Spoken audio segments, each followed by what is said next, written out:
live. We present the Heartland Men's Health Day here on 96.5 The Fan. And so for the month of March, Heartland Men's Health has a special offer for local first responders and military families. So if you're a local first responder or a military family, you can go to heartlandmenshealth.com for more information, more details at your consultation. And they have 3 locations in the area, whether you're out south in OP, North Kansas City, Independence. Heartland Men's Health is honored to serve those who serve all of us. All right, we get started today, though, as I said, the moves that happened post-show, as we had a busy in-show, but post-show, I want to begin with Tyquan Thornton, because we talked a lot about Tyquan and his comments yesterday. He was on NFL Network saying, look, he's not just looking for the bag, he's also looking for the right fit and all that. I think he did pretty well for himself, number one, with the deal. 2 years could be worth up to $14 million, right? But it's 2 for $11. Yep. And I always wondered with him, do you think the Chiefs are going to utilize you more than what they did a year ago? Because the first month and a half, we saw how effective he could be. And then once Rice came back, his role just clearly diminished as the season went on, which I think was a mistake. They bring him back, though, on a 2-year, $11 million contract. That tells me I think that they do have plans to use him more, and he must feel confident that he's not just going to be somebody that gets the little playing time that he got a year ago. No, look, the contract number implies they have to use him, right? I mean, it would be kind of foolish not to. Now, not use him like Rashee Rice or Travis Kelce or some of these other names, but I would say at the bare minimum, the amount that Justin Watson used to be used, right? Justin Watson might have had a quiet game or two, which is acceptable, and we understand it. But he didn't just disappear for the rest of the season. The part I'll never understand is what you said, which is Tyquan Thornton was working, and we know what it coincides with. It coincides with when Rashee Rice came back.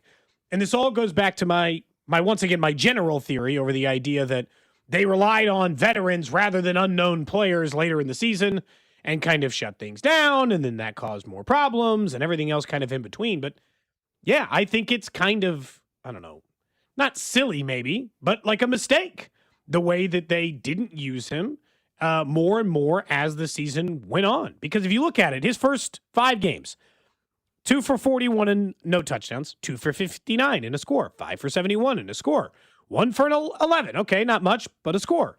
3 for 90, no touchdowns, but still. Then he did not have a catch in 3 of the next 4 games. And 5 of the next 7 games. 0 catches. And that's a huge chunk of the season when Patrick Mahomes was still healthy. And so that part of it adds a whole different other issue to go with it. And so he had that one other game against Denver where he had that 1 catch for 61 yards that eventually brought him to the field. They just stopped using him. Rashee Rice came back, then they stopped using Tyquan Thornton. Well, the good news, not good and bad news. Well, part of the reason this works is they saw how their offense worked without Rashee Rice, and that's a risk again this year. It is. That's why this signing makes so much sense. And at the number, I love it. Yeah, and for both parties, because as much as I said you want to make sure you get utilized, if you're Tyquan Thornton, the most success you've had in your young NFL career, because it's not like he's a 30-year-old wide receiver. Remember, he's in his mid-20s. You didn't have success in New England, period. And he was open about the media criticism and some of the things that got to him in New England, and so he appreciated the fresh start. It's why he's not very active on social media. I remember he had a media availability this past year and kind of talked about it. So I think he clearly feels like, all right, I know I can have success here. He called Patrick Mahomes, the GOAT or whatever it was yesterday, or said he's the best quarterback in the league or whatever it was during the interview that he was on with NFL Network. And so this just makes too much sense for it not to have come together. And so I'm glad. Am I surprised it happened on day one? A little bit, but hey, if the fit's the fit and you kind of know it's not a lot of money. If you feel why play the game for weeks or a whole week? If you're Tyquan, you get him back in, and I think it takes a little bit of pressure off of seeing how the rest of wide receiver free agency goes. I would still want them to sign another veteran wide receiver, but now after seeing the top end of the market, what Alec Pierce got, what Michael Pittman got on a new deal after being traded, and you're seeing where some of these, heck, even Jalen Raylor over at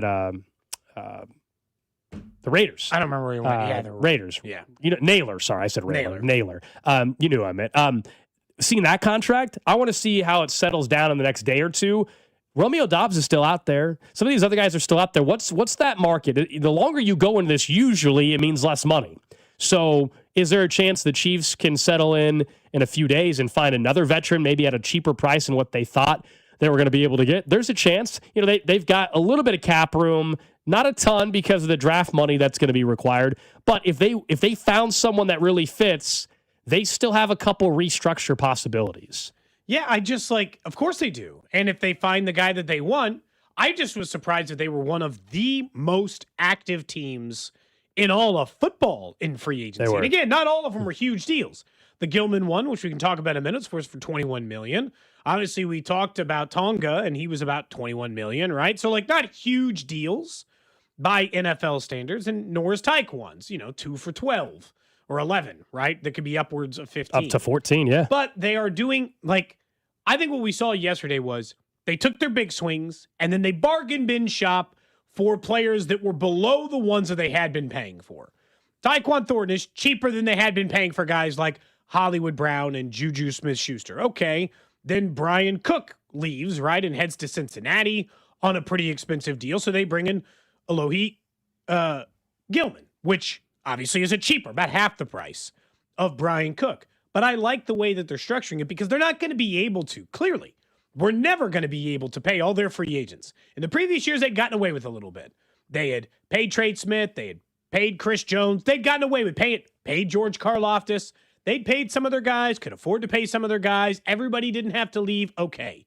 This is the year that they had to get the riskier player for the better price. I think you had to balance the books a little bit. Honestly, I think they have to balance the books a little bit, and so they're in a better position moving forward. And the amount of money that was handed out to that safety room, the secondary, I should say, is pretty amazing. You consider, and good for those guys, right? They all got paid, but yeah, they had to make some tough decisions. $225 million. These are, they're going to have to try to find some guys that are a little bit cheaper that they think they can still get and elevate their play and develop and coach up. You mentioned Alohi Gilman, who was on the Chargers and was also on the Ravens. Remember, he was a mid-season trade to Baltimore, so he actually started the year, I believe, out in L.A. with the Chargers, then finished it with the Baltimore Ravens. And you know how this is when players leave your team, you either get the overreaction of, oh my gosh, thank God he's gone. He's amazing. Why did you get rid of him? That's actually kind of the reaction with the defensive lineman the Chiefs got from the Patriots, where their fans are like, how did you let him get away? Then Must have been a fan favorite. Then you have Ravens fans who only knew him for half a season, and they're saying, Gilman, good luck with him. So you get the mixed bag depending on how the fan base necessarily felt about said player. And look, I think Brian Cook is a better football player. However, as a free safety, Gilman, there were some areas you take a look in passer rating given up where you're like, okay, that actually might be an upgrade in a certain spot. Now, I think they lose one of the best tackling safeties in all of football. You look at some of the PFF grades in the run game as well. He was very, very good. Talking about Brian Cook. So they're going to have different roles. This is where it's going to look different. It's going to look different. This is what you got to be better in some other areas than you were a year ago to compensate for a deficiency that you might have. They are not going to, and they never really do, but especially this year, they're not going to have a perfect roster, a perfect 53 heading into training camp or heading into week 1 of the season. They're going to be, I hope, over the next couple weeks and then ultimately the draft, you'll feel better about the defensive line because right now they got a ton of holes there still, but there's a good chance that we go up to St. Joe, Cody, and there's multiple areas where we're saying, man, major question mark for the first time in a bit. That's where they're at, to me, roster-wise, and the difficult decisions that they have to make. No, and I guess that's part of where I've come to an acceptance point, I think, similar to you, which is this will be the year that we go into with the single most question marks they've had on a roster in a while. We're not going to know if Gilman can play. We're not going to know if they're going to use Thornton more. And we'll talk about Kelce here in just a minute. We're not exactly sure what the structure is going to look like. I do trust their general ability to evaluate in free agency. I think they hit more than they miss. The problem is that people's confidence meter in that is shaken because last year's free agency run, not great. Right. A lot of whiffs. Gave Elijah Mitchell a contract, and it turns out they could have thrown a stone against a building and hit any other decent free agent running back. He didn't play. Dobbins and Dowdle and Javonte Williams. They could have chosen any other free agency running back, and it would have been better than what they got in Elijah Mitchell. But at the same time, their history on free agent signings and their contribution to the team has been pretty good. And so I like the way in which they're going about it. Now, I will say Chiefs players are getting paid in this free agency, and the numbers are tough because Like, Drew was talking about how, like Alec Pierce is getting paid as much as T. Higgins now. Or Yeah, it's crazy. Or like Boye Mafe's making as much as George Karlaftis, essentially. And it's like, wait a second, something's off here. But the thing that was pointed out to me, and I think it's more than fair, on the Tyler Lindenbaum contract, which is way higher than any other center's getting paid is. He signed with the Raiders, yeah. Yeah, but it's also like it's a market correction compared to where the cap is going to. So, like, if you were able to get some people under contract before this season, they all kind of look like good deals. Not all, but like a lot of them are starting to look like better contracts. So the Chiefs are going to have to probably wade in cheaper waters. The defensive end market is concerningly expensive. I don't know how far down the depths they're going to have to go to improve that position because they can't not sign anybody. They will sign another veteran. They will sign crazy. Another veteran or two on the defensive line before the draft. We'll find out how long they wait to do that. The draft, though, where they have 3 picks in the top 40, that's to me is where they're going to have to focus a lot of their attention on the defensive line because of the free agent market. This was the whole thing with the running back debate about do you draft one high or do you spend it in free agency? I can get the best available running back in Kenneth Walker. Yeah, it's expensive for a running back at $14 million a year, but one of the top defensive linemen are going to cost me $30 million a year or $28 million a year. And that was the whole calculus I think that the Chiefs had to consider, and I think they have as we go through it. You mentioned Travis Kelce. Yesterday throughout the show, it became clearer and clearer that he was coming back to Kansas City. Then later in the evening, we got word from Adam Schefter on what the deal looks like. It is 1 year, $12 million, and then there are incentives that, of course, can bump it up. We don't know what the specific incentives are yet. It can max out at $15 million. I'm guessing it's some yardage benchmarks. It's probably winning a Super Bowl, winning a conference title. Maybe it is team incentives, or it might just be individual playing time, playing 17 games, and I don't know what it'll be, but it's 1 year for $12 million. It's right on the fringe of where I feel comfortable because going back in December when we were discussing, hey, would you want to back? You pretty much said this was the maximum number. Yeah, I said he's not coming back on 15 or 16 guaranteed, so he's not coming back on that, but $12 million is like the highest I would want to go for somebody at his age, even if he played well last year. And so they're right on it at $12 million. Sure, you would have maybe liked to see if you couldn't got it down to 9 or 10, but he also and his agents are also trying not to screw over the other tight end market and clients that they represent in the process. So I'm glad he's back. What's the role going to be for him? That is still the $1 million question, or I guess the $12 million question for Travis Kelce is what are they expecting out of him, and is the offense built around him? That was my big concern with him coming back. To me, the offense cannot run through him. It doesn't mean that he can't be a key piece. It doesn't mean that on third downs, it's not still maybe Mahomes' favorite target. But the actual scheme of the offense cannot run through Travis Kelce. And then I hear bad news for you, maybe. I hear James Palmer yesterday discussing what he's hearing. When I talked to people in Kansas City a couple of weeks ago about Travis Kelce, I kind of just roughly asked, what's left? Is he still a really viable tight end? And I got some interesting responses. One of them specifically being, I think we actually underused him in 2025. He's found a way to play at his higher age. He still understands space so well. And obviously that's his connection with Patrick. They both understand spatial awareness, maybe better than 2 other players in the NFL. And they said, we actually got away from him a little too much. We wanted Rashee Rice to be obviously that primary target in a lot of what we did in the passing game. There were certain instances where our offense seemed to stall. We probably should have went to Travis in some of those instances. So that just shows you the way that they view him in that building. They know what he does Monday through Saturday as well on the practice field. He's one of those guys that practices 1,000,000 miles an hour. Now he's had to dial it back in his older age a little bit, but he still brings that energy and that juice that Andy Reid wants to bring around. But on the field, there's still plenty of people in Kansas City that think he is still a very good tight end. They actually think he was better in 25 than he was in 24, kind of changed his weight a little bit, has figured out how to play at the age that he is at. So that was James Palmer. I don't disagree with the last part we talked about during the season. Absolutely true. He even acknowledged he took his offseason, more seriously in terms of getting in shape. And I do think there's some truth that he's learned how to play at this new age and what he has to do to get his body right. I don't dispute that. I get a little nervous at the beginning, though, of the clip when I hear when he says the Chiefs maybe feel like they underutilized him. Now, yes, receptions were down significantly. Targets were down. Went from 133 in 2024 to 108. Had 97 catches in 2024, had 76. I hope they just mean that last year in the offense that struggled, they didn't go to him enough. I'm hoping that with the addition of Kenneth Walker and hopefully drafting a wide receiver as well, that the offense will be better and they don't feel like they have to use him more. Because that scares me when I hear they think they underutilized him. I don't need Travis Kelce I think it's a concern if he has 95 catches. And yes, even 95 for 1,000, which is great for him in an individual basis. That to me is not good for the Chiefs as a whole, in my opinion. It just depends to me on and I don't disagree with the general sentiment. But there is like a bit of a caveat that I run into a problem with, which is the Rice part. And if they sign another free agent, if they take a wide receiver at 9, because the truth is, if Rice is out for any chunk of the season, who the hell else is it going to run through? Not Tyquan, at this point, not worthy. It'd have to be pick number 9 in Carnell Tate, or if they trade a little bit, or trade for Brian Thomas Jr. or somebody else.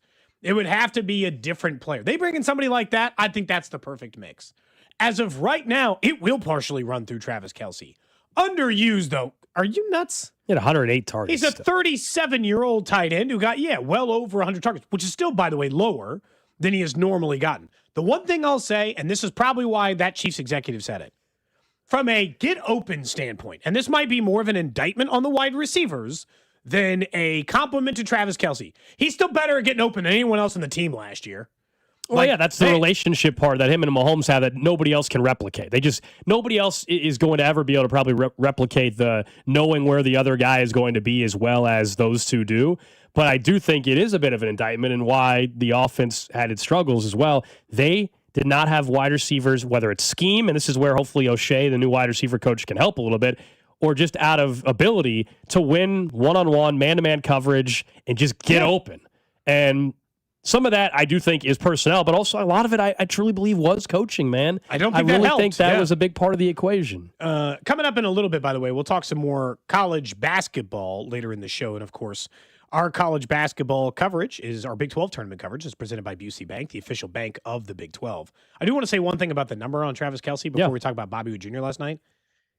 I still think he would have – the reason why I like the contract and why $12 million is not overpay, in the free agency market, he would have made way more. Way more. If he was just available to any team, like Diana Rossini was suggesting, he would have made more than $12 million. Do you know how many tight ends make more money than Travis Kelce? I think he would have got it's like 10 to 12 to 14. I think he would have got $15 or $16 million with another team, maybe. He's paid the same as Dalton Schultz and Evan Ingram and Pat Freiermuth, right? There's a bunch of guys paid more money than him. And he's still better than all the guys I just mentioned there, but certainly all but like 5 tight ends in the NFL. We all agree that it's pretty much just McBride, Pitts, and maybe we don't even agree on Pitts, right? At least on that end. Is that it? I mean, Bowers and then Laporta. I mean, there's so few guys you would take over Travis Kelce. So the number itself still makes sense. So I don't want to get lost. I agree. I'm just glad we're done offense running through Travis Kelce. Yeah, I'm just glad we're done with to me, what was ridiculous speculation that he was going to sign somewhere else. I mean, there was the BS report 3 weeks ago. He was going to sign with the Giants. There was the Diana Rossini stuff from the weekend that other teams are in the mix. The Chiefs are still very much in the mix, as if they were the underdog in the competition retained Kelce. Yeah. That was a complete joke. We'll talk more about this with Jay Binkley. We didn't have to ever take that serious, thankfully. Bink will join us in 10 minutes or so. You mentioned Bobby Wood Jr., WBC last night. Pool play is just about over for the WBC. And Bobby Wood Jr. did what we've gotten used to seeing for 162 games. He did it twice last night, and he did it on an international stage. Chip away with Kirk at the plate.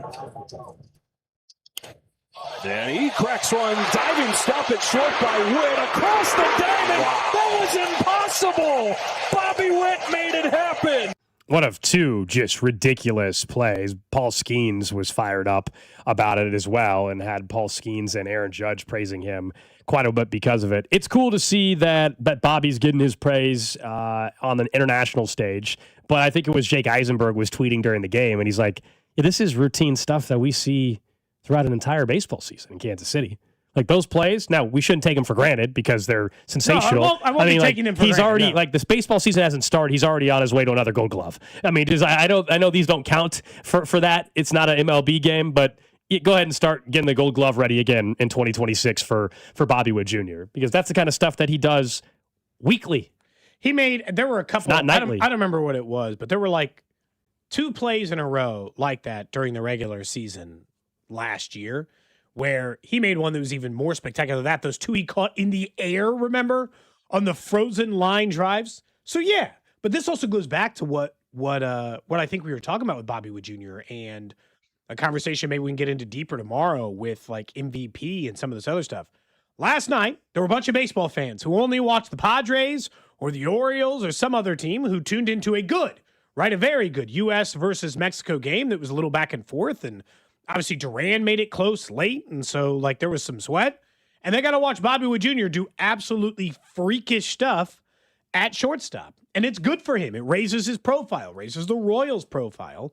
And people who don't get to watch Bobby Wood Jr. every day got to watch him do stuff. And look, and they got Aaron Judge out here complimenting him and the ability that he has. It's just special. You know, he's the reason why he's one of the best players in the game, if not the best player in the game. It's just consistently day in and day out. You know, he does it on both sides of the ball, and he makes plays like that win you a ball game. You know, there's only maybe one or two individuals in the game that can do that, and he's one of them. That's Aaron Judge saying it. I don't know if this is like just being in small market where like we get it. Oh, the big star player for the Yankees is talking about our guy. Like a little bit of me, I'm like, okay, like it's just different in baseball versus football because we don't. Yeah. We don't treat it that way when somebody in New York would say that about Patrick Mahomes. That's what I'm saying. It's like the baseball part. It's cool that Aaron Judge is saying it about Bobby Wood Jr., but also I'm like, I feel like we get all giddy, like, oh, the star player for the Yankees is talking about our guy. Like, it's also like, just no, true, Bobby Wood Jr. is that guy. I don't need even Aaron Judge to tell me that. No, look. The only thing is like, it's more of an argument you'd have in a bar in New York. You'd be like, your guy's not even that good. You'd be like, listen here, pal, are you an idiot?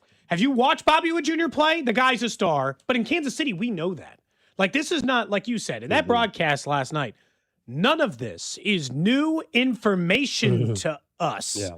You know, Jake Eisenberg, Joe Goldberg, all these people who see him do it every day were saying the same thing, which is, we're accustomed to Bobby Wood Jr. doing absolutely, and he had absolutely spectacular things. And he had a speed double last night where it's like, oh, that's not supposed to be a double, but he's Bobby Wood Jr., so that'd be it. At least for the first time, the game had a little bit of juice.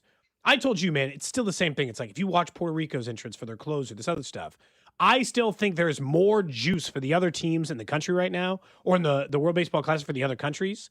Show more energy so far. I am hoping that it feels that way for the U.S. once we're out of this play. Like, are these other countries having players just leave in the middle of it? I know. Is Scooble just leaving and packing his bags up? Says, I'll join you guys in the finals and root you on. Like that, to me, that's the prime example of they don't take it as seriously. This is the other part baseball has from a personality standpoint is they have a hard time having big personalities. Like Skeens, who's one of the best players on the planet. Have you watched him interview? Tough. Yeah, people on the text line are talking about marketability, and like you can't fake people's personality. Like someone said, hey, they don't market their stars or Bobby well enough. I actually... They have tried. Some players are just easier to market than others. If they had a super drug that could inject Vinny Pasquantino's personality into Paul Skeens or into, any of their stars that are kind of dull from an interview standpoint, I'm sure they'd happily do it. But like guys like Vinny or these people who are really adept at it and understand like the way that it works, like those are few and far between in this case. Sometimes it's manufactured. Like we talked about him pouring like espresso shots. It's not manufactured. That's just who he is. Yeah. And so, like, that part of it's very tough. But it was fun watching Bobby do spectacular things on a world stage. 913-586-7965. Someone says, Fesco and Dusty, we're calling you guys out for your WB stance. WBC what was my stance? That the other countries care more? Just that it's not as doesn't mean as much in the U.S. as the other countries. Yeah, we stand by that. I'm not walking back. Yeah, I'm not walking that one back. I don't think that's the differing opinion. That's fine. I'm not going to come on here and act like it's the greatest thing I've ever seen in the world and lie to you for 2 weeks. Like I'm not going to do that if I don't feel that way. Maybe. And again, I'm hoping that the level of intensity and interest will rise as they face these other countries who do care that much and are of quality. Again, the problem is they're facing Brazil and Great Britain. They're 9.5. 7.5 run favorites. That'll change quickly, though. Yeah, but like that's not exactly going to get me amped up for a baseball game. This idea that they're expected to, win by a dozen. All right, up next, we get right back into the NFL. Free agency continuing today. We'll talk about the Chiefs' moves they made and also some of the teams that spent a ton of money. Which team got the best bang for their buck, according to Jay Binkley. He stops by right here on 96.5 The Fan. Cody and Gold, brought to you by Heartland Men's Health, the leader in men's sexual health. Thousands of men have been successfully treated for low T, ED, and more, all with discretion and compassion. Make your appointment at heartlandmenshealth.com. Follow the station on Instagram for ticket giveaways and behind-the-scenes content from the show at The Fan 965. There's nothing like the sound of Royals baseball. When the boys in blue take the field, loyal fans tune in, turn it up, and stay connected. And where do Kansas City's most passionate sports fans gather? Right here on 96.5 The Fan. Sports fans are loyal fans. They support the teams they love and the businesses that support their team. If you're ready to grow your business and connect with a dedicated, engaged audience, call 816-522-0444 or email greg.bergen@odyssey.com. That's greg.bergen at odyssey.com. Xfinity Tech Support, Matthew speaking. Hi, I live in a pretty remote place, like Jurassic Park remote. No! Wow. Will Xfinity Mobile work out here? Yep, the combination of reliable Wi-Fi and 5G makes it so that you can stay connected in all kinds of places. Plus, you get access to ultra-fast speeds and coverage, whether you're poolside or out live streaming with a T-Rex. Hold still, you're about to go viral.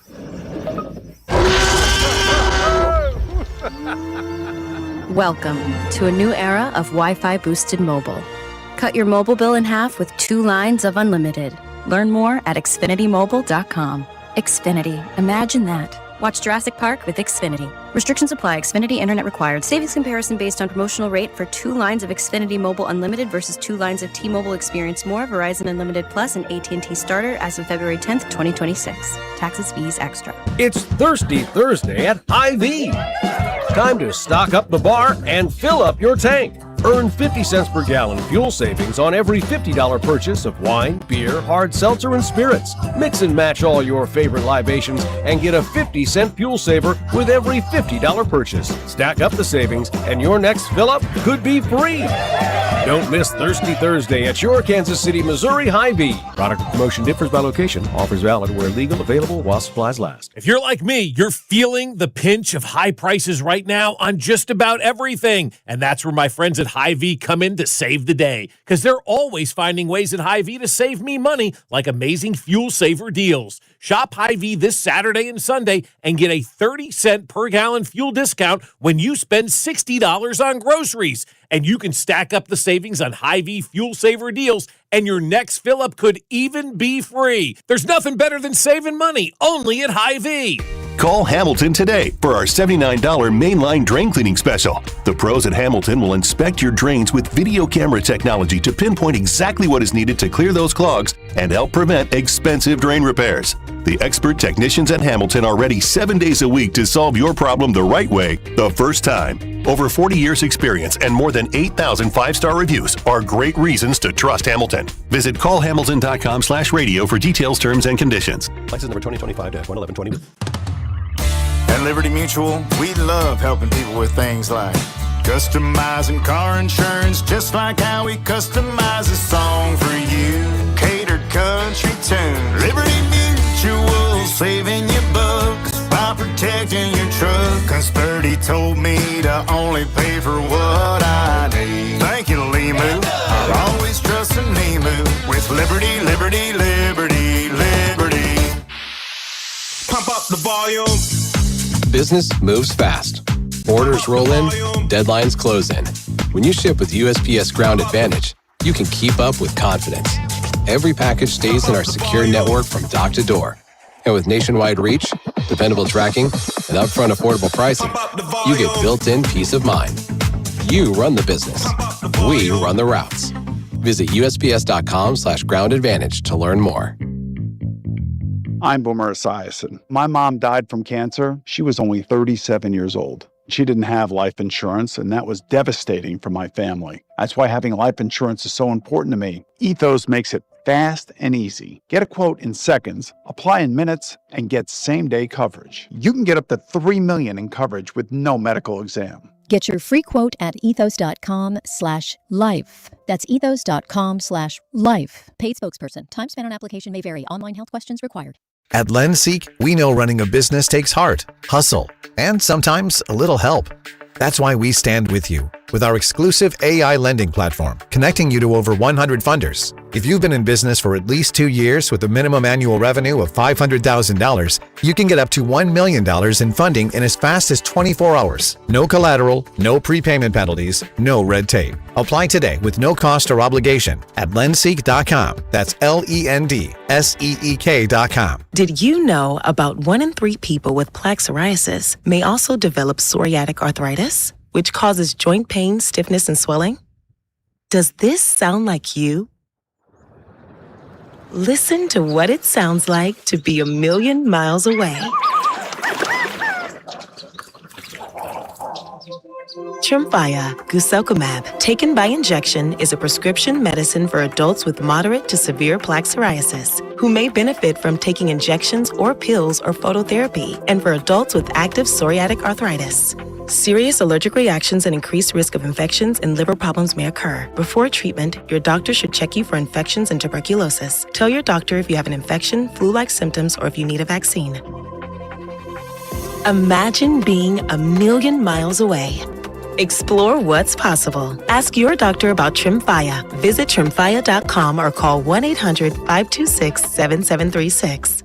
Today is Heartland Men's Health Day on 96.5 The Fan. 3 locations: Overland Park, North Kansas City, and Independence. For more information, go to heartlandmenshealth.com.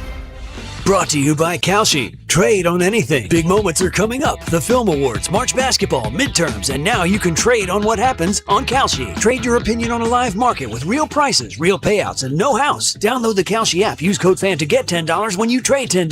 Kelce. Trade on anything. You're listening to 96.5 The Fan from the DM Injury Law Studios. Mike's got this. Car, truck, or motorcycle wreck? Remember, Mike's got this.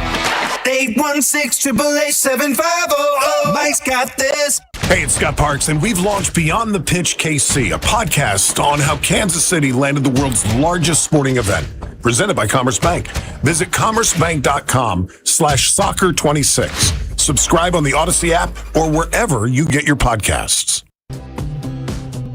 All right, just getting started here on a Tuesday. We get right back into the NFL. Free agency tampering window continues today. Remember, everything does not become official until tomorrow. To talk more about the signings the Chiefs made yesterday and maybe what some of the rivals did, we welcome in our guy, Jay Binkley from Character Concerns, and I'm sure his mock draft is going to shift a bit after yesterday, and we can get to that in a bit. But Bink, the Chiefs were extremely active yesterday, headlined by Kenneth Walker signing that multi-year contract. Let me just get your reaction to that. I think we all knew they had to go running back. Did you think Kenneth Walker, and now knowing the details, was that the right move?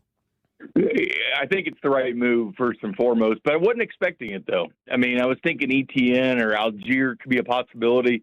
Then that Ricky dude that goes on Twitter. Ricky Scoops.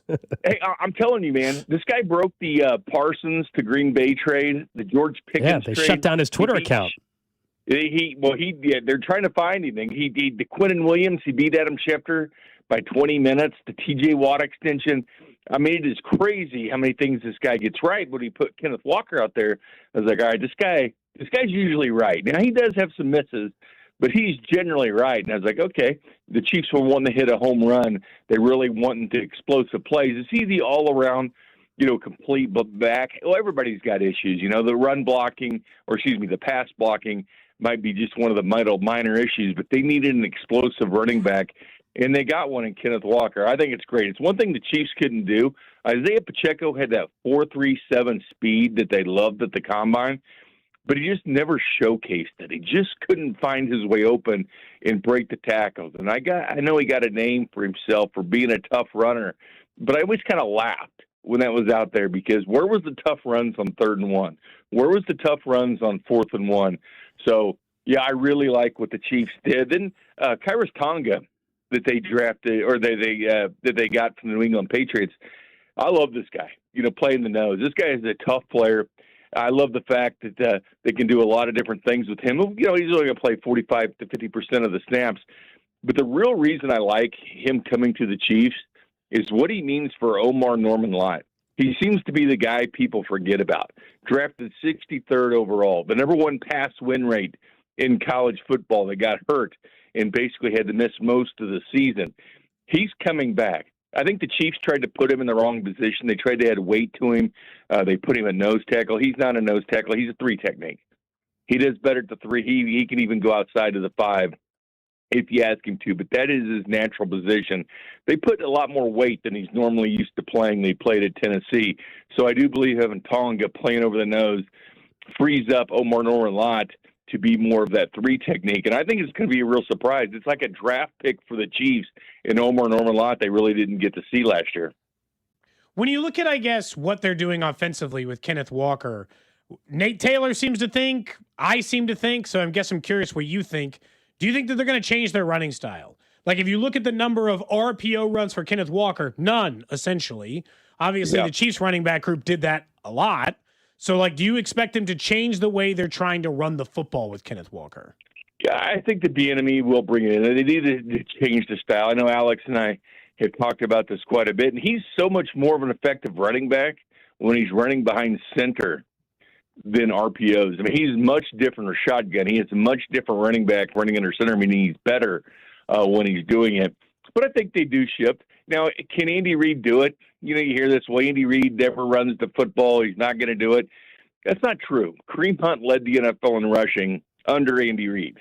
You know, he was getting the opportunities to run the football. Can the Chiefs make more of a seismic shift to what they were doing in 2017 when they led the National Football League, Kareem Hunt led the National Football League in rushing? Yes, I think they can go back to that. It's kind of a new way things are changing, and bringing in Bieniemy, you know, was a running back coach in Chicago with Ben Johnson. Clearly, he's been with some good ones in Andy Reid and Ben Johnson, so hopefully that parlays itself a little bit over to Kansas City. But, yeah, I bet they make a shift of what they do. Now, the one thing about it is they still need to draft a running back. Now, is Jeremiah Love out of the equation? Yeah, 100%. I think he's gone. But should the Chiefs still throw a dart in the 3rd round? They have 9 picks. So getting a running back early, and I'm not talking about waiting until the end they like to do. I'm talking at least a 3rd-round type running back to fill out that running back. That one, Kenneth Walker, and then Brashard would be a nice running back room. Bink, Tyquan Thornton is back on a 2-year deal worth reportedly $11 million. Could be up to 14 if he hits certain incentives. We were saying that, you know, the Chiefs, the question I would have had if I was Tyquan Thornton is, do they promise you any sort of role? Because while you had success here, you didn't have it in New England. They stopped using you. What do you think his role could be? I understand we don't know if they're spending a top pick on a receiver yet or something like that, but this made too much sense to bring him back, and I think for both parties. No, it did, because he's doing what Xavier Worthy should be doing. You know, he has that 4.28 speed. This is an elite speed guy. You know, he's 2nd-round pick, but elite speed. He actually beat the record of John Ross at the Combine, as we've talked about before, but they went back and looked at video and gave him a 4.28, which is still blazing fast. But he's doing the things you would expect Xavier Worthy to start doing, the 9 routes, going vertical, finding themselves down open. I thought it was a great deal for the Chiefs because they need that consistency, and it was good that he was with the team on the practice squad the year before. I think he's found a home in Kansas City. I'm glad he's coming back because the one thing this team needs is something that all receivers should possess. They cannot catch the football. You know, this past year they were 3rd in the NFL in drops. 2024, they were 10th. 2023, number 1 in the NFL in drop passes. They just continually to drop the passes. That's the number one thing to me with drafting a wide receiver is drop rates, or free agent wide receivers, or making a move or a trade for somebody like a Brian Thomas, who was number 2 in the NFL in drop passes last year. Tyreek Hill has a history of dropping passes. That is the one thing they cannot do, is waste downs by dropping the football. They have been a perennial top 10 drop pass team the past 3 years. And in 2 of those years, number 3 and number 1 in the NFL. And you know what? It goes to show when you're spending less on your wide receivers than anybody in the NFL, you have the most drops, which is not where you should be with an elite quarterback. In fairness, they spend the league's least amount on wide receivers as it sits right now, even after Tyquan Thornton was arguably the best quarterback. You know, it didn't make sense. No, it doesn't. They've spent resources on it, and I definitely think they need to do that. But also, I guess, what do you expect them to do next? They were pretty active yesterday. They signed a defensive lineman, running back, wide receiver. I mean, they didn't just like sit the day out, Bink. What do you think's next for the Chiefs? No, I think they did well. But the one thing, too, is, you know, Tyquan is not the answer at wide receiver. I mean, that is a piece to the wide receiver room. But the wide receivers was a huge thing the Chiefs needed to get better at. I mean, this was something that, zeroing in where they're going to draft one. They're all's not fine in Chiefs world. They still have to address a very important part of this team, which is somebody to catch the football. It's fine if you have Kenneth Walker, but Patrick Mahomes, to make him totally effective as a running back, that threat of throwing down the field has to be there. And Tyquan Thornton definitely helps that. But having more game-changing type receivers that you can rely on that'll play every single week and not get suspended for 6 games or get hurt, or guys just to go out there and compete every week, that's what they desperately need. So I think they're obviously it changes the draft and what you do. Like, I really like the second group. I like the second group of wide receivers. I like the second group of edge rushers. At number 9, everything's on the board. I even think, the right tackles are the premium tackle position in the draft this year. That Caleb did. I think a lot of things are on the table for the number 9 pick because it's a top 10 pick, which you'd expect to be a starter. So that ought to be the mindset. Whoever you're drafting at 9 should be a starter. Now, it does enable the Chiefs to maybe move back 4 or 5 spots and pick up even more. If someone's really interested in Jeremiah Love, and all of a sudden, because here's the thing with Love, he's probably going to go before pick 8 and 9 where the Chiefs and Saints were, because they picked up ETN and the Chiefs picked up Kenneth Walker. But watch Jeremiah Love on draft day, because if he's still sitting out there, that pick for the Kansas City Chiefs becomes more and more valuable for a team wanting to hop up and get him. We're talking to Jay Binkley here on 96.5 The Fan. You mentioned the draft and their options. How much more likely do you think seeing all the moving pieces in the secondary, and I get it, they could go and sign a corner today and maybe people would feel differently. How more likely is it that, a Caleb Downs is the pick at number 9? I mean, it's possible, even though they addressed it, bringing in Gilmore at safety. I mean, they've done a very good job. And mid-rounds at safety are actually pretty deep in the draft. So Caleb Downs clearly a more special safety when you look at that, but a Bud Clark and a Jacoby Thomas and some of these other safeties that they could get in the later rounds. I mean, they got 3 fifth-round picks. That could be a prime area for where they want to get corners or safeties, because they've had such luck, drafting defensive backs in that mid-round. But 3 fifth-round picks, I think, for the Chiefs is huge. And what it enables, Alex, and Cody, what I've always thought, draft more than one wide receiver. I totally think, even if they make a move, which I think a trade for a wide receiver is still on the table for the Chiefs, to be honest with you, because I don't know if Andy Reid 100% trusts rookie receivers to come in with this offense and be the guy. Would the team be more, apt to do an Orlando Brown type of deal where they weren't satisfied with the tackles that they could draft and they had to make a move? So they tried to get Trent Williams, didn't work out. Then they had to make a move. And luckily Baltimore traded him Orlando Brown because they were really stuck in that situation without a left tackle. I kind of feel that way with wide receiver now as well at a time. But certainly everything is on the table. I think from tackle to corner to safety, I think you can make an argument for a lot of different positions at number 9, because 29 sits more valuable. What about that second tier of edge rushers, wide receivers?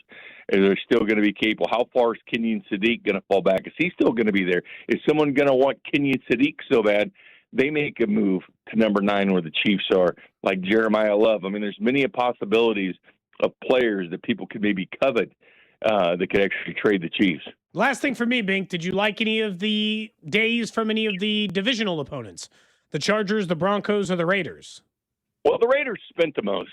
So I don't know if that's always good, because there's a long history of teams spending the most and not making the playoffs. I think last year, look at it, 4 of the teams from the past decade didn't even make the playoffs that spent the most money, but the Vikings spent the most money last year, although the Patriots and the Seahawks did spend quite a bit, and they went to the Super Bowl.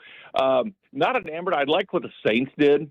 I like the way that they were willing to spend money and build up kind of weapons for Tyler Shuck at quarterback. And believe it or not, I kind of like what the Bengals have done defensively, because that's the one area they need to get better. But bringing in Mafe and Brian Cook, I thought was huge for Cincinnati as far as the rivals for the Kansas City Chiefs. Jay Binkley, Next mock draft, was that later this week or next week? When's the next Character Concerns mock draft coming out?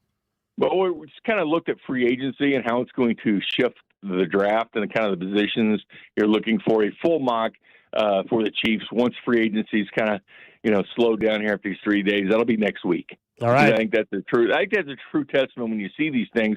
Let free agency play out because things definitely change. I told you, Jeremiah Love was 14 out of 25 mocks I looked at every single time for the Chiefs to go to. Clearly, that's going to change direction. So I think the best, most fair, accurate way to do it is kind of once the dust settles and teams kind of address a lot of their needs in free agency, where it becomes more of a crapshoot of who they're going to draft. Thanks, Bink. Appreciate it, man.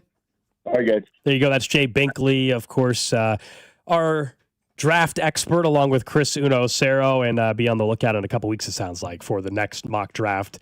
And wanted to get Bink's perspective on the Chiefs' moves yesterday. So he thinks everything's on the table at number 9. He mentioned, I think everything probably is. I will tell you the one position that I am not sold on, though, is still the offensive tackle spot, and that being the pick at 9. I know we're going to get into what the Chiefs maybe have been doing, which is sniffing around some of the tackles in free agency, which is really interesting. But at number 9, you would have to tell me they traded for a Brian Thomas, and they went and signed it. Like there's a lot they would have to do for me to be like, all right, yeah, you know what? Screw it. Fine, take a tackle at 9. They can take a tackle with their other picks in the top 40. I'm fine with that. I will say, I brought this up a month ago, 2 weeks ago. So the fact that finally, I wasn't just saying it into an ether as in like, are you sure they're not available? And that there was actual hard reporting suggesting the fact that Brian Thomas Jr. could be available via a trade. This is, and I don't know if that'll actually happen. This would be my favorite move the Chiefs had made in years if they're able to pull it off. It's perfect. It's exactly what they need. It's exactly the risk worth taking if you're Kansas City. Because the payoff, if you get it right, is Patrick Mahomes' number 1 wide receiver forever for the next 10 years, and you get 3 cheap years. Well, I mean, that's a bit strong. That's the upside. How's that not the upside? No, they trade for Brian Thomas, and he has his number 1 receiver for a decade. Come on, that's acting like Brian Thomas that's is the upside, I guess. How is that not the upside? He had 1,400 yards and 10 touchdowns. If we're just going to say it as the upside, best case scenario, fine, I'll give you that. I mean, they could trade for a lot of guys, and best case scenario is that. I would like Brian Thomas Jr. I think it's a bit much to think that like he could just be their number 1 receiver for a decade. That's very optimistic. I guess, it is. Oh no, I'm not saying it's because the Jags didn't think that. They went out and traded Jacoby Myers for a guy they drafted, traded for a guy they drafted a year ago, and Brian Thomas fell out of favor. But there's a normal reason why that would take place. What's in this that? case, it was a coaching regime change, an offensive coordinator change. Like those things are not like there's a reason why Brian Thomas could have fallen out of favor. That doesn't mean he'd be out of favor here. I think in a weird way, and not just you. I just think. I like Brian Thomas. I just think it's you're very optimistic. Why is it that year 2 matters more than year 1? Why is that the more important evaluation year? Why is it less? Why isn't it equally likely that he's a 10 touchdown receiver than he is a 756 touchdown receiver? Why isn't it equally likely that he is year 1 Brian Thomas Jr.? Well, because again, if that was how teams always evaluated, then the Jags would not even be considering shopping him right now. If year 2 they weren't concerned with what happened in year 2, then they would not even be shopping him. I think it just isn't. Again, I think we talked about this when we were talking about like a different position or a different thing. Sometimes we're just creating reasons. Like Travis Kelce, that's what it was. Where it's like, yeah, like you'd pointed out. Well, yeah, when those players left, Jerry Rice or Emmitt Smith or Joe Montana, there's a reason why. Yep. In this case, there's a reason why Brian Thomas Jr.'s production slipped. Now, look, the drops are certainly a part of it. I'm not pretending that's not the case. Second most drops in football last year. I'm not even pretending like that's not a real concern. I would tell you right now, if they would take, I would happily do for 40. I would run to the bank. I would full sprint. At 29, I'd still do it. Yeah, let me be clear. Where we disagree is on what he might be. I would make a trade, certainly at 40. I mean, 40 would be a steal, I think, to go and acquire a guy who has 2 more years of team control. And a fifth-year option. It would be a great trade. Where we just differ is in like, oh my gosh, they might have found the best receiver Mahomes has ever had, and he's going to be great for a decade. Like, that's the only part that I'm pushing back on. But why is that off the table, I guess, is the argument. I think that's more on the table than any free agent wide receiver they could have signed probably this year. It's again, more I likely like the than trade. Alec Pierce, Well, yeah, I would rather have Brian Thomas than Alec Pierce as well. I also would rather have Brian Thomas because I don't have to pay him $90 million a year next year. I would have to pay him $90 million over the next contract, I should say. Would have to pay them that if he ever returned to form. I like it, and you're not wrong. There are instances where a team is just done with a player, and it doesn't mean that player just has a bad career. I'm not even debating that he's just going to stink. I'm saying it's way more likely also that Brian Thomas is a nice 1,000-yard receiver, which would be amazing for another 3 or 4 years. They haven't had a 1,000-yard receiver in a long time. And your bank, again, your wording is fair, which was the upside, which is best case scenario stuff. Yeah. I'm just saying you also view him differently. When you brought his name up for a trade 3 weeks ago, and we didn't know what the compensation would be, you were willing to give the 9th overall pick. I said I'd entertain it. I was softened off on that, in fairness. When people, I realized that I was asking the question, and I said, I'd at least consider it. Yeah, but that goes back I would to go and trade for him. I just don't know if he's just going to be a top 15 receiver in football for a decade. I guess the part is, and no, I'd still like the lower end of the possibility train. The drops scare the hell out of me. And it should. I'm not even, it should. It should scare you. There's no doubt about it. That's a very real thing. I'm just I don't want to, I think it is the equal amount of chance he is as bad as he was last year as he is as great as he was in year one.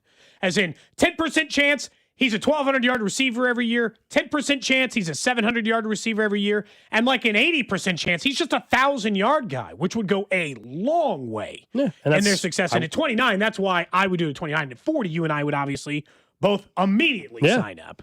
And so, but if he's on the market for real, trade for him. I'm very interested. It's a perfect kind of move for the Chiefs to make. Yeah, I'm very interested. I just would not be deterred on drafting somebody still or think all of a sudden problem solved for a decade. That's all I'm saying. But I would be very interested. He would help this team this year and for multiple years ahead.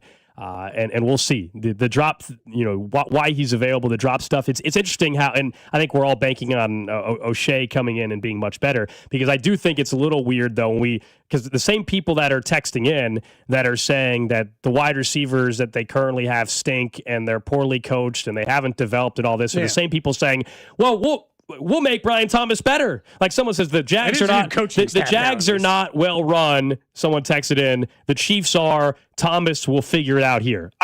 I kind of agree in terms of I think they have better coaches on the staff this year. But again, that is also just purely taking the optimistic view, because the same people were texting in 2 days ago saying, well, Worthy's not developing and he stinks. Now, they also changed coaching staffs, in fairness. And one other thing I would point out about Brian Thomas Jr. as it relates to the Chiefs that I think is important is his career year. Whose system was it? Doug Peterson's. Right. Whose system is that based off of? Andy Reid's. It is weird, though, that Trevor Lawrence's best year of his NFL career and Brian Thomas was not a part of it. That's weird. Look, it is, but I also think that sometimes it's quarterback, what could be happening here is Brian Thomas was and this is what I think might be happening here. Brian Thomas is a better scheme fit for Doug Peterson's style of offense, and Trevor Lawrence is a better scheme fit for Liam Cohen's. And because those two things don't gel and because they found other people, they are willing to make the transition or make the risk that this would be there. Brian Thomas Jr., the other part about this is weird, which is related to the Trevor Lawrence thing. Trevor Lawrence missed half that season. So Brian Thomas Jr. put up those numbers with whoever. Mac Jones, I think, right? Yeah, whoever was at quarterback that wasn't Trevor Lawrence for at least half of that season. So that puts a whole nother weird wrinkle into how did Brian Thomas Jr. have a 1,300-yard, 10-touchdown season, half of which was a below-performance season from Trevor Lawrence, and the other half was from before anybody even cared to think they were a halfway decent quarterback, Mac Jones. And there is some mystery. There's some risk. I think I'm not even saying that. I went back and looked at his numbers. So he actually was second on the team. He averaged 2 less yards a game, played only in 14 games. He was right on par with Parker Washington. I think part of maybe, to your point, Cody, or your argument, I guess, is they had way more weapons last year than they did in the year where Brian Thomas Jr. was going off because he was all they had. Last year, they had Jacoby Myers. They had Parker Washington. They had him. They had Etienne out of the backfield. They had Strange as the tight. They had more weapons coupled with the drops as well. Yeah, someone says, Alex, you wouldn't trade 40 for Brian Thomas Jr. That's not what I said at all. He said exactly. He said he would trade 40. My only disagreement with Cody on Brian Thomas is that it's not just this slam dunk, he's their receiver and the best receiver Mahomes has had for 10 years. That's the only part that I'm saying that's on the table. Yeah, and I'm saying I don't think it is. That's where we differ. I would make the trade right now for Brian Thomas on a rookie contract. 29, and then I need a pick swap later or something like that. Like a fourth or I would something? need something else. You could be talked into 29, but the contract value is what makes it worth it. Yeah, sure. Because I don't have to make the decision to pay him right away. I can play this out and make him prove that 3 he's years. You fixed need to pick your option. I can make him prove that he's fixed the drops, and then I can decide to pay him. That's what's very intriguing. All right, up next, guys, let's get into a little college basketball. The Big 12 tournament starts in what? Like a half hour? There's actually games you can get in like very cheap for this 11:30 window. Sure. K-State in action tonight, KU in action Thursday night. We'll talk some Big 12 hoops next. This is Cody and Gold on your new home for K-State Athletics. 96.5, The Fan. Brought to you by Heartland Men's Health, the leader in men's sexual health. Thousands of men have been successfully treated for low T, ED, and more, all with discretion and compassion. Make your appointment at heartlandmenshealth.com.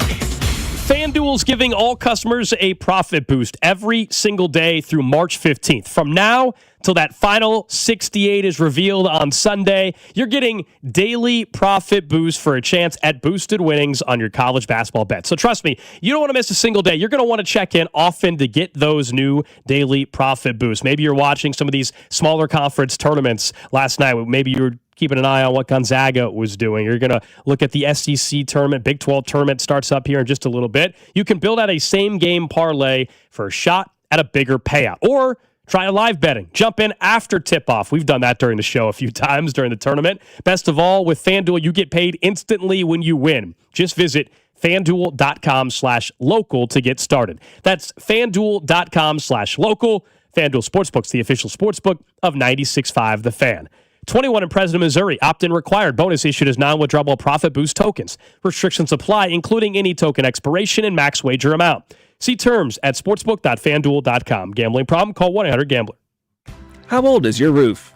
If it's over 15 years old, it could be time to replace it before small issues become major problems. At Century Roofing, we've installed over 35,000 roofs in more than 35 years right here in Kansas City. We know what to look for, and we know how to protect your home. Schedule your free inspection today and let our team give you peace of mind. Trust the pillars of strength with KC-based and female-owned. Century Roofing, KC.com. Century Roofing. Trust the pillars of strength. Hey, it's Rex here with Rex Buys KC. I get it. Selling your house can sometimes feel overwhelming or scary, right? I've seen it too many times. A homeowner thought they had a deal, only to have the buyer back out at the last minute. That's not how we do business at Rex Buys KC. I'm local, I know Kansas City, and I make sure every deal actually closes like it's supposed to. No hidden fees, no showings, no last-minute surprises, just a fair cash offer and a process you can count on. We buy homes in any condition and judgment-free. So whether your house needs repairs or you just want a fast, hassle-free sale, we can make it happen. If you want certainty, transparency, and someone local who actually delivers, call 816-330-6000 or visit rexbuyskc.com. Rex Buys KC, helping people make smart choices one home at a time. 816-330-6000 or rexbuyskc.com. At Liberty Mutual, we love helping people with things like customizing car insurance, just like how we customize a song for you. Catered country tune. Liberty Mutual, saving you bucks by protecting your truck. 'Cause 30 told me to only pay for what I need. Thank you, Limu. I'll always trust in Limu with Liberty, Liberty, Liberty, Liberty. Do you owe $10,000 or more to the IRS like Mark? I've been doing home remodeling for 30 plus years, but the economy crashed. I wound up losing my home, losing my job, and on top of that, owing the IRS a ton of money. I owed the IRS $114,000. It really, truly was the worst part of my life. Then Mark found tax relief advocates. On news radio, I heard about TRA, and I thought, what's the worst that could happen? So I picked up the phone and I called them. When it was all said and done, TRA settled my $114,000 debt for $100, and I'm telling you, I was ecstatic. Could not believe it. Would recommend TRA to anyone. If you owe 10 or even hundreds of thousands of dollars to the IRS, don't lose hope. Do what Mark did and call TRA for a consultation. But TRA did. They gave me a second chance, and I'm forever grateful. Visit TRA.com or call 800-491-9914. 800-491-9914. That's 800-491-9914. I stopped smoking with Mark Patrick's hypnosis when nothing else worked. 1 year later, my wife Michelle and I attended the Mark Patrick Weight Loss Hypnosis Seminar. In 2 months, lost 43 pounds, and she lost 18 pounds. And we feel great. Join Mark Patrick Hypnosis and lose the weight or stop smoking. Only $59.99 guaranteed or your money back. Hypnosis, Wednesday, April 1st at the Wingate by Wyndham, Kansas City. Formerly Sure Stay Plus by Best Western in Kansas City. Lose weight hypnosis, 5:30 p.m. Stop smoking hypnosis, 8 p.m. Sign up at markpatrickseminars.com. T-Mobile has an exclusive bundle for customers 55 and up. I'm Sarah Bowl. Yeah, I'm Frank Bowl. A reliable network is key for us. And with T-Mobile, it's been wonderful. And going to the 55 plus plan saved us so much money. A lot. And that's important. Trying to keep costs down. The home internet's been perfect. It's fast, it's quick. The setup was so easy, it took less than 15 minutes. It was like, ta-da! If you want simplicity, coverage, reliability, you want the whole package, T-Mobile has it. Right now, T-Mobile customers 55 and up can get 2 phone lines on America's best network, plus America's fastest 5G home internet for just $30 each. $30 per month each line with autopay plus taxes and fees. Minimum age 55. Pricing for home internet rely on 2 lines of Essentials Choice 55. $35 connection charge per line required. Best mobile network and fastest 5G home internet based on analysis by Ookla of Speed Test Intelligence Data 2H 2025. All rights reserved. Do you have an invention idea but don't know what to do next? Call InventHelp today. We have representatives nationwide and services to showcase your invention. Get started today. Call 1-800-217-4380. That's 1-800-217-4380. Spring deals are popping up early at Lowe's. Right now, get 4 bags of Stay Green 2 cubic foot mulch for just $10. Plus, save $20 on an Ego 56-volt string trimmer, now just $199. Spring starts better when you save early. Don't miss out. Our best lineup is here at Lowe's. Valid through 3/18. Mulch offer excludes Hawaii. Selection varies by location. While supplies last.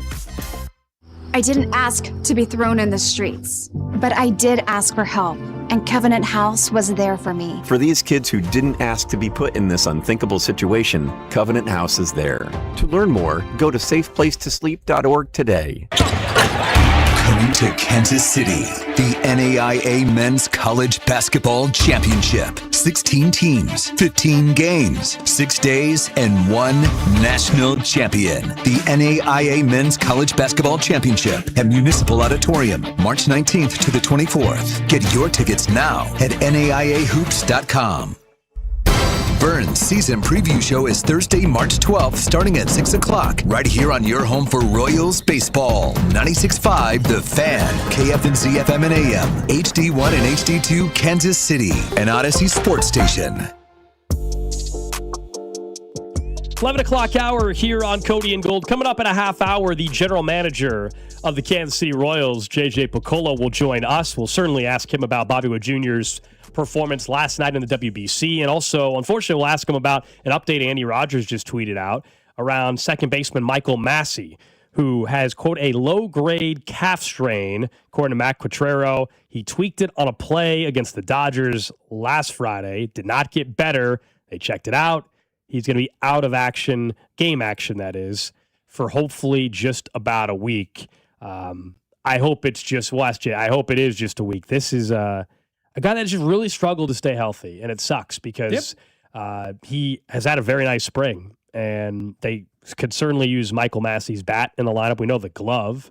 If he can get the bat going, we know about the glove you're going to get at second base when he's rotating in there with Jonathan India, but hopefully it's minor. We'll ask JJ about that. Don't forget, here on 96.5 The Fan today, it is Heartland Men's Health Day. For the month of March, they have a special offer for local first responders and military families. So if you're a local first responder or a military family, go to heartlandmenshealth.com for more information, more details at your consultation. And you can check out any one of their 3 locations: Overland Park, North Kansas City, Independence. Also, Heartland Men's Health, of course, is honored to serve those who serve all of us. Here in about 25 minutes. College basketball going to tip off in Kansas City at T-Mobile Center, Big 12 tournament. The weather is certainly cooperating for anybody that's gone to Big 12 tournament over the last 20 years knows when the weather's great, it's an awesome scene because the fan bases hang out over at P&L and everybody's just chilling, and it's 70 to something degrees outside already. And the weather will be pretty decent throughout most of the Big 12 tourney. I know it'll be a little bit chillier. And I'm excited to head out there tonight. I know, Drew, you're going to be out there, I think, Thursday, Friday, maybe Saturday as well. Yeah, all three. So I'm planning on going tonight and then probably for KU on Thursday, and we'll see how long they keep winning. But I want to check out a couple things tonight. Number one, I'm curious to see AJ DeBonsa for the first time in person. I did not go to the BYU game in Lawrence, so that's a big reason why I'm going. I'm just going as a fan tonight. I'm not going as media. I just wanted to chill and hang out. It's the first game, K-State BYU. I get it. K-State has had a terrible season. They fired their head coach. But BYU came off a big win against Tech. They're still going to be a tournament team, so I'd like to watch them a little bit tonight. They're the 10 seed in the Big 12 tournament. In a weird way, doesn't that speak to the depth of the conference in a lot of ways? The fact that a guy with a top 3 pick in the tournament. And look, that happens all the time. There are fringe tournament teams with top players in the country all the time. But BYU, they were salty earlier in the year. I understand they have fallen off pretty dramatically. They lost their second best player. Yeah, Saunders or whatever. Yeah, Richie Saunders. But, this was a salty team for a stretch, and that's what K-State faces. And I saw Haggerty's up for he was honorable mention. Mention Big 12 player. And obviously they had their best, maybe one of their better wins of the season without him, which makes no sense, at least from a variety standpoint, just about a week ago. But I told you, this is one of the most interesting Big 12 tournaments ever. They have 3-4 of the top 15, 20 teams of the country in the top 5 seeds of the tournament. Today feels like it's Tuesday, so this is why the tickets are cheaper. Yeah, you can get it for $7 or $8 because of that. Yeah, the early game. So all the games today are just on ESPN Plus because it's first round action. And then tomorrow you'll start getting the games on ESPN, ESPN2, ESPNU. But just for people wondering, I was telling you guys, this is the time the kids are on spring break, at least I think, right? My kids aren't for another 2 weeks or something. Really? So some school districts are. I do know that. I guess it depends on where you're at. I know some are on spring break. These are the times where if depending on what your job is, like if you had an ability, man, just go. You take your kid down there. $7 to get into this early session. Tonight's a little bit more money because of the fact that K-State is playing. But the first game, there's a reason why they're cheap. It's 13 seed Baylor against 12 seed Arizona State. Tips off at 11:30. Then it's 16 seed Utah, 9 seed Cincinnati, and then tonight 15 seed K-State, 10 seed BYU. The late game, 14 seed Oklahoma State, and 11 seed Colorado. But in fairness, for me, my kid's really into basketball right now. He doesn't know the difference between Baylor and Arizona State. He just gets to see college basketball, watch people dunk and make jump shots and run fast up and down the court. I love tournaments. It's also just being in Kansas City and being down at Power and Light, and you can pop in and out, get a beer, go to the other one, see this one, skip the first one, skip the second one, hang out with people. We do conference tournament time better than just about any other city. Drew, you've been down there for the Big 12 tournament, right? You've actually seen it in full action? Ever since I've been here, every year. There's always stuff. Yeah, By the way, always stuff to do outside. Other than Arizona, who do you like to win it? Because Arizona's the obvious choice. Everyone. Sure. If I said, all right, guys, everybody predict who you think's going to win the Big 12 tournament, Houston. We're all going to choose Arizona. Houston. I don't give Kansas any chance. I'm such a hater. I give them a shot. I absolutely give them a shot because they're going to have the home 3 days in a row. They're going to have the home court advantage. They avoid Iowa State, who will have the next most amount of fans that probably in the building. They don't have to play Iowa State until potentially a championship game on Saturday. I'll go Houston. I think they're a really tough matchup, but you can't count out Kansas as a 3 seed in the games in Kansas City. I absolutely cannot count them out here. Arizona, their path would be the winner of UCF and Cincinnati or Utah, so they'll probably play UCF. I actually think that game will be better than people believe. The problem with Texas Tech is Texas Tech is going to be as a 4 seed. They're going to probably play Iowa State Thursday morning. It is going to be a road game. It's going to be a road game for Texas without Tech. Their best player. Yeah. I definitely think, I'll tell you right now, Iowa State's got a chance to win. I think 4 teams have a chance to win the whole Big 12 tournament. Okay. Houston, Arizona, Iowa State, and I'll give the slim of chances to Kansas. My thing is Kansas is, can they play 3 good games in a row? To your point, though, They have not been able to play away from home. This is as close as it gets to a home game without being it. Right. So they get a little bit of the juice outside of it. Although historically they have not played particularly well there, and I think TCU could beat them.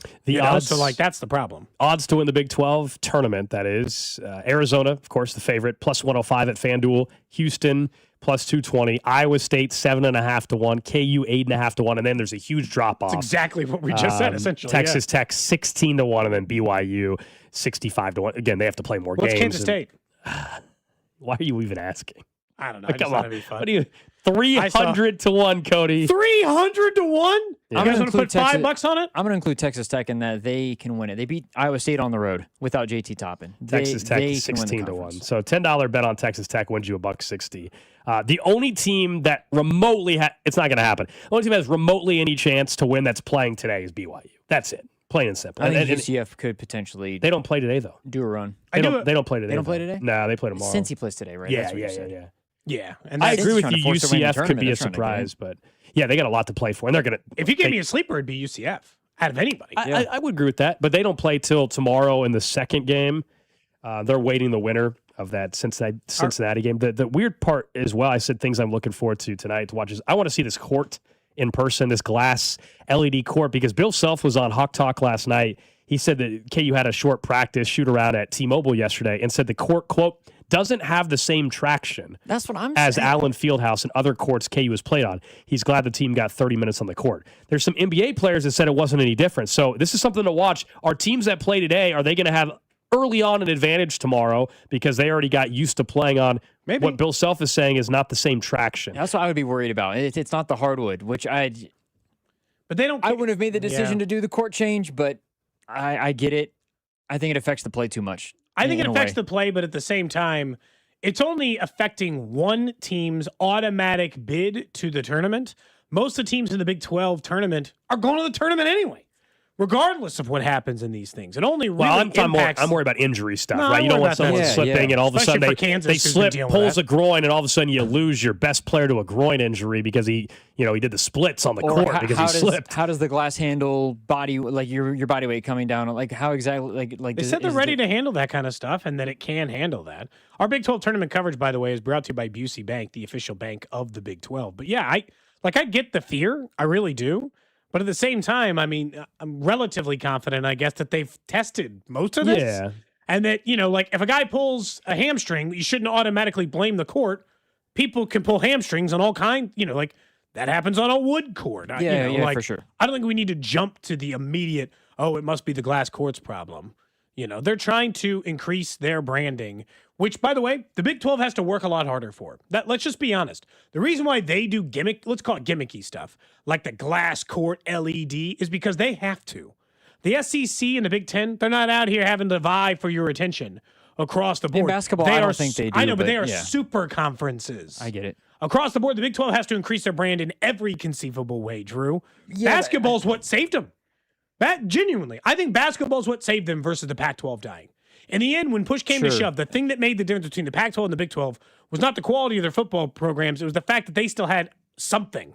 Yeah, they had a thing. I think there's better ways to market than changing the court when, it's not even like, I get the branding idea and everything like that, but I think people recognize the Big 12 and have done for a long time, recognize it as the best conference. Like, even though the SEC is bigger, even though the Big 10 is bigger, the Big 12 has been the best basketball conference for the last 5 years. Yeah, maybe even further than that. Yeah, overall, than that, SEC last year, of course, had a great run. I think the court, I don't think they need it for branding. I just think Brett Yormark, who's actually just got done speaking to the media, I think he had a press conference either like a half hour ago.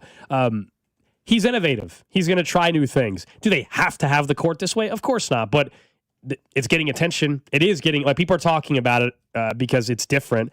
I want to see it in person because on TV during the women's tournament, the brief minute or two I caught of that, it doesn't look good on TV, the LED. I've been told in person it actually looks very, very cool. So problem is more people seeing it on TV than in person. No doubt. So no doubt. In a weird way, you'd rather it be like if you're Brett Yormark in the Big 12, you'd rather be the opposite. I agree. Who cares if it looks bad in person? I'd rather it look good on TV, where most people are going to catch these games. So we'll see. First game gets going in about 15 minutes or so for the Big 12 tourney here in Kansas City. And hopefully hopefully if you're someone that is working down at P&L, hopefully it's a busy day, a busy couple days for you. Yeah. I know it's a big opportunity for everybody. And it looks like the weather at this point is going to cooperate quite a bit for that. Coming up in 15 minutes, we'll talk some baseball with the general manager of the Kansas City Royals, JJ Picollo. But back into the Chiefs a little bit. We saw their entire secondary get poached yesterday. And look, other than McDuffie, they were all expiring contracts. So I don't even know if it was all that crazy. Not a single one came back. Yeah, I don't even know if it was all that surprising as much as it is pretty jarring to see the dollar amounts and also knowing the holes that they have in the secondary, because deep down, none of them are surprises. I think McDuffie, you could argue, was the biggest surprise only because they had years left on his contract. Well, even we all thought it was plausible. We were talking about it, yeah. $225 million in contracts were handed out to Chiefs players in the secondary last year by this offseason by other teams from that 2022 draft class. That stat alone is what should give you the confidence. This is going to sound arrogant as hell. Not worried about it at all. I know that sounds crazy, and Drew's going to think I'm nuts, or somebody outside of Kansas City is going to think I'm crazy. Not even worried. They just lost an all-pro corner, a Pro Bowl caliber corner, another rotational corner in Joshua Williams, and their starting Pro Bowl caliber safety. And I'm here to tell you, I don't care. Maybe that's a little strong, but at the same time, you can say whatever you want. We can have whatever disagreement you want on Brett Veach's cap ability, draft ability, to find stars, whatever. If you even attempt to tell me he can't find secondary work, I know you've never watched the Chiefs ever. They just had 4 guys out of their secondary signed for $225 million this offseason. He's not having any trouble finding talent based on everybody else's opinion in the NFL. The other 31 teams highly covet the Chiefs' secondary pieces. And that was, hell, most of that was done in one draft. The man didn't even need a second crack at it. Now, it was 2, of course, with the Brian Cook one, but it was pretty close to that. But he's regularly rolled these guys in. Safeties have changed. Corners have changed. They have rotated the entire run during Brett Veach's era as the general manager. And every single year, we still view them as one of the better teams in the league as a secondary team. Maybe not as pass rush. We can argue the other flaws. Secondary is the thing they got figured out. I don't know if it's Merritt or Spag system combination, or Veach or the combination of all three. It is like the thing that worries me the absolute least about the Chiefs. So they have the track record of developing. I think the only part that is concerning is the sheer numbers of what they lost. And so do I think they can develop? And I do think, believe it or not, Christian Fulton will have a good season for Kansas City. He just didn't get on the field. I think there's a lot of reasons for that. Noah Williams, I think we saw when he was on the field how productive he can be, let alone another year with Dave Merritt. So I don't think they're screwed there, but they're going to have to, in addition to the safety they signed from Baltimore, they're going to have to spend a fairly premium pick, I think, on a secondary piece. Yeah, I think so. I don't think they're backed into a corner yet. I know we were texting in our group chat last night. I think Drew and I were going back and forth about Caleb Downs. I think he's certainly more likely to be the pick at 9 now. I don't think they have backed themselves into a corner where he has to be the pick yet. Let's see what the next couple days look like in free agency. Tariq Woolen. Tariq Woolen is still out there. I mean, if all of a sudden they signed him, then it's Woolen, it's Williams, it's Fulton. All right, you're not pressed to have to spend 9. No. Now, at safety, right now they bring in a veteran. Do they want to have another veteran, or are they comfortable bringing in, Caleb Downs and having him become the leader immediately for this football team? We'll see. They got, to Bink's point, they got a lot of options at 9. I just don't think they have forced themselves to where they have to pick any one position. Secondary is one of the other locations in which they've been more willing to play younger players, too. Trey McDuffie was an immediate starter. Jalen Watson was an immediate rotational, like half starter for this team. And Joshua Williams got snaps. Hell, they tried to give Najee Johnson snaps for years here as well. Look, I'm not saying they were a perfect secondary last year. We've long addressed their 3rd and 10, 3rd and 15 problems last year. For as good as this secondary was on aggregate, they stunk on 3rd and 15. But I also thought that was more of an issue of the pass rush. And the fact that, and this is why I think that, again, Brett Veach deserves some credit for his ability to draft him, is even with those problems, look at the amount of money teams were willing to spend. Like that was honestly, I think Brian Cook was the single best signing Drew's team made. Like better than Boye Mafe, better than the other ones. I thought Cincinnati's best move was for Brian Cook because it was the exact type of player they haven't had on their defense in 5 years. And even then, it doesn't concern me that the Chiefs are losing a player like that because they have regularly been able to constantly replace him. Look, the first time they get the burn will be the first, I think is the point I'm trying to make under Brett Veach. I just think this is not like they've been doing this for years. I would be weary, especially like if you think Gilman's the guy, I don't think you're taking a safety that had, in terms of percentages, almost triple the amount of he missed 11.5% of his tackles last year. Yeah, it's a big difference. Also played for the worst defense in the NFL last year. I would just be a little hesitant to think, well, they got the replacement for a cheaper option. Maybe there's a reason that he was not getting brought back by the Ravens in the first place. I think there's an argument. Well, I guess there's a reason why Brian Cook wasn't brought back, and I guess there's a reason why Boye Mafe wasn't brought back. The Chiefs have the money to bring him back. Again, they have the money to. They could have paid. They could have paid Brian Cook that money. Brian Cook is a much better tackler. Not going to argue that. I would also say there's other elements that make Gilman intriguing. He had a 90.1 coverage grade, 6th among safeties the last 3 years. So he doesn't stink. Like, let's not act like they signed some guy that stinks. But I just would be hesitant in saying he's the replacement for Brian Cook. He's literally the replacement because they lost him and they signed him. No, because I think if Downs is there, you take Downs and you play him in that spot, and Gilman is just a fill-in, and you play. They're not paying. Downs they're not is there. paying. I think you draft him at 9. Yeah, they could still draft Downs, but like to say they didn't give Gilman this kind of money to just be just you're acting like he's just going to come off the bench. If anything. Yeah. Look, here's the truth, Drew. Is like in premise, I actually don't disagree with you. If I were Baltimore. If I were Cincinnati, if I were the Jet, if I were good teams, if I were Seattle, like there'd be teams that I would be like, man, can you lose this many secondary pieces and be okay? What I'm here to tell you is the reason why I don't care is for a decade straight, they have let Pro Bowler after All Pro after Pro Bowler after starter after starting safety, future Hall of Famers, they've just let them all go. And it has never mattered. Like, that's all. It's like, it's the one team I'll give a pass on that position. Had they lost 4 guys on the offensive line, 4 guys on the defensive line, 3 wide receivers, what they have, right? I'm worried about those positions. I truly am. This is not the one I'm going to spend my offseason panicked about. Because I think they'll be improved just because I think they'll improve the pass rush in the end. Like, it's not improved yet, but I think in the end they'll improve it. So I think some of the other secondary pieces will do better just based by default. But I also just think that they are better at I think that they'll be better at using Gilman than the Ravens were. I think that they're just better with that position than most teams. I think it's just because they're losing. They lost their 3 best defensive backs. I think hands down. Sure. And I understand. Yeah, and you include Josh Williams in their room.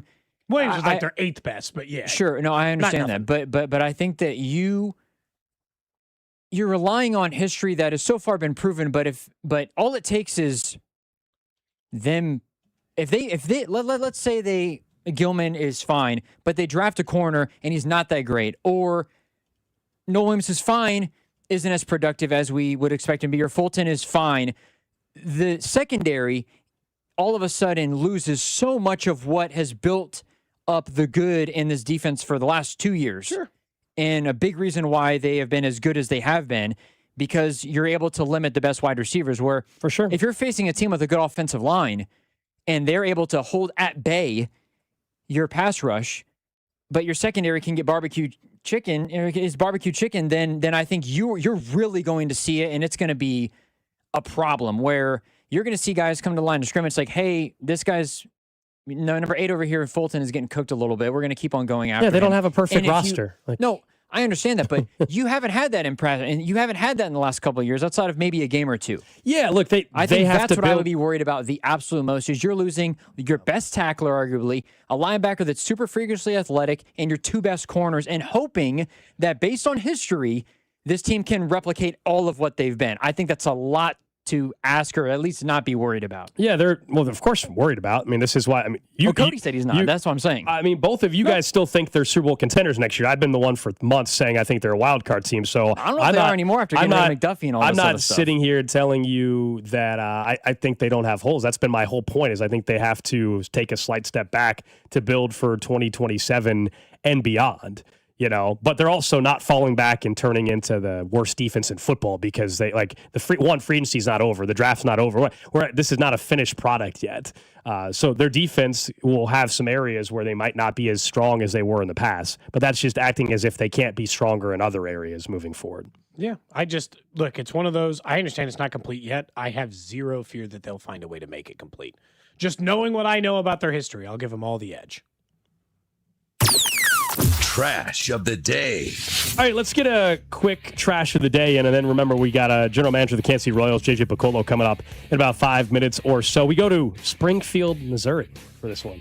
Oh, wow. We've got some history there, don't we? Hey, what's going on? Yeah, so there was. We had no trouble in Springfield. None at all. Above board show. Missouri woman was arrested. So here's what happened. She got arrested on a burglary charge, entered a stranger's home. That's because she helped herself to a bowl of Fruity Pebbles, cereal, and milk. Also pet the family's dog while she was inside, while the homeowner was outside doing yard work. A witness said he smelled something burning, went downstairs to find this woman in the kitchen where she had spread cereal across the floor on the stovetop. When police arrived, she told them she did not want to stay in jail because she had a court date in a different county. So she just clearly got high and started making cereal in this guy's house. That'd be wild. I'm outside just mowing the grass and I come inside and someone's just eating a bowl of cereal, petting the family dog in the middle of the living room. And I don't have like an attack dog. My dog would be friends with anybody who was in our house. Yeah. So like it's it's an immediate problem. That would be terrifying. Yeah, wouldn't you freak out? Yes. Like what the hell's going on here? Would you try to like kick them out first, or would you immediately just pick up the phone, call 911, or would you try to pick up the phone? If it's just me? Yeah, if it's just you, would you have been like, "Hey, get out of my house"? Would you have said that first? That's risky. Engaging with crazy people is risky. I think if it were just me, I'd just close the door and be like, "All right, time to call the cops. I don't know what the hell's going on here, and I'm about to find out what's going on here." You might have to threaten if you got to like protect other people or slowly usher other people out of the house. Slightly different thing. That is the trash of the day. Up next, we'll talk some Royals baseball with the general manager of the Kansas City Royals, JJ Picollo. We'll ask him about the WBC, Bobby Witt Jr.'s performance yesterday. Also an update on Michael Massey, who's dealing with a calf injury. That's coming up right here on 96.5 The Fan. You're listening to Cody and Gold. Tune in for the Chiefs Red Half Hour every day, starting at 11:30 right here on your home for Chiefs football. 96.5 The Fan. Brought to you by Heartland Men's Health, the leader in men's sexual health. Thousands of men have been successfully treated for low T, ED, and more, all with discretion and compassion. Make your appointment at heartlandmenshealth.com.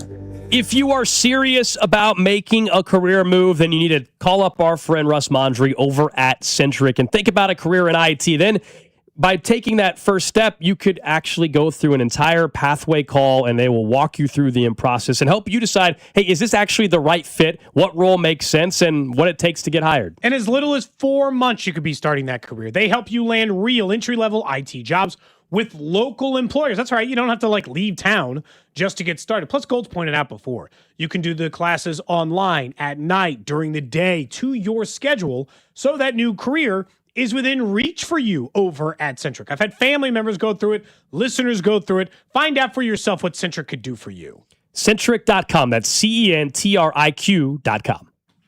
Hi, I'm Jacob, your friend and an actual jeweler at Chain Company. I'm proud to work for a family business that's been committed to the highest quality standards for nearly 100 years. Your dream engagement ring is designed for quality every step of the way. We set your diamond by hand, never with machines. Prong tips are beautiful and secure, and intricate details are thoughtfully crafted. At Shane Company, there's no shortcuts, just craftsmanship. Because a friend knows true love deserves the highest quality. Visit us in store or at shaneco.com. Shane Company, your friend and jeweler. I think one of the things that patients don't realize is that when they get a joint replacement, that's not a lifetime treatment option. And they're probably, if they are a younger patient, signing up for multiple surgeries down the road. As a physician and medical director for QC Kinetics, Dr. Caravelli's seen a pattern of trending joint pain. Prolonged medication, steroids, then surgery, possibly another surgery. So a lot of our patients are trying to avoid or put off surgery, and this is the treatment that can help them do that. QC Kinetics extracts your body's healing substances, concentrates them back into your aching joints to help heal and restore those areas, providing lasting relief. Oh, I love being able to tell my patients,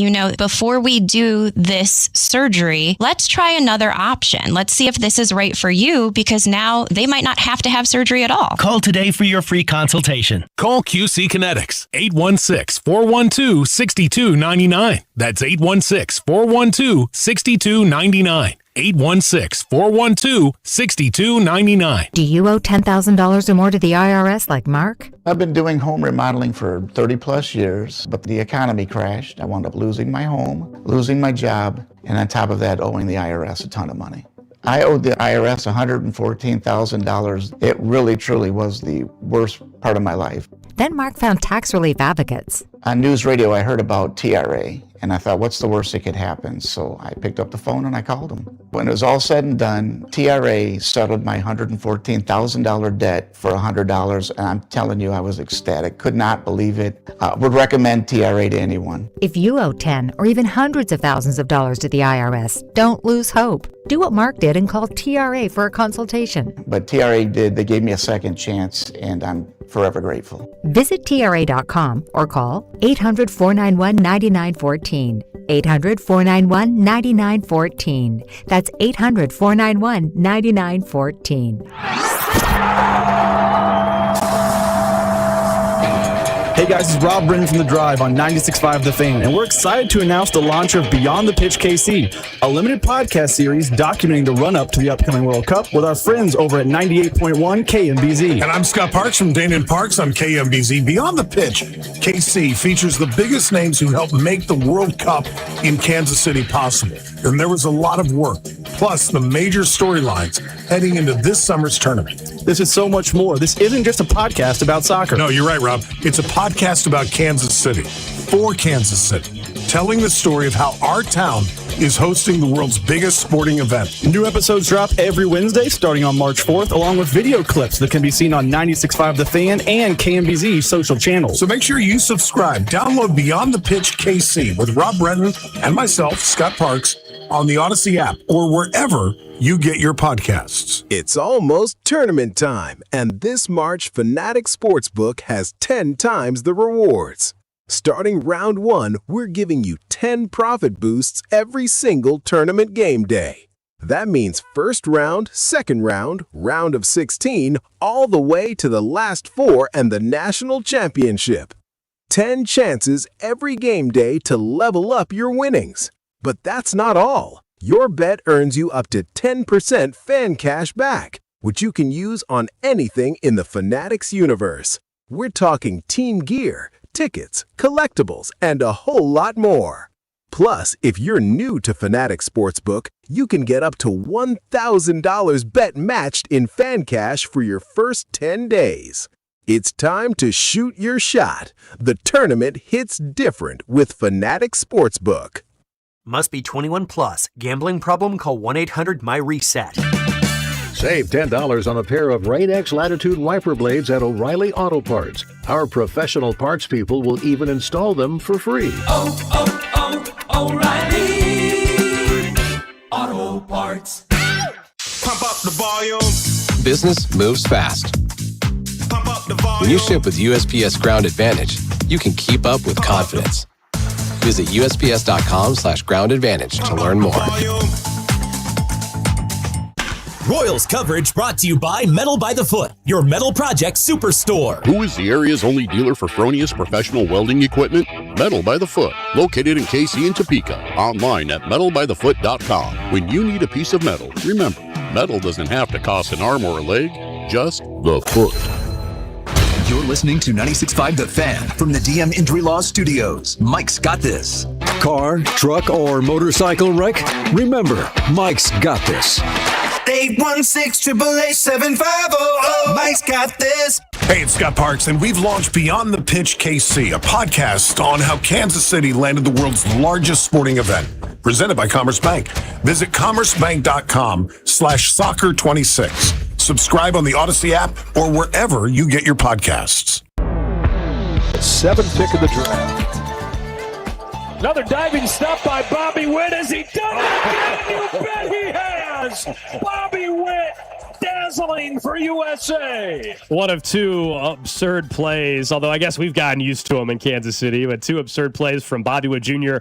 last night on the international stage there at the World Baseball Classic. The U.S. in action again tonight, taking on Italy. Normally, this is the Chiefs Red Half Hour. Move some things around on the show today, and during the Chiefs Red Half Hour, it's brought to you by the Leavenworth PD. Be a cop, be yourself. Build your career at Leavenworth PD. Apply today at leavenworthks.gov/police. But let's talk some baseball here. We welcome in the general manager of the Kansas City Royals and president of baseball ops, JJ Picollo. I know we are used to it, seeing Bobby make plays like that, but what's it like as a GM to see him do it on an international stage like that? It's really cool. I mean, as you said, I mean, we see it a lot, but I thought the coolest thing of it all was watching the reaction of the other stars on the field. You saw Paul Skeens' reaction. You saw Bryce Harper's reaction. They haven't been on the field with them, so they don't see it, firsthand. So that was their first chance to see Bobby do something special. And of course, he did it twice, in addition to the hits and the stolen base and the walk and all the other things, he did great last night. So it was a fun game to watch. I know this sounds very privileged, but because you see it a lot, do you get kind of numb to it where you're like, oh yeah, nice play, Bobby? Or do you still get the, the moment of spectacular joy from those, No, I love it. It'll never get old. I mean, it's just, you see it and it's like, did I just see what I think I saw? And it just never gets old. I mean, we've seen him make those plays, but it never gets old. The next one will be just as exciting as the ones he made last night. You've got numerous players playing for various countries, of course, during the WBC.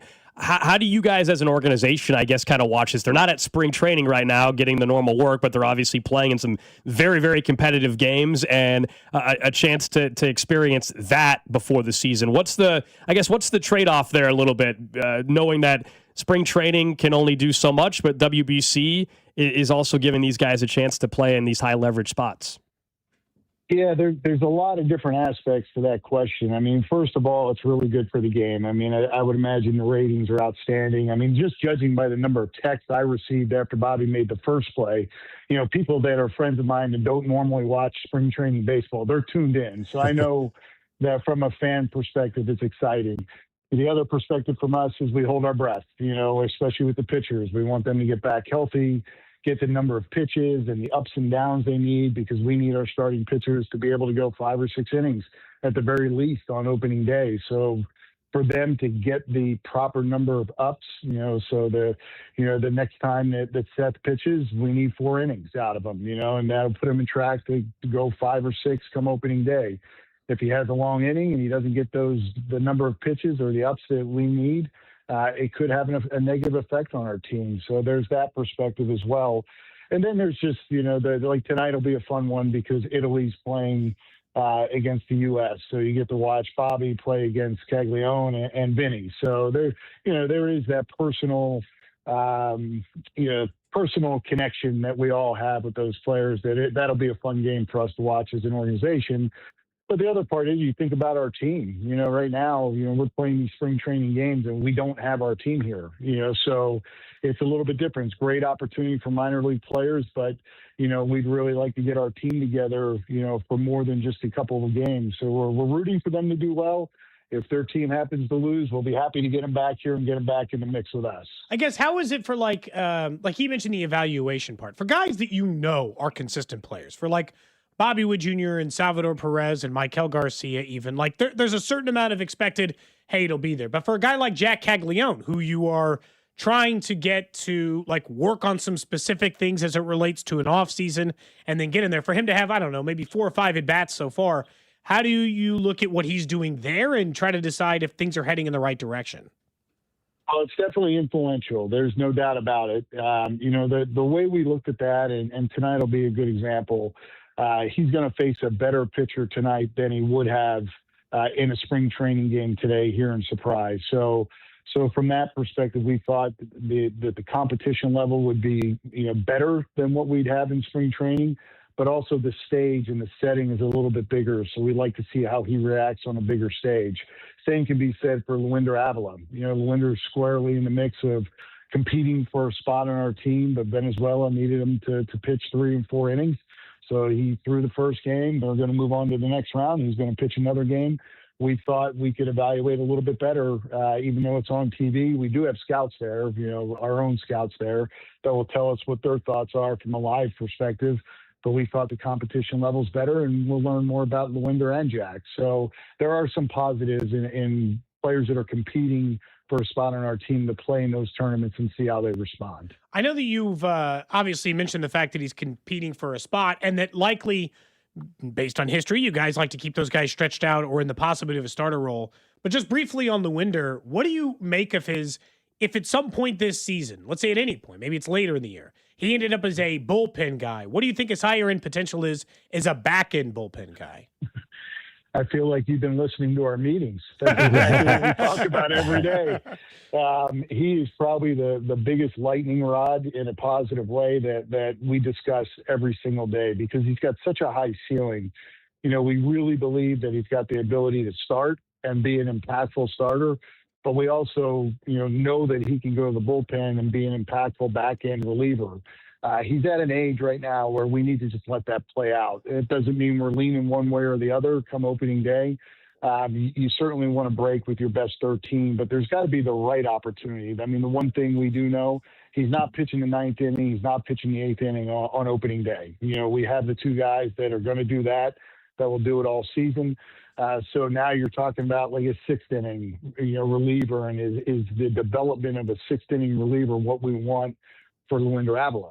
So it's a philosophical decision. The talent is there, but that's one of those decisions that we not only got to think about the here and now, but we got to think about our team moving forward, 27, 28, 29, and what kind of impact will he have on that team. So that's a tough one. That's probably been our most difficult discussion all spring long. We're talking to JJ Picollo here on 96.5 The Fan. Now back in Surprise, Arizona with the players that are out there on the diamond. What's the latest on Michael Massey? I believe there was an update today from Matt Quatrero. Are you guys just going to be pretty cautious with this going forward? What's the latest on this calf strain for Michael Massey? Yeah, I think the good news is it's low grade, and our training staff is optimistic. He's probably not going to play for the next 7 to 10 days, but he'll be active. He'll be on his feet. He just won't be playing in games. So we had a very similar injury with another player earlier this spring, and it took him, no more than 10 days to get back. So I think we'll know more about it once we get into day 4 and 5. Is this progressing the way we thought it would? And if it does, it certainly, lends itself well to opening day. If it seems to be prolonged and we got to slow it up, then we have a decision to make on Michael's situation come opening day. But the initial report was low grade strain. We are definitely more cautious this time of year than we would be, say, in August when we'll push it a little bit more. Sometimes 80% of one player is better than 100% of the alternative. And, that comes into play a little bit more later in the season. But right now it's about having a good foundation so this doesn't linger and he's playing injured for a month or so. For just one of those other younger players we mentioned to go outside Avila, Noah Cameron obviously was a really good starter for you guys last year. How close to what he looked like last year are you guys seeing early on from Cameron, or better? Or, what's he looked like so far in spring for you? He's been good. He's been good. His command's good. He's repeating his delivery. The interesting thing with Noah, last year he came in here to make a statement and try to make a push to make the club. This year he's going to be on the club. He's fourth in Rookie of the Year voting. He certainly, what he did last year has earned a spot on the club opening day. So he's approached it a little bit different. He doesn't have to dial it up, quite the way he did last year because he's earned that right. And that's what happens with guys as they get older. They use spring training to get ready for the regular season as opposed to coming in and really having to compete for a spot. We don't want guys to get complacent. That's certainly the fine line, especially for a guy in his second year. But I think what we see right now is exactly what we were hoping to see out of Noah. He's throwing strikes. He's getting his work in. He's gotten into a couple jams. He's gotten out of those jams. And that's good for spring training as well because they need to feel the traffic that'll be on the bases because come the 27th, it's for real. We can't use the spring training rule and pull them out and put another pitcher in to finish the inning and put them back out for the next inning. So sometimes getting into a little bit of traffic is good for the starting pitchers, and he's experienced some of that as well. I don't think we've had a chance to talk to you since you guys went out and acquired Starling Marte. Where's his ramp up at right now, and is he on track to be ready to go and obviously on the major league roster potentially by the time you get to opening day? Yeah, he's ready to go. He's in phenomenal shape. I mean, he's one of those guys that's going to be forever young, just blessed with that type of genetics. But he took 4 at-bats in a minor league game yesterday. He's going to take another 4 today in a minor league game, and then we expect him to be in the lineup tomorrow and get the number of at-bats he needs to be ready. And for veteran guys, it doesn't take them all that long. But he's certainly an addition to our club that we thought we needed.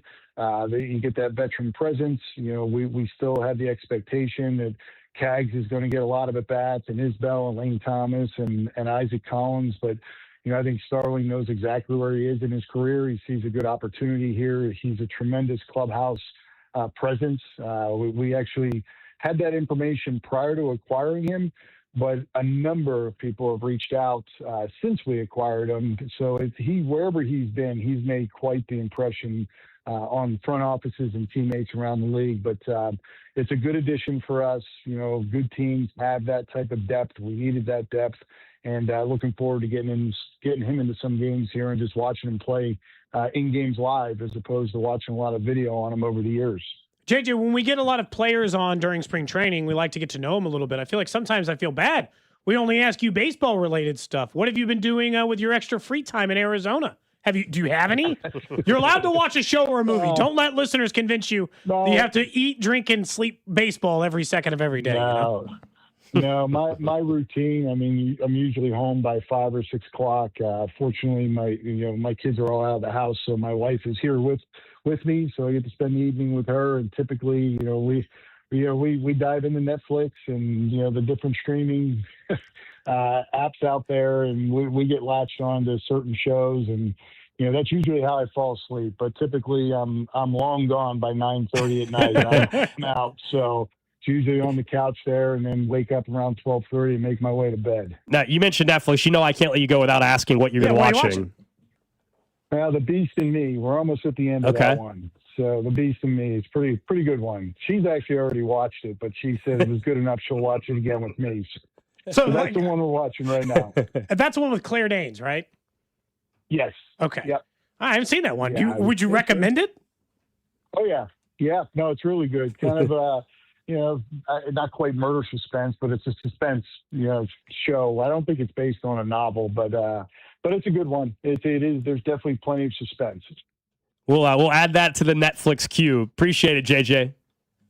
All right, guys. Thank you. There you go. That's JJ Picollo, Royals General Manager, President of Baseball Ops, with us here on 96.5 The Fan. I might have to check that. I've heard the name. I have not. I didn't even. You knew the cast right away. I didn't even know that. I've seen the screen cap with the actress, and I recognize Claire. I don't remember anybody else in it, but I remember her being in it. I was like, okay, yeah, maybe that at some point. And I like a good suspense thriller type show, the same as you do. As far as what on the baseball end there with JJ, I think the one, and I get it, I see on the text line, and I think any fan will have this reaction. They're saying they're just being very cautious given the time of the year with it, but the Michael Massey calf strain, they're saying it's low grade, but that concerns me just a bit given his track record. I know this is not a back injury, thank goodness. It's a calf strain. It's still only March 10th, so even if he misses 10 days, it's 2.5 weeks until we get to opening day. It's one to watch. I just get nervous given, unfortunately, he has struggled to stay healthy throughout his career. Well, especially because they're likely to face a righty on the mound to open the season, and so you would think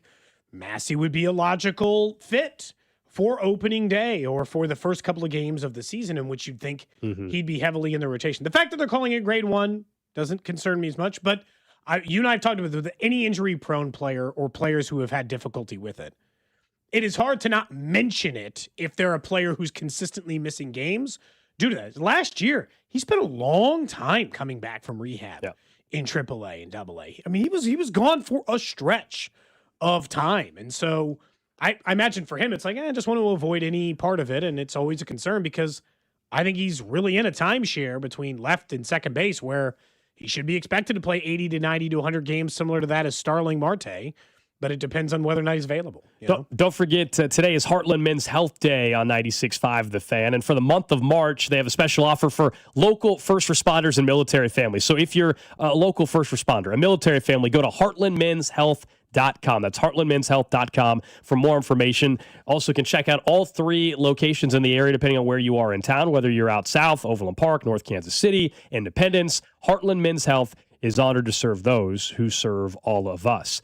Coming up in about 10 minutes or so, we'll let you know what Travis Kelce had to say. He was on the Pat McAfee show for his first media appearance post signing the 1-year, $12 million deal with the Chiefs. I'm actually surprised he went on there before New Heights podcast got released tomorrow. Very much the same. I would have thought the first time he spoke about it was on there. Now, either they gave a nice little appearance fee or working That's his with guy, though. He's close with him. He's close with him, and working with the worldwide leader. If you're thinking you've got a post-career and maybe his brother works for ESPN. Mm-hmm. I mean, there are some angles Who was it? who definitely certainly make ESPN and McAfee show a fit for that. That's all. I think it was Andrew Marchand, who does a lot of the sports businessy type of reporting. Yeah. He had said that, so it was interesting when the numbers were out there for Kelce's contract, 1 year for 12, up to 15 with incentives.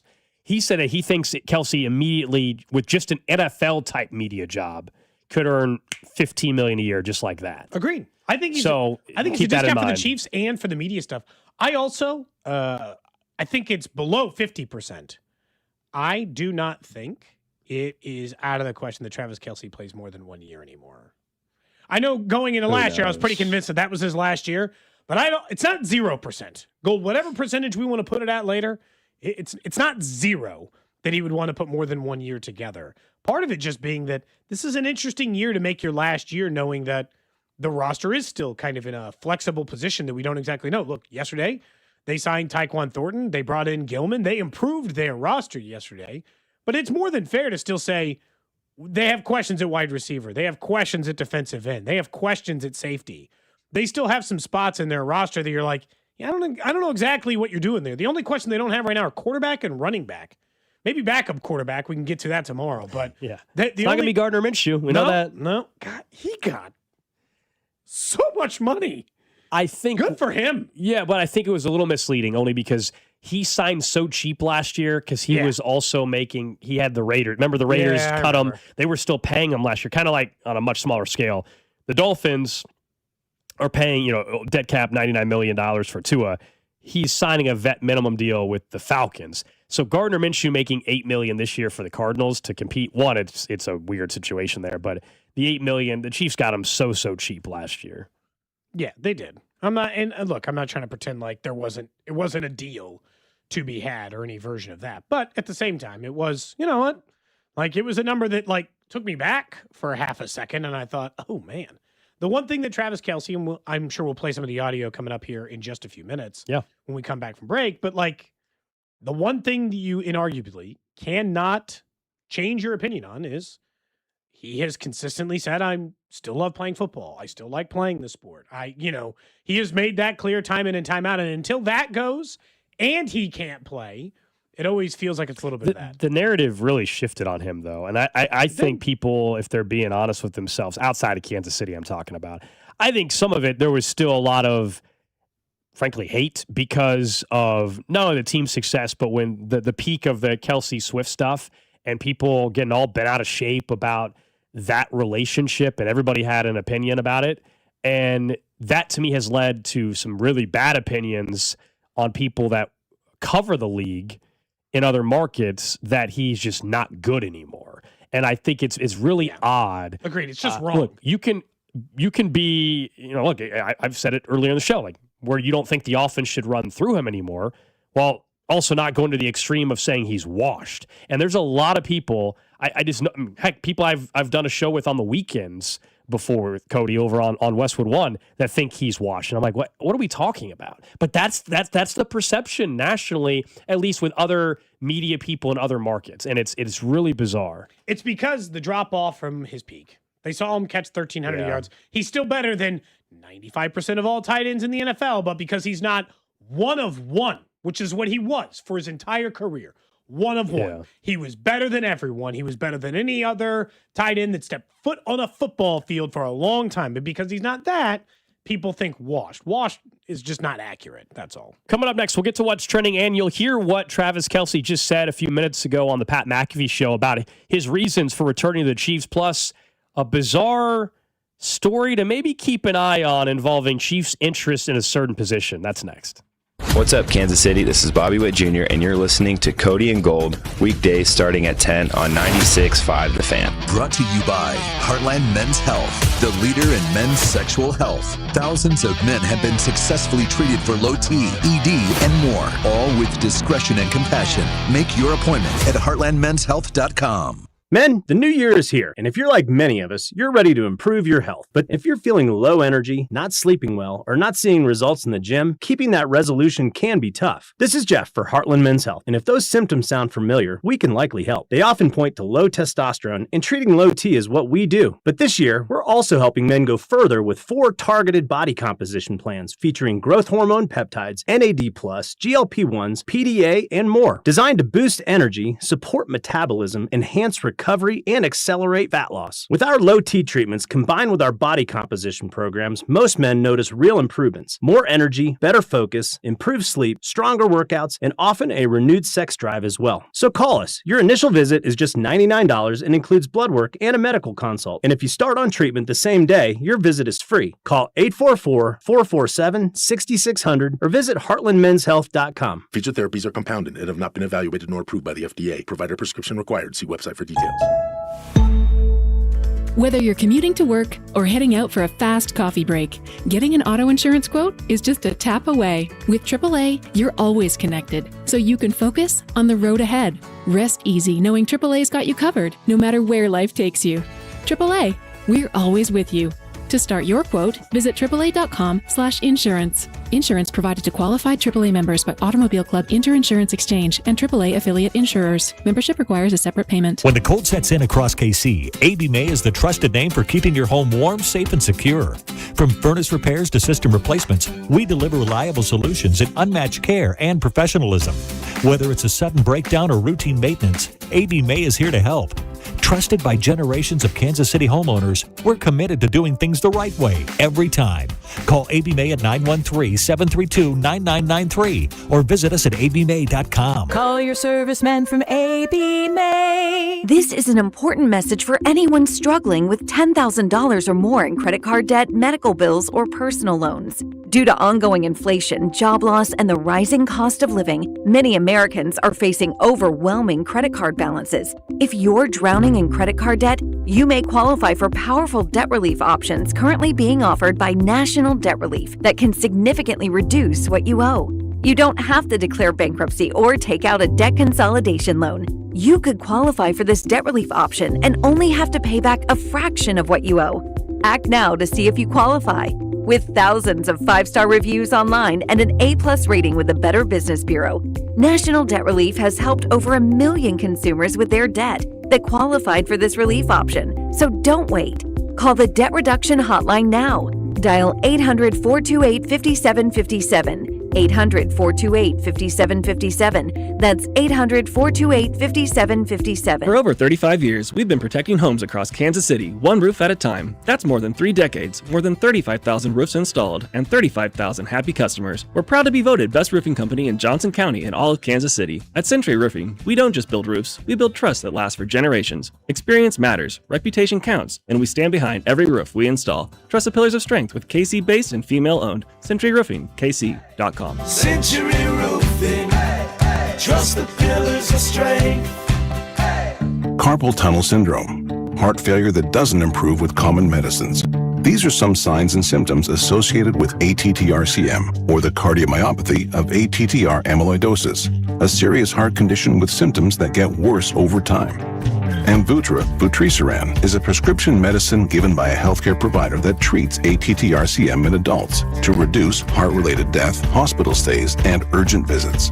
In a clinical study, Amvuttra was proven to help people live longer and have fewer heart-related hospital stays and urgent visits over 3 years compared to placebo. Amvuttra lowers the amount of vitamin A in your blood, which can affect vision. Other side effects include pain in the arms or legs, pain in the joints, and shortness of breath. These are not all the possible side effects of Amvuttra. For prescribing information, call 1-833-256-2748 or learn more at amvuttra.com. Ask your doctor about Amvuttra for ATTR-CM. Spreadsheets, clunky software, 100 different logins just to run your business? Ah. There's a better way. Odoo.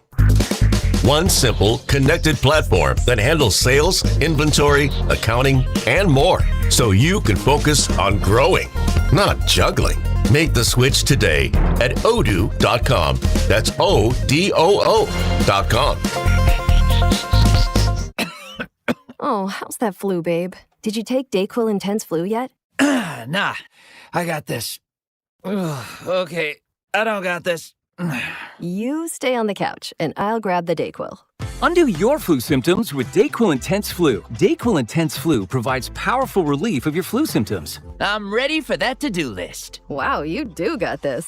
Dayquil Intense Flu. The daytime coughing, aching, fever, under your flu, medicine. Use as directed, keep out of reach of children. Furnished by IntelliBrands. Whether because of discomfort, lack of mobility, your lifestyle, or occupation, you sit inactively way too many hours a day. Get an Ellipse, the premium quality automatic seated exerciser that strengthens legs, increases mobility, and boosts circulation without physical strain or impact. Improve your flexibility and balance. Strengthen and tone your legs. My joints feel better, my knees feel better, my back feels better, and it makes me feel stronger too. My circulation is moving. I'm burning calories, and it makes me feel energetic. It's so quiet that none of my coworkers even know I'm using it. Call now and order Ellipse, the seated exerciser that strengthens legs, increases mobility, and boosts circulation. And for a limited time, get a free upgrade to our deluxe bundle with a faster motor, sport mat, and wireless remote. Call 800-555-1212. That's 800-555-1212. 800-555-1212 now. These statements and products have not been evaluated by the Food and Drug Administration. These products are not intended to diagnose, treat, cure, or prevent any disease or condition.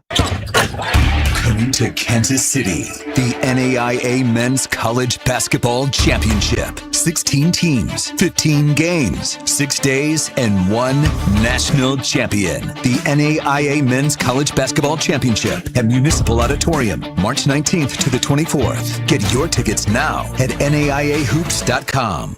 The Drive's Papa Shot Tournament is Wednesday, March 18th at Draftcade starting at 6:30. This is your home for Kansas City sports. 96.5, The Fan, KFNC FM and AM, HD1 and HD2, Kansas City, an Odyssey sports station. What's trending? Cheddar, mozzarella, Havarti. What's Trending is brought to you by Gann Asphalt and Concrete, trusted in Kansas City since 1994. One contractor, all things parking lots. Number one on What's Trending today, so far a little quiet on the Chiefs front, but boy, oh boy, was it busy yesterday, including yesterday evening, just to get you caught up on perhaps what you might have missed. Tyquan Thornton back in a Chiefs uniform. According to Jordan Schultz, it's a 2-year deal worth $11 million. Could be up to 14. We just don't know the specific incentives. Also, the Chiefs trying to sign somebody to their secondary after losing numerous pieces. The Chiefs are signing Ravens free agent Alohi Gilman, also a former Charger. 3 years, $24.75 million, $15 million of which are fully guaranteed. Next up on What's Trending, the U.S. beat Mexico in the World Baseball Classic. We obviously saw those two spectacular plays from Bobby Witt Jr. Durant trying to make it a game for Mexico late, so we'll see. But it's a Royals battle tonight. U.S. takes on Italy. It's not just that it's Jack Caglione and Vinny Pasquantino versus Bobby Witt Jr. Do you know who's on the bump tonight for U.S. or for Italy? Michael Lorenzen. Oh, former Royal. So former Royal, okay. Michael Lorenzen. That's fun. Is on the bump for Italy. So you get like another little taste of Royals in action. So yeah, it'll be look, of all the World Baseball Classic ones you haven't watched so far, I know you're going to the Big 12, but yeah, I got you. No, U.S. and it is a good Italy night to watch. It's a good night to watch if you're a Royals fan. It is. You mentioned the Big 12 tournament. It is officially underway at T-Mobile Center. First game, first round. Arizona State early 29-21 lead on Baylor. Then the next game is shortly after 2. That's Utah and Cincinnati. That's the 16-9 game. And then tonight, the Kansas State Wildcats taking on A.J. DeBonsa and BYU. That's a 10-15 seed matchup. And the late game tonight that doesn't start till at least 8:30. That's Oklahoma State and Colorado. Big 12 tournament coverage is presented by Busey Bank, the official bank of the Big 12. Next up on What's Trending, again, it's been quiet in the NFL in general. Day one was busy, hot and heavy in the NFL, but no big deals for the other free agents, like no Trey Hendrickson deal and others. Ricky Dowdle got 2 years for $12.5 million late last night. Vera Tucker last night went to the Patriots. But overall, I would say it's been a remarkably quiet day in the NFL, considering. Also, Dawson Knox has signed a 3-year extension to stay a member of the Buffalo Bills. Of course, they spent that first-round pick on Dalton Kincaid. Dalton Kincaid a couple of years ago. He was set to be a $17.1 or $12 million cap space hit this year. They obviously saved quite a bit of cap space by signing him to an extension. Elsewhere on the Royals front, we had JJ Picollo on the show, and he gave us a little more insight on Michael Massey's injury. It's a low-grade calf strain, happened last Friday in the game against the Dodgers. He's still going to be able to do some non-game work, but 7 to 10 days was the time frame that JJ had mentioned to us. Sounds like they're going to be very cautious as the fact that it's early March. But given his track record, it's definitely concerning to see an injury crop up already for Michael Massey. Next up on What's Trending, according to Tom Pelissaro just now, former Chief Isaiah Pacheco is landing with, you want to take a guess? Well, you got a smirk on your face, so that's why. Here's why. Not that. It's the Detroit Lions. That's why I knew it was the Lions when Cody had a smirk on his face, because we had talked off air about landing spots for Pacheco, and you were like, that makes sense. I'm like, yeah, they lose Montgomery, Gibbs. I said he's going to be a Detroit Lion. Yeah. It's too perfect of a fit. There you go. And it is a perfect and fit. Dan Campbell's going to love his just like the way he runs through a wall even if attitude. He doesn't doesn't have to be the athlete. Go ahead. Even if he doesn't go anywhere sometimes. Yeah, but he doesn't. All they do in Jameer that Gibbs. offense, hey, all David Montgomery did, hey man, get the ball and run straight. It doesn't matter where you go. He's perfect for that offense. Yeah, I actually think he'll have a pretty good season. Because they go single back, they go I formation, it fits. I do think they'll use him less than they use David Montgomery. I think it's going to be more of the Jameer Gibbs show, but at the same time, I do think it'll be okay. Best of luck to Isaiah Pacheco. It's time to move on, but best of luck for him in Detroit. Do we know the money on that? I am curious just what kind I haven't of seen it yet, but once we get it, we will let you know. Lastly, on What's Trending, did you see, Gold? Mark Turgeon.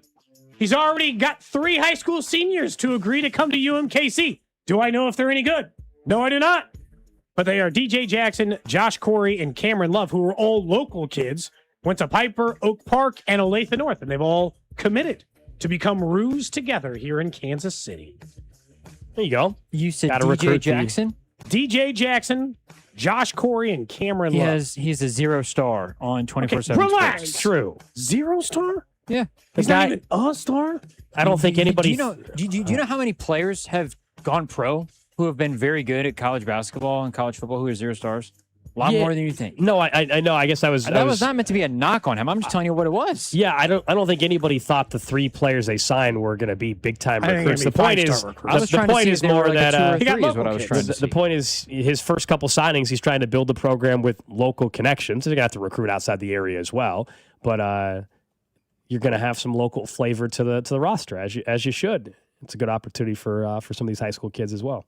6'3" point guard is Love out of Olathe North. 6'4" shooting guard out of OP, and I think DJ Jackson's also a guard. So I'm going to need to find some big man. There you go. That is what's trending here on Cody and Gold. Don't forget, it is Heartland Men's Health Day on 96.5 The Fan, and for this month, they've got a special offer for local first responders and military families. If you're a local first responder or a military family, you can go to heartlandmenshealth.com. That's heartlandmenshealth.com for more information. Check out 3 locations, no matter where you are in town. Overland Park, North Kansas City, Independence. Heartland Men's Health is honored to serve those who serve all of us. We had mentioned Travis Kelce had just wrapped up an interview on the Pat McAfee show. First time he has spoken since reports that he is coming back to Kansas City on a 1-year, $12 million contract. This is his answer when he was asked just how long did he debate whether or not he was going to return to playing football or retire, and why did he choose to come back to Kansas City? Yeah, I'm not gonna lie. It was pretty short and brief, and the Chiefs knew where I was the entire time on it. I think you always need to take a step back. You always need to take a step back, breathe, let the emotions of the season settle down, and see where the body is and things like that. But man, I'm still in love with this game. I still love going to work, putting on the pads, grinding it out, and just playing the game. And I think my best opportunity was playing for the Chiefs yet again and running this thing back with Pat Mahomes and Coach Reed, and got my guy Eric Bieniemy, Coach Bieniemy back. There's a lot of pieces in Kansas City that I absolutely love, and I can't wait to get back in the building with him. So he, of course, makes it seem like, there was never any doubt. Honestly, it did kind of feel that way based on the way the reporting started on that. Well, end. that was what was so surprising about not just the decision would he play football or not. I think we've kind of felt that way in most Chiefs fans for weeks that he was going to come back to play. The only reason why it got weird over the weekend on Sunday was the Diana Rossini report suggesting that, well, other teams are calling around and the Chiefs still appear to be in the mix. I don't care if you think, overall at the end people will end up covering for what they were doing. I'm just telling you, there's no way Travis Kelce was considering going to another NFL team. No, ever. And he never will. He'll just retire. And the Chiefs will pay him. We talked about this too. They'll continue to pay him until the wheels either completely come off and he wants to play even though he can't, which I don't think will happen. Yeah, the Christian Party said he's still in love with the game. He still loves the game. He said on his podcast a month ago, it was about, for him, can he keep the routine up in terms of his body being ready to rock and roll? But in terms of the passion for the game, I don't think anybody's questioned that. So before we talk about the usage of him, I think we have to admit, though, that he has figured out a way to extend. This is why I think it's like a 50-50 chance he comes back for a second year. He clearly not found the fountain of youth, but figured out the key to longevity for him. For the 2 years before last year, he looked old and slow and not as athletic. He looked like he was moving in quicksand by his comparison. Look, he was still an effective player. I'm not saying he had just fallen off. Last year, he had looked as good as he had in 3 years. Like he had put himself in shape or in some kind of shape or in a different style that allowed him the ability to, I think, look fresher for longer than he has in several seasons. Now, it is still concerning to me that there's at least one suggestion that maybe they think they underutilized him. And my question would be, in what capacity? Because the underutilized part of their offense is not 7-yard outcuts to Travis Kelce. The underutilized part of their offense is getting the ball downfield. Hell, I'd argue that Tyquan Thornton was more underutilized in their offense last season than Travis Kelce was, which is why I like his contract looking like the kind of number that would imply he has to be used more. Right, and yeah, I think the James Palmer report where he was hearing things about being underutilized, that was a little weird, and that was somewhat concerning only because I don't believe Kelce was underutilized. If you want to say in an offense that struggled, there were certain moments that I guess he should have got the ball more. Fine, but that was the greater, bigger picture issue with the offense. They did not have an explosive running back to complement. They did not have wide receivers that can win one-on-one other than Kelce. And they still don't, right this second. They still don't. This is why I wonder, is there the middle tier of free agency, a wide receiver they could be interested in? Certainly number 9 overall is a potential spot, or even 29 overall in the NFL draft. This was what James Palmer had to say about Kelce and being underutilized. When I talked to people in Kansas City a couple of weeks ago about Travis Kelce, I kind of just roughly asked, what's left? Is he still a really viable tight end? And I got some interesting responses. One of them specifically being, I think we actually underused him in 2025. He's found a way to play at his higher age. He still understands space so well, and obviously that's his connection with Patrick. They both understand spatial awareness, maybe better than 2 other players in the NFL. And they said, we actually got away from him a little too much. We wanted Rashee Rice to be obviously that primary target in a lot of what we did in the passing game. There were certain instances where our offense seemed to stall. We probably should have went to Travis in some of those instances. So if that's true, and I guess it depends on who they add, what do we expect for Kelce then this year? Because last year, he still had 108 targets, 76 catches on 108 targets.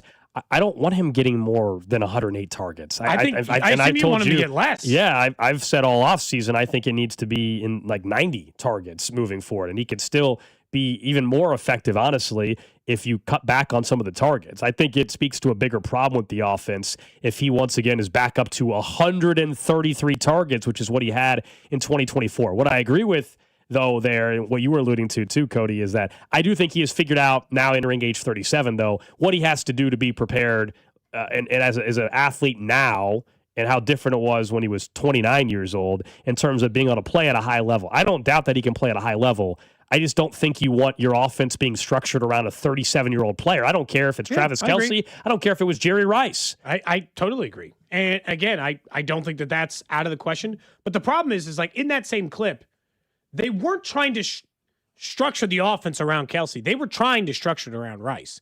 And when Rice was on the field, he got more targets, he got more yards per game, he got more catches. So, like, I think they already made the transition. What I think the difference is, Gold, is you'd like him to be third. And that and I don't think that's crazy. But the problem is I don't want him to be third until I want someone to take it from him. Because if no one's going to snatch it away from him, if Xavier Worthy's not going to prove to be the guy who deserves those, or if, let's say, they take one at 9 or 29 or 40, if they have to snatch it from him. I'm not just giving it away from Travis Kelce, because he is still a more effective at getting open, more effective in their offense than everyone else not named Rashee Rice up to this point. And so unless someone's going to snatch it away from him, I'm not ready to just move him down to 3 by default. I want them to find somebody to take that away from him. The real question is, if Rashee Rice isn't available, well, then he's auto de facto 1 again. And what the hell do we do? Which goes back to why I think they should trade for Brian Thomas Jr. And the fact that he is available in the market now does intrigue me for a variety of reasons, because I think he's a good fit in others, but because I think he instantaneously is 2. Let's just even say Rice plays. Yeah. The trade for Brian Thomas, it is Rice 1, Thomas 2, Kelce 3, and the order of operations feels right again. Agreed. And then Worthy's 4 and Thornton's 5. And look, do I want a first-round pick to be down to 4th in the order? No. I'd like him to take a step forward. But again, until he proves otherwise, he hasn't. He hasn't taken that leap. Now, I actually think he's a good candidate for it this year, in fairness, Worthy. I think he's a good candidate, if they kept it the same, to take the leap ahead of Kelce. Yeah, it's a massive year 3. I don't think people should be writing off Xavier Worthy yet. I agree. We'll see. I'm not telling you he's going to figure it out, but I think anybody's saying they already just know what he is. I don't know if that's necessarily fair. Is it concerning, though, that Tyquan Thornton jumped right in and had better chemistry down the field with Mahomes right away? Yeah, that is concerning. I think the counter to that would be, A, Xavier Worthy hurt all last year. Truly, the entire season. Had not only the shoulder issue that required surgery, remember, post-season, but he had an ankle injury, reportedly, some other stuff going on top of that. So that's a big part of it. The other part is we all acknowledge the whole offense was a mess. So is that on Worthy or is that on everybody? Yeah. And then the coaching element. And I'm not even talking about Matt Nagy. I'm talking about if we are truly believing that the Connor Embry thing was as much of a disaster as everybody thinks it was, now they bring in the polar opposite, a guy that with experience has coached Randy Moss, has coached some of the greats. Yeah. You would think he'd be able to get more out of spatial awareness down the field, being out of bounds, feels like something coaching should be able to fix for a talented player. And that's what I'm banking on. Yeah, I think that's more than fair. And look, Alec Pierce, I don't even have to go 1,000. I don't have to look for a crazy example. Alec Pierce's exact career trajectory is what Xavier Worthy should be eyeing currently, which is in the first 2 seasons, do you have more yards? Worthy. In the first 2 years as a starter, Worthy had more yards than Alec Pierce had in his first 2 years. But in year 3, as you mentioned, there was a leap.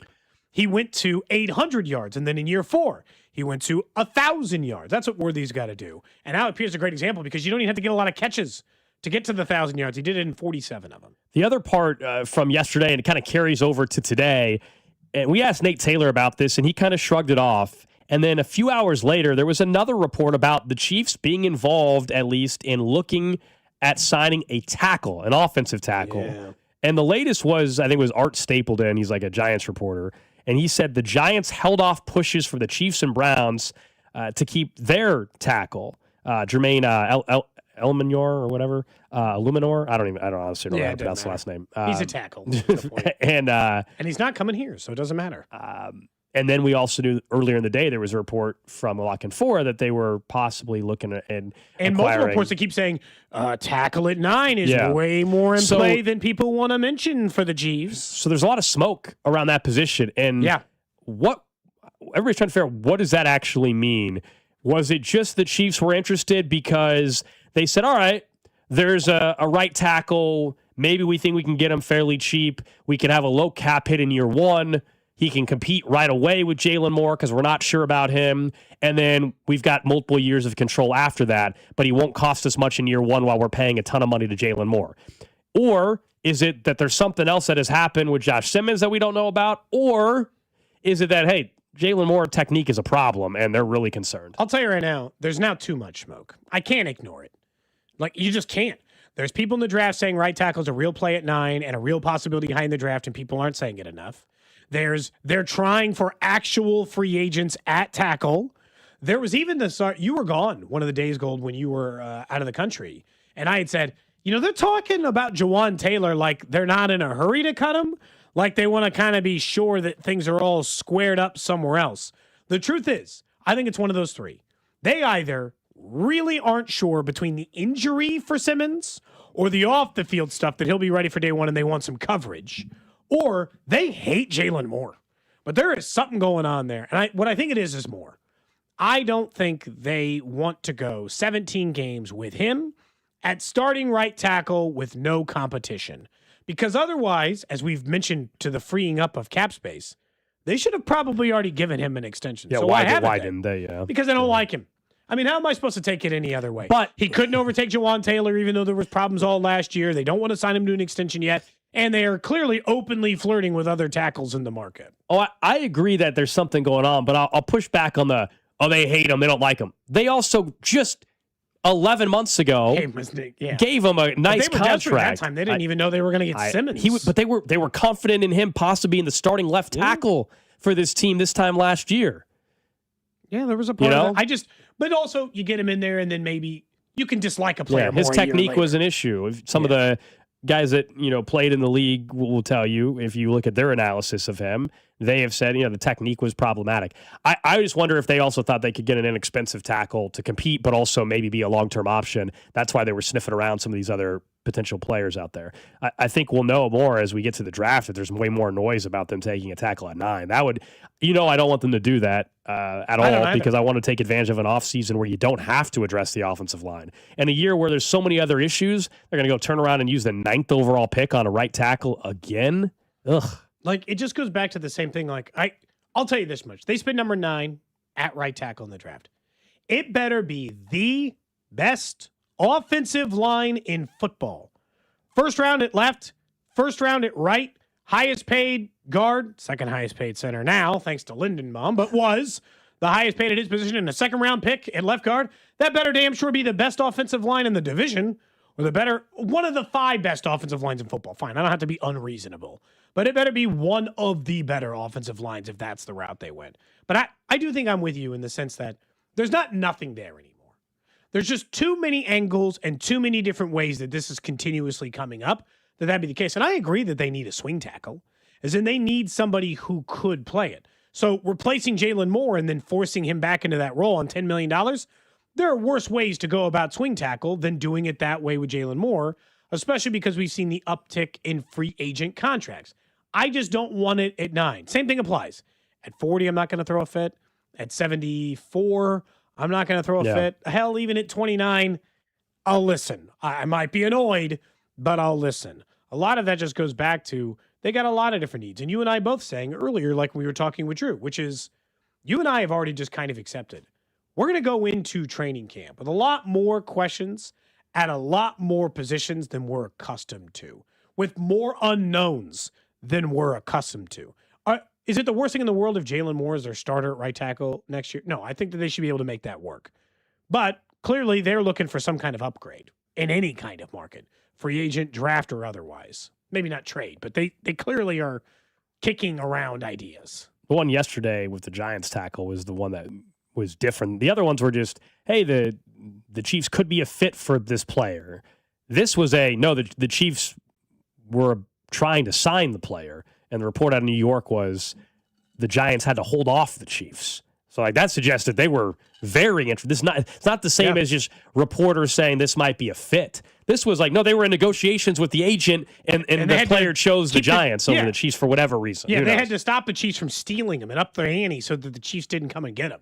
That would imply that they were actively in the market to sign him. So I guess don't be surprised if the next free agent signing we see for the Chiefs isn't a corner, isn't a safety, isn't a wide receiver, but is a free agent tackle. I mean, I guess I would rather them do the free agent path than use the 9th pick. I just kind of like Kenneth Walker. It's like I just value 9. I don't want right tackle at 9. I guess now look, we moved on pretty quick. I don't think we can rule out the fact that there are questions on Simmons on multiple fronts. Is all the off the field stuff out of the question, out of their mind, out of sight? And how is the injury recovery coming? Yeah. That's why swing tackle becomes more important when you're not sure on right tackle. Your left tackle's coming off an injury and he had to miss some time. Like I could see a desire to say, we need a third tackle pretty strongly here just to cover our bases and not get caught with our pants down in like previous seasons when they were just like stuck with their ass in the wind, right? Like they've got to avoid that, I guess. All right, coming up next here on Cody and Gold, let's talk about some of the teams that spent big money yesterday in free agency. They also happen maybe be picking fairly high in the draft. Do we like what any of these teams did? Is there some surprise spender out of the group? Plus the random question of the day right here on Cody and Gold. This is Cody and Gold on your new home for Chiefs football. 96.5, The Fan. Brought to you by Heartland Men's Health, the leader in men's sexual health. Thousands of men have been successfully treated for low T, ED, and more, all with discretion and compassion. Make your appointment at heartlandmenshealth.com. Man, maybe you haven't been feeling the same in those workouts or the way, the energy you have with the kids. Like, lots of stuff can change with your body as you get older, and these things can be signs of low testosterone. If you've been wondering, hey, do I have low T? Is this something I need to work on?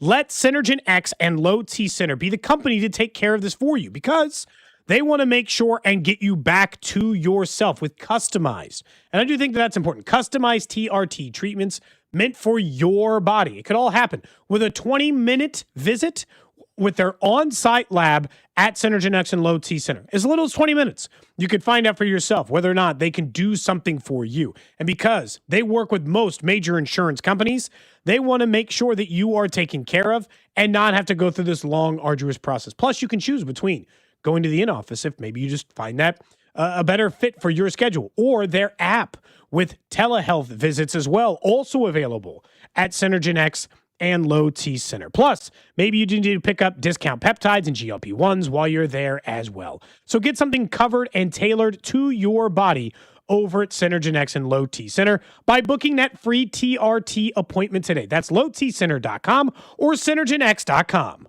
CertaPro Painters recently painted my home and exceeded my expectations. I booked a free estimate, reviewed a detailed proposal, and scheduled my project on the spot. When you choose CertaPro Painters, you're partnering with trusted local professionals with over 70,000 five-star reviews. Ask about their spring sales event for 10% off qualifying projects through May 15th. Each CertaPro Painters business is independently owned and operated right here in KC. Schedule your free estimate at CertaPro.com. That's Certa with a C. Wesley Financial Group is not a law firm. Ask yourself this question. Is it really worth holding on to that timeshare that you know you need to get rid of? Here's the truth. The average maintenance fee just went up over 17%. That could have been 117%, and there's nothing you can do about it. When you buy a timeshare, you give them a blank check for annual maintenance and assessment fees. I'm Chuck McDowell, founder of Wesley Financial Group. For 15 years, I've helped over 50,000 families cancel their timeshare. Not sell it, not transfer it, cancel it. Did you buy a timeshare because they told you it was a great investment and your maintenance fees would never go up? That's a lie. Are you ready to get rid of your timeshare once and for all? Simply call us and I'll send you our timeshare exit kit that explains all your options for cancellation. Call Wesley now for your timeshare exit kit. 800-885-3100. 800-885-3100. 800-885-3100. Hey, it's Rob Britton from The Drive on 96.5 The Fan, and we're excited to announce the launch of Beyond the Pitch KC, a limited podcast series documenting the run-up to the World Cup with our friends over at 98.1 KMBZ. And Rob, I'm Scott Parks from Dana and Parks on KMBZ. Beyond the Pitch KC will feature the biggest names who made the World Cup in Kansas City possible, plus the biggest storylines heading into this summer's tournament. This is not a podcast about soccer. Don't get us wrong. This is a podcast about Kansas City. This is a podcast for Kansas City. And this is a podcast that'll tell the story of how our town is hosting the world's biggest sporting event. New episodes will be released every Wednesday starting on March 4th, as well as video clips that can be seen on 96.5 The Fan and KMBZ's social channels. Subscribe and download to Beyond the Pitch KC, a limited podcast series with myself and Rob Bretton on the Odyssey app or wherever you get your podcasts. Hi, I'm John Ray, your friend and jeweler at Shane Company. Getting engaged? So friends, listen up. Shane Company engagement rings are protected with our all-inclusive free lifetime warranty. We stand behind the same quality we've offered since 1929. Our rings are crafted to last. It's why our warranty is the only one that protects your center stone. We also cover repairs, resizings, cleanings, and so much more. That's money you keep for you and your family. Because a friend always has your back. Shane Company, your friend and jeweler. Did your HVAC struggle through this rough winter? When it comes to your home comfort, trust the local experts at Hamilton Plumbing, Heating, AC, and Rooter. Right now, you can save up to $2,000 on a new HVAC system with our trade-in allowance program. Over 40 years experience and more than 8,000 five-star reviews, plus our exceptional service guarantee, means you get safe, reliable service and peace of mind. Visit callhamilton.com/radio for details, terms, and conditions. I know that hiring can be challenging. You sort through tons of resumes and you get too many so-so applicants. You're just waiting for someone to match your role perfectly. Well, now, there's a place where you can meet them fast. ZipRecruiter. Need to hire right away. Start your search for strong candidates. The right fit awaits. Build your team, build it sooner. Meet your match on ZipRecruiter. Just head to ZipRecruiter.com/free right now to try it for free. And you're on your way to meeting your match. 4 out of 5 employers who post on ZipRecruiter get a quality candidate within the first day. So try it now. Go to ZipRecruiter.com/free. Once again, that's ZipRecruiter.com/free. Meet your match on ZipRecruiter. Try it free. Straight Talk Wireless presents Pickup Truck Wisdom. Trust is earned. That's why I've stuck with Straight Talk. Same price since 2009 on Verizon's 5G network. Cause shoot, anyone can make a promise. Keeping it for years, that means something. Now plans starting at $25 a month with 4 lines. Find us at straighttalk.com and Walmart. Straight Talk Wireless. Straightforward. Always. Same price claim applies only to the base monthly price of our $45 plan from October 2009 to present. At quarterback, calling the right play could change the whole game. And when your car breaks down, same idea. Make the right call before the big repair bill hits. CarShield helps protect you from expensive auto repairs. Plans include 24/7 roadside assistance, towing, and rental car options, all to keep your drive alive. Look, breakdowns happen, but choosing CarShield, that's the easiest call you'll make all day. Visit carshield.com now and join the team that's helped millions of drivers save. Coverage varies by plan. View contracts and exclusions at carshield.com. Brought to you by Gravely Commercial Mowers. Gravely Mow the Distance sales event starts March 19th. Your reputation matters. That's why so many landscape professionals choose Gravely. You can save up to 20% on Gravely Commercial Mowers during the Gravely Mow the Distance sales event starting March 19th. Visit your local Gravely dealer today. You're listening to 96.5 The Fan from the DM Injury Law Studios. Mike's got this. Car, truck, or motorcycle wreck? Remember, Mike's got this. 816-888-7500. Mike's got this. Hey, it's Scott Parks, and we've launched Beyond the Pitch KC, a podcast on how Kansas City landed the world's largest sporting event, presented by Commerce Bank. Visit commercebank.com/soccer26. Subscribe on the Odyssey app or wherever you get your podcasts.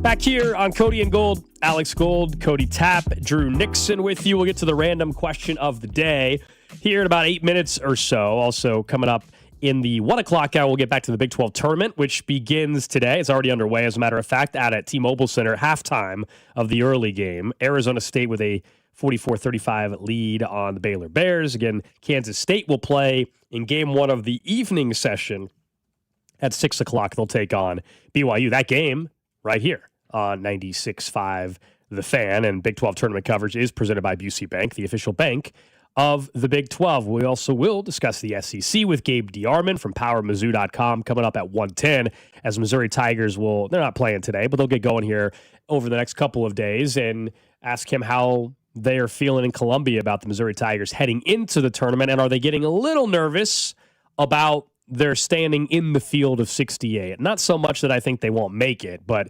of course the bracketologists out there still having them as one of the last 4 in, meaning trying to avoid going or last 4 in without having to go to Dayton.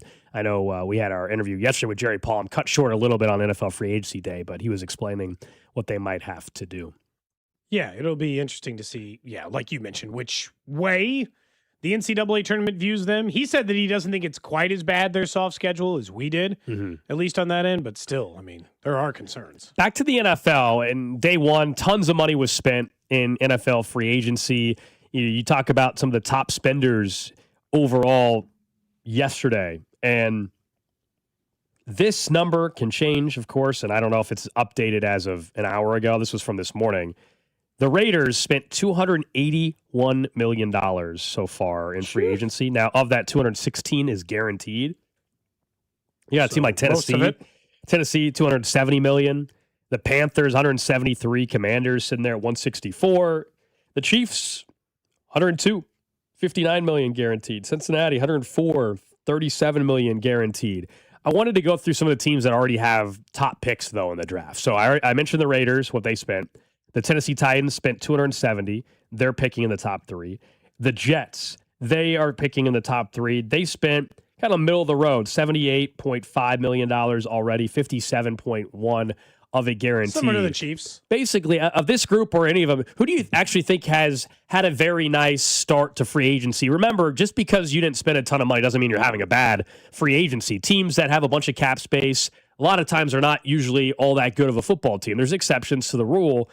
But I think a couple of the teams in the signings are interesting. I'm trying to figure out what the Raiders are doing. They did not waste any time. They overpaid for everyone. Way overpaid. They had the most cap space. Like significantly above market for everybody. They had the most cap space. The issue is they just spent it all on day one. They wasted no time. All the money they saved from Max Crosby's deal, they spent right away. So they were always going to spend it, but yeah, on day one is more of an overspend day than day 2 or day 3. They got a brand new coaching staff. They're trying to build somewhat of a foundation. I do like the Linderbaum signing. I understand it's a high contract. It's needed, though, between Genty and Mendoza. Yep. And you're going to have a quarterback like Mendoza. You have to protect him more than even you would normally say with any other quarterback, just his style of play. So I get what the Raiders are trying to do there. I'll be honest. Tennessee, we were texting about this. When you hired a defensive-minded head coach in Robert Saleh, you knew they were going to try to bolster up the defense. Yes. And they still have a top 5 pick, but they went out and added some dudes to the defensive line and the secondary that I thought it was pretty impressive what they were able to do. We'll see, would they spend their early pick on another defensive player and say, screw it, we're going to go get David Bailey? Or do they go and draft Jeremiah Love, which would be a very Tennessee thing to do, and say, all right, Cam Ward, Jeremiah Love. If I'm Robert Saleh, I might just try to build a ridiculously good defense and draft David Bailey. If they get David Bailey, they might have one of the best. Yeah. They might have the best defensive line in football because they just traded for Jermaine Johnson. They have Jeffrey Simmons. They got John Franklin Myers, and then they have David Bailey. That would be crazy. That is a good defensive line. I would hate to be a quarterback in that division. Really good defensive line. But the problem is like as much as I think that's good for them, like more than anything in a franchise, you got to find out what the hell you have in Cam Ward, your former number 1 overall pick. And the biggest signing they made there was Wan'Dale Robinson, and they overpaid him too. You know who I think, this is so stupid because it means nothing. Do you know who I think actually had the best, who had like maybe the day that I was the most impressed by as a whole? Yeah. The Steelers. I thought Rico Dowdle. I thought the price they paid for Michael Pittman. I thought they had a nice day. With no I thought quarterback, the Steelers had it's meaningless, but it's like they made the savviest moves. Like weirdly enough, I liked what they did over as like on aggregate. I didn't think they overpaid. I thought other teams, and like overpay is relative because I understand the market is higher this year because of the way that the cap went. But like the Patriots were too quiet for me. The Steelers were like the right amount of busy. And then the Panthers and the Titans, 2 teams who easily made some of the biggest, you would think, on paper, roster improvements. I'm like, man, but Jalen Phillips for $30 million a year and Wan'Dale Robinson for $20 million a year. It's just like a hard pill to swallow where you're like, I don't think you got your money's worth, right? Or even like Oweh or some of these guys like Mafe, some of the guys we wanted in Kansas City. By the time the price tag shook out, I'm like, $25 million a year for Oweh? Or even Boye Mafe, who I wanted in Kansas City. He's got 20 sacks in 4 seasons, $20 million a year. I don't know. I liked the Cook signing way more for Cincinnati. Although I didn't hate Cincinnati's day. They got some players that I thought. Well, they just got to do something about the defense. I mean, Yeah, it's no, that's absolutely. fair. I mean, it goes without saying. The weird thing so far, like the most bizarre part of free agency right this second, is that it's day 2. halfway through, so it's early. But Trey Hendrickson, who everybody agreed was maybe the number one free agent on the market, he still doesn't have a deal. And then Jonathan Jones just tweeted out that teams that weren't in on Trey Hendrickson may get in on him as time goes on, as price aligns more with where the market views him. As of this morning, there were teams he spoke with who said the gap between what he wanted and what they're willing to pay was close to $10 million per year. Yeah, the reporter said he wanted 30. My man, you just got injured. You couldn't play all year. You're 32. I know, but Mafe got $20 million Trey a Hendrickson year. is not getting paid $30 million a year. But he should get paid more than Mafe, shouldn't he? For a single year? Boye Mafe's best season's 9 sacks. He had 2 last year. He was also top 8 in the league in pressure rate. He had more pressure rate than Trey Aiden Hendrickson Hutchinson had did. 17 and a half sacks 2 years in a row. I know, but he didn't play last year because his back was hurt. Played in 7. I think that's why he's not getting paid that. If he was healthy all last year, then yeah, he'd get paid $30 million. But he was out last year and he's 32. Fine on the 30, but I mean, he should be thinking 20, shouldn't he? But he wants 30 is what Gold's saying. He wants $30 million. But teams are like, nah, man, we're not paying you $30 million. It's weird. The Bengals reportedly offered him 3 for $90 before last year. Yeah, he no. turned it down, and now They did good not he's giving him not, that. Yeah, go ahead. Now he's not going to get that, it looks like. It's weird. They made a mistake by offering him the contract, but did well not to offer him more, but also made a mistake in not trading him.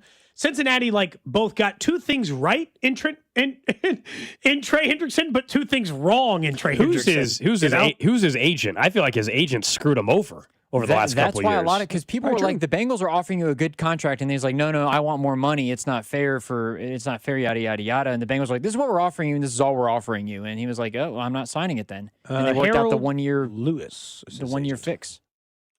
I don't know who that is, but when you start looking, I guess, but here's the thing. If his number decreases and he thinks, okay, screw this, I'm not getting the money I want, I deserve more money, and he fights for it, and instead he gets a 1 year deal, whoever's getting him on a 1 year deal is going to get the best. If he can stay on the football field, they're going to get 15 sack Trey Hendrickson again. That's the big question. He's going to be 33. Probably, I don't know when his birthday is, but he might be turning 33 during the season. But he's not far. He's coming off a back injury. Well, It's we're not adding like an a extra. hip injury. We're making him a year older than what he is. He 32? turns 30. No, he's 31. Oh, okay. He turns I thought he 30. said 32. He turns Okay. 32 in December. So he's basically making it most of the season at age 31. Like, I think the injury thing, to what you said, Drew, is probably more concerning than even like the age part of it. I would say so, yes. The back and only playing The back 7 and the games. hips. But let's not pretend like, sometimes we talk about like pass rushers who are 31, like Von Miller, who are like years and years removed from elite level play, not like 8 sacks, 9 sacks, or whatever. He is 1 season removed from 17 and a half sacks. 1 season, 2 seasons, he had 17 and a half in a row. Yeah. And his 4 of his last 5 seasons are 14, 8, 17 and a half, 17 and a half. He was hurt last year and only had 4. But like, that's what I'm just thinking. Somebody, if they get him for 1 for 15 or 1 for 20, Cowboys should still sign him. Yes. I love the fit for a lot of teams. I'm not saying that Cincinnati was right not to pay him well. Shoot, if that's the number, the Bengals should just bring him back for 1 for 15. Are you kidding me? If it's 15 million, should. go back to. Chiefs Go back should. there. Any team in the NFL, because they're going to get motivated Trey Hendrickson, I guess is my point. And he doesn't need much more motivation than he already has. Here are the teams with the most cap space still left as of 10 o'clock this morning. Commanders still have $75 million. Raiders still have $71 million, despite how much they spent. The Jets, right there around 50. Further down the board, the Bengals still have $30.5 million. Colts, $23 million. The Chiefs are in the middle of the pack of the NFL. They have $19.8 million. Remember, this is also the money you would use for your draft picks. So it's not that $19.8 million is not like they have a ton of space, but enough that if they wanted to sign another piece or two, they could. That doesn't even include if they really like somebody, they could restructure a Trey Smith deal or somebody else. But the teams that are now in trouble cap-wise, currently the Bills are negative 11.6. Help themselves with the Dawson Knox deal today. That might have, this was before that. This was 945. Yeah. Cowboys are $22 million over. Ravens, $10 million over. Vikings, $6 million. What was the Bills? So the Bills' biggest thing was DJ Moore, I guess, right? Oh, yeah. That's yeah. How much have they done? Have they done anything else? Not really. They can't afford to. I mean, they're up against it.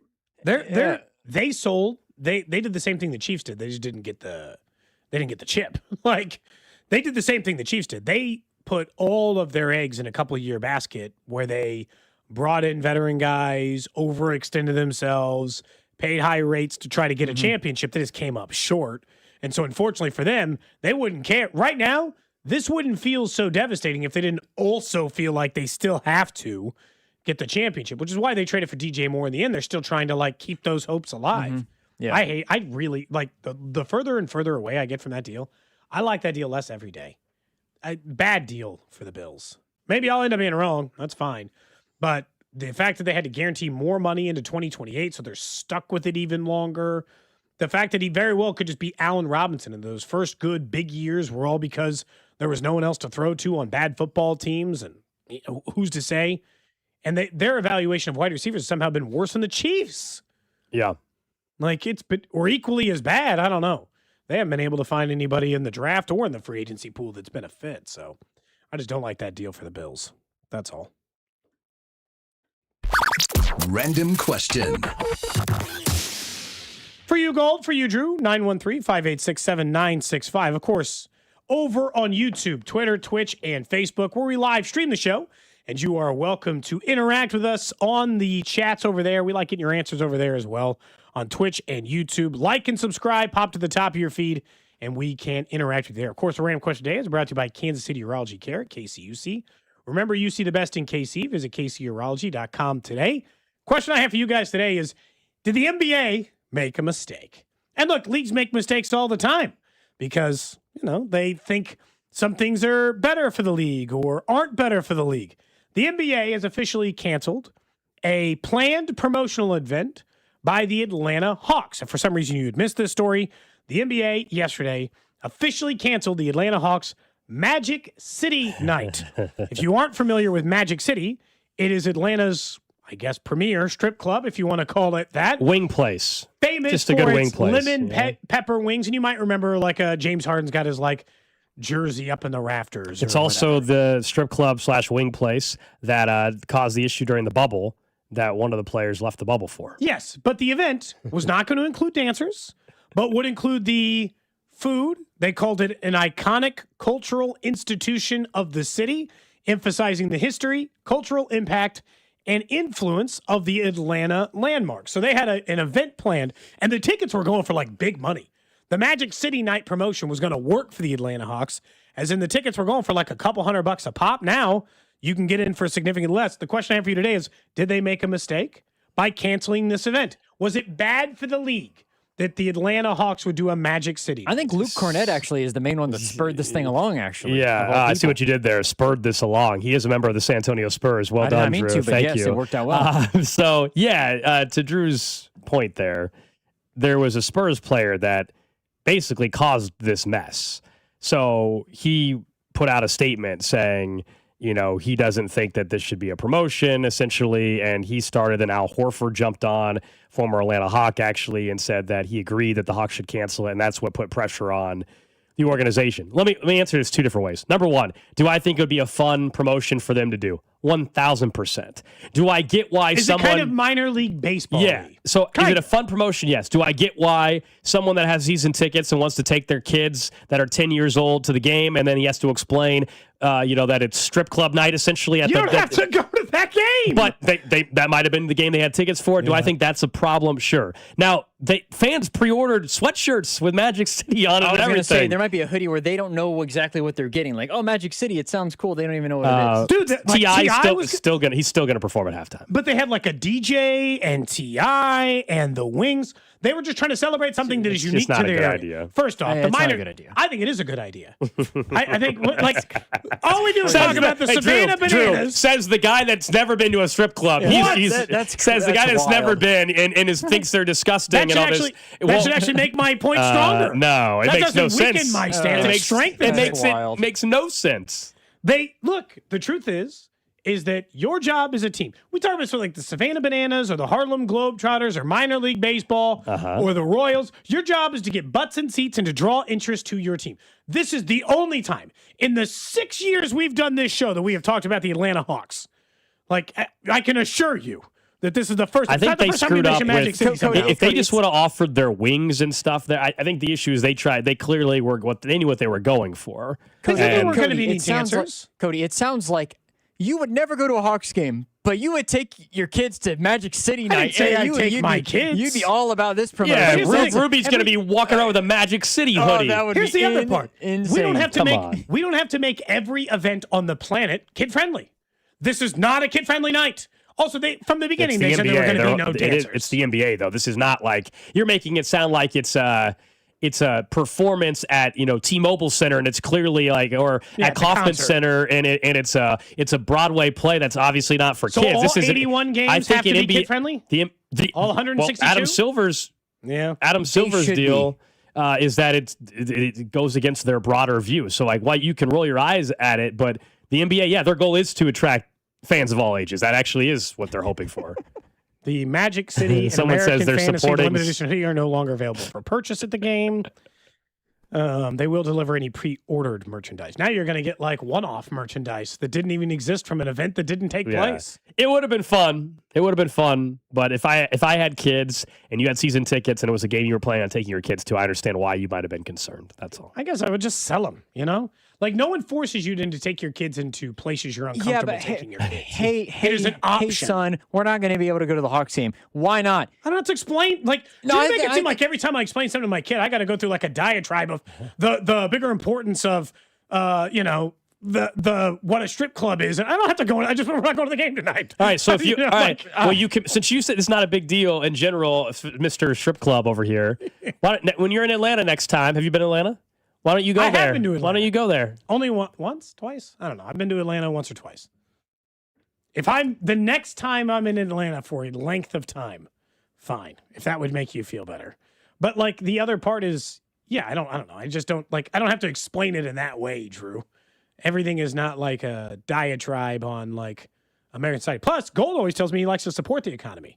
And the local economy. Any economy. You're not supporting this economy. All about supporting the local economy. Someone says NBA is already irrelevant. There's some of you guys really do. hate the NBA. Some of you really tell on yourself on the text line. There's times where you guys really tell on yourself. There's a lot of texts that happen on a daily basis. Anyway, shout out to Luke Cornett, the one of two parts of the nickname French Vanilla that the Spurs have. Wait, what? With Wemby and Luke Cornett. That's what they're calling them? Instead of calling them like the Twin Towers, it's French Vanilla. Oh, my goodness. That's great. It's a pretty good name. That's great. But also, it's not your business, Stay out of it, Cornett. What's this got to do with you? Were they going to play him that night? Is that part of the problem? I don't know. Were they going to play him? I have no clue if it's the Spurs. Was it the Spurs? Because if that's the case, then I guess it would make sense that at least. So part of Luke Cornett's, his thing was we should promote an atmosphere that is protective and respectful of the daughters, wives, sisters, mothers, and partners that we know and love. So now he's saying stripping is not a job that someone's allowed to have. So now he's actually taking down women. It's actually my argument, Drew. Read the comment. Never mind. He's actually taking down women in the institution that any kind of work like that is somehow beneath women, and that they're not allowed to have that line of work. He's actually anti-women, I think, is Cornett. Oh boy. Okay. That's my official stance on on him. All right. I got to figure out if it was him. I want to know if it was him on that night, if it was their game scheduled. What was the do you remember the original date of I forgot the original date of the event. Wasn't it coming up? Wasn't it this week? No, it was against Orlando on Monday, March 16th. Yes, the Orlando Magic? Next week. Yep. Even better. They chose the Magic to do it against? Yeah. Oh, jeez, that was perfectly planned. That was well done. That was well done, Atlanta. Dang. Someone said I need to go back to this comment. Someone said that lemon pepper wings are garbage, and I just not my favorite wing, but lemon peppers and Someone okay. said get garlic parm or Thai chili instead. Oh, they just mean as a flavor combo or at that specific establishment? All they said is side note: lemon pepper wings are gross. Get garlic parm or Thai chili. I do like both those flavors better than are incredible. Yeah. People are just saying you're very hypocritical, Cody. In what way? They're saying it says the guy who's scared to go to the strip club over here trying to standing up. But I don't have a problem with them existing. Yeah. Again, my difference between my personal comfort versus somebody else's doesn't mean someone can or can't go. Yeah, people think that was they think you kind of jumped the gun a little bit. I think that was a statement I think that was an anti-woman statement. Drew, can you read it one more time for me? Let me hear it one more time before we go to break. Yeah, you have to give me a second. I got rid of it. It's okay. It's not that important. Yeah. Oh, here it is. It was from Luke Cornett. We should promote an atmosphere that is protective and respectful of the daughters, wives, sisters, mothers, and partners that we know and love. Yeah, I think that's Yep. anti. That was part of the long statement that he gave. Sure. Either way, it's canceled, so I guess don't plan on being there in 16 days. Cancel your trip. Cody's not going to Atlanta anymore. He was planning on it. Yeah. Late March, right when the Royals are opening their season. March 26th, that's the first game of the Royal season, isn't it? In Atlanta? You could have had a vacation. Unbelievable. You could have had a vacation. Timed out for this show. Unbelievable. Holy cow. Unbelievable. This could have gone a couple of different What are ways. the chances that the Royals actually... Yeah. Okay. Hey, we're real close on this one, I got to say. All right, that top text. Stop lying. Stop lying. Stop lying. 913-586-7965 is the Jay's Southland Tow Service text line. All right, let's check in on the Big 12 tournament. Action already underway at T-Mobile Center. We'll talk about some controversy perhaps around what we could see beginning today there. Also, we'll check in on the STC tournament. Gabe DeArmond of PowerMizzou.com joins us next. You're listening to Cody and Gold, brought to you by Heartland Men's Health, the leader in men's sexual health. Thousands of men have been successfully treated for low T, ED, and more, all with discretion and compassion. Make your appointment at heartlandmenshealth.com. Tune in for the Fan Club every Friday at 1, right here on 96.5 The Fan.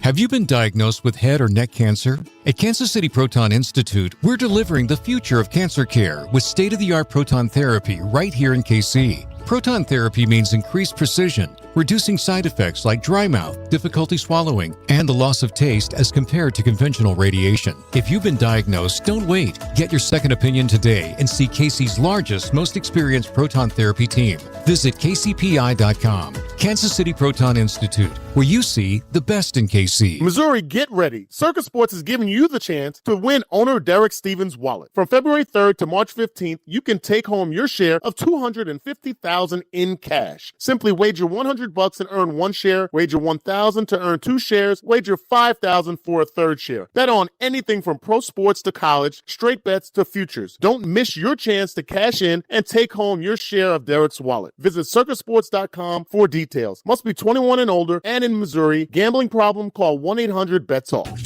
Is your garage door too loud and whining for help? Overhead Door Company of Kansas City will make it all better. They will perform their full 26-task garage door tune-up for just $79. That's just $79 for up to 3 garage doors and openers. You need this done once a year, so why not now? And for just $79. Call Overhead Door Company of Kansas City at 816-221-0072 or schedule online at overheaddoorkc.com. It's Thirsty Thursday at Hy-Vee. Time to stock up the bar and fill up your tank. Earn 50 cents per gallon fuel savings on every $50 purchase of wine, beer, hard seltzer, and spirits. Mix and match all your favorite libations and get a 50-cent fuel saver with every $50 purchase. Stack up the savings and your next fill-up could be free. Don't miss Thirsty Thursday at your Kansas City, Missouri Hy-Vee. Product promotion differs by location. Offers valid where legal, available while supplies last. If you're like me, you're feeling the pinch of high prices right now on just about everything. And that's where my friends at Hy-Vee come in to save the day. Because they're always finding ways at Hy-Vee to save me money, like amazing fuel saver deals. Shop Hy-Vee this Saturday and Sunday and get a 30-cent per gallon fuel discount when you spend $60 on groceries. And you can stack up the savings on Hy-Vee fuel saver deals, and your next fill-up could even be free. There's nothing better than saving money, only at Hy-Vee. Need to sell your house in Kansas City but not sure where to start? Selling a home can feel overwhelming, especially if you're facing foreclosure, a divorce, an inherited property you don't want, or just need to move quickly. But you don't have to figure it out alone. Rex Buys KC is here to help. As a local home buyer, I understand the Kansas City market inside and out. My family and I live right here, so I know the neighborhoods, the trends, and the challenges homeowners face. That's why I take a consultative approach, helping you explore your options and find the best path forward. We buy houses in any condition, no need for repairs, no agent commissions, and no hidden fees. You'll receive a fair cash offer with a closing timeline that works for you. Whether that's in as little as 7 days or at your own pace, just a simple, hassle-free process designed around your needs. If you're ready to talk through your options, call me today at 816-330-6000 or visit rexbuyskc.com.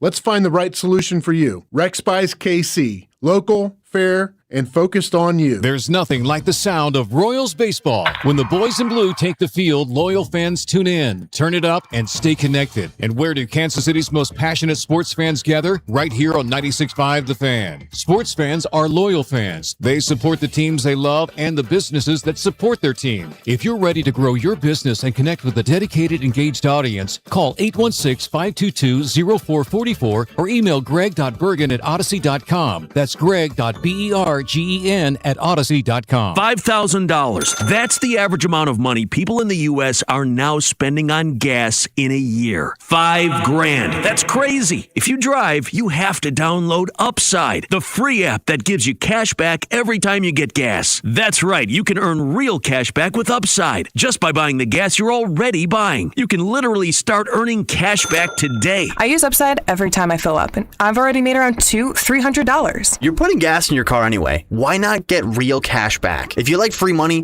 download Upside. I'm saving the cash I earn from using Upside to help pay for a vacation later this year. Download the free Upside app now to earn cash back every time you buy gas. Use promo code FRESH to get an extra 35 cents per gallon on your first tank. You can cash out anytime right to your bank, PayPal, or a gift card for Amazon and other brands. Just download the free Upside app and use promo code FRESH for a 35 cents per gallon bonus on your first tank. That's code FRESH for a 35 cents per gallon bonus.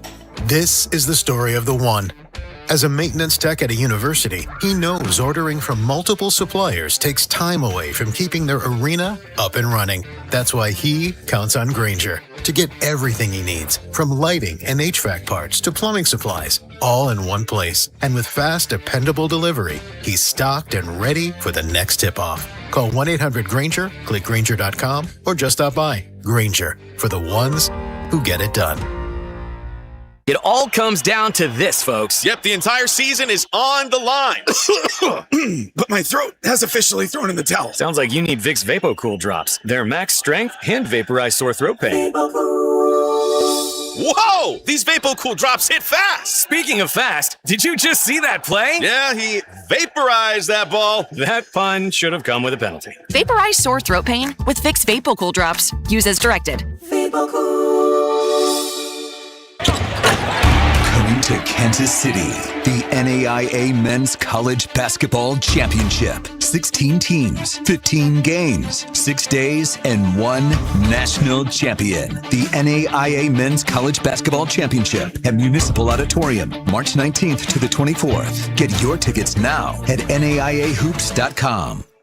Listen between 2 and 6 on Monday, March 9th and Tuesday, March 10th for your chance to qualify for the Drives Papa Shot Tournament. 96.5 The Fan, KFNC FM and AM, HD1 and HD2, Kansas City, in Odyssey Sports Station.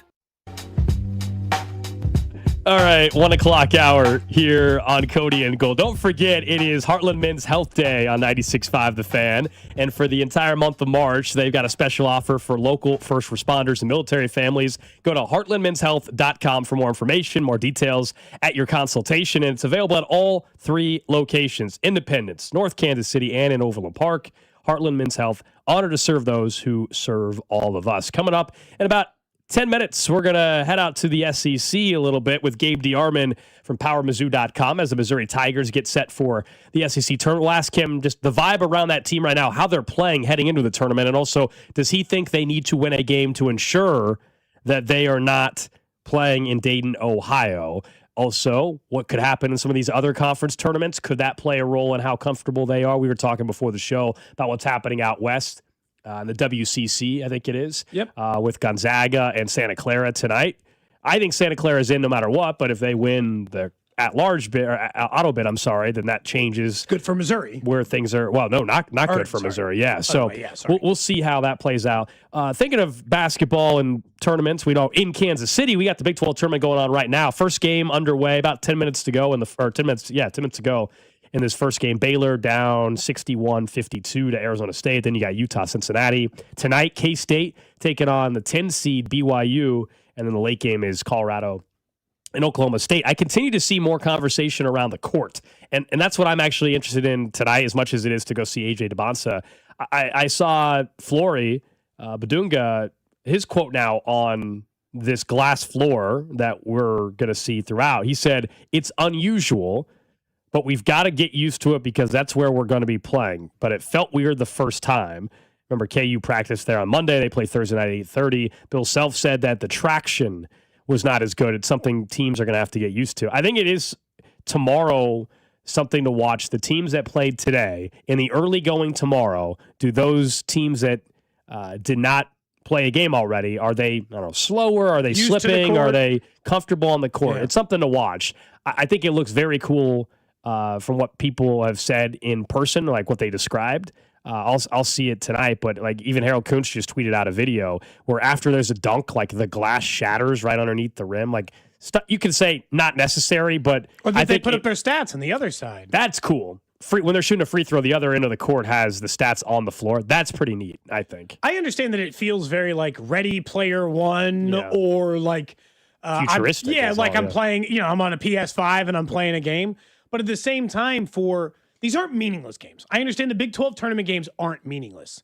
But in the end, even though this is an awesome Big 12 tournament, it's also like an entertainment product in the sense that this isn't the tournament. The teams, Arizona, if they lose to Kansas, if Kansas loses to TCU, like in the end, they'll still be in the tournament. Those games will still matter. Those things will still, there'll be something a week later that matters way more than this. And so the fact that they would add a little like showmanship to it doesn't bother me. Plus, they're at least trying. Maybe it doesn't work. You and I talk about this. Sometimes they try those different broadcasts or they try the different styles and it's not a fit.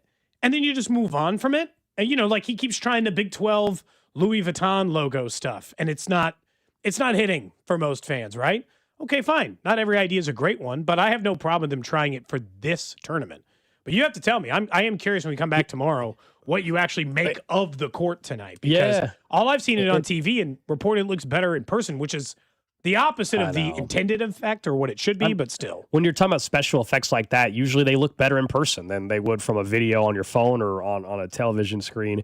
Melvin Council Jr. was asked about, he said, KU needs to get used to the floor, compared it to Rutgers Park in New York City. That was the quote from Melvin Council about the court. I just think that when you have players and coaches talking about it, that's what the tournament's about. Like if you're having them comment about it, and I'm assuming if they're feeling it, then other teams are, I would just be concerned because and hopefully it doesn't become a story.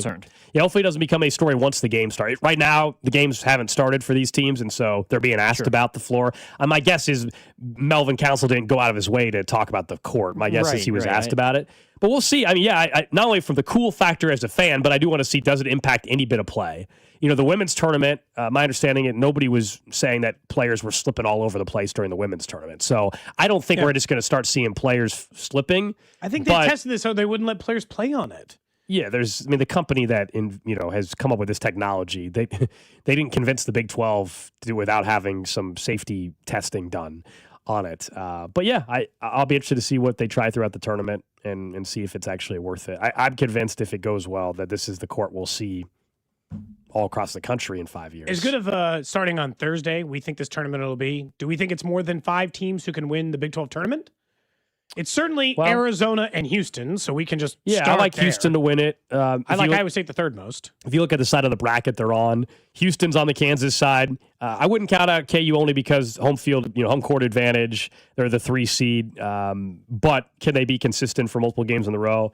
Houston, I really like there. I think Iowa State always is in the mix when they're in Kansas City. We know this, guys. The Iowa State, not only are they very talented, but other than KU fans, they'll have the most fans there. It'll be KU and Iowa State with the most fans represented, especially if you get further into the weekend, if you get to a Friday game or a championship game on Saturday. Yeah. Like someone even, I think this is a fair perspective. I appreciate the person being honest instead of just trying to make it, a much bigger deal than what it is when we talk about the Big 12 tournament. Someone said, I'm a Mizzou fan. I don't miss the Big 12, but I miss the Big 12 tourney in KC. And I think that makes a ton of sense to me. Yeah, I just think that, again, Brett Yormark, and this is always important, like this is, we have a lot of civic pride in the city anyway, and should. But like Brett Yormark, legitimately, I think when he became the Big 12 commissioner, had already told himself, I'm taking this thing out of Kansas City. I'm going to go put it in Las Vegas, the entertainment capital of the world, because that's where all these conference tournaments go, and that's what big-time conferences do. And he got to Kansas City, he saw it for 1 weekend and signed like a 4-year extension. And since then, has signed another. So, yeah, I'm not surprised. All right, let's pivot to the SEC tournament, and we welcome in Gabe DeArmond of PowerMizzou.com. The Missouri Tigers going to wait to see what happens with LSU in Kentucky. Right now, the Tigers slated to play, 11:30 on Thursday against the winner of that LSU-Kentucky game. Most likely it'll be Kentucky, but we'll see. Tournaments certainly bring some unpredictable nature to it. But I want to talk to Gabe about how the Tigers are looking heading in to the SEC tournament. Gabe, great to have you back on the show. What is the feeling in Columbia just with how the Tigers are playing at this given moment heading into an important week? Yeah, kind of, better than it was 2-3 months ago. Not as good as the feeling was, say, a week ago. Yeah. This team, I've said this, I've previewed every game for the past, month and a half, and it's just, I don't know, they could win and they could lose by 20, and neither one would surprise me. You don't really know what you're going to get out of this team on any given night. They are against teams in their half of the bracket in the SEC tournament. They're 7-1. That includes Florida, Vanderbilt, Tennessee, Kentucky, and then against everybody else, they're 3-7, which includes losses to the two worst teams in the league. So I don't know. Is the short answer. What is your, what do you think is the single reason why they are this inconsistent? Like, who is it? Is it one particular player? Is it one particular style? Is there one thing, that consistently happens in these weirdo losses? No, I don't fully trust their point guards. Ant Robinson really struggled. Teal Barrett took over the starting job, and when he's good, he is incredible. Yeah. He had 28 against Tennessee and basically won the game by himself. When he's bad, it's real bad. He's the reason they win and the reason they lose, and very rarely just a guy that's on the floor. So I think that's the most important thing. Obviously there was some health issues, but they kind of got that straightened out. But the only thing that's been consistent for this team night in, night out is Mark Mitchell. Trent Pierce has been amazing and invisible.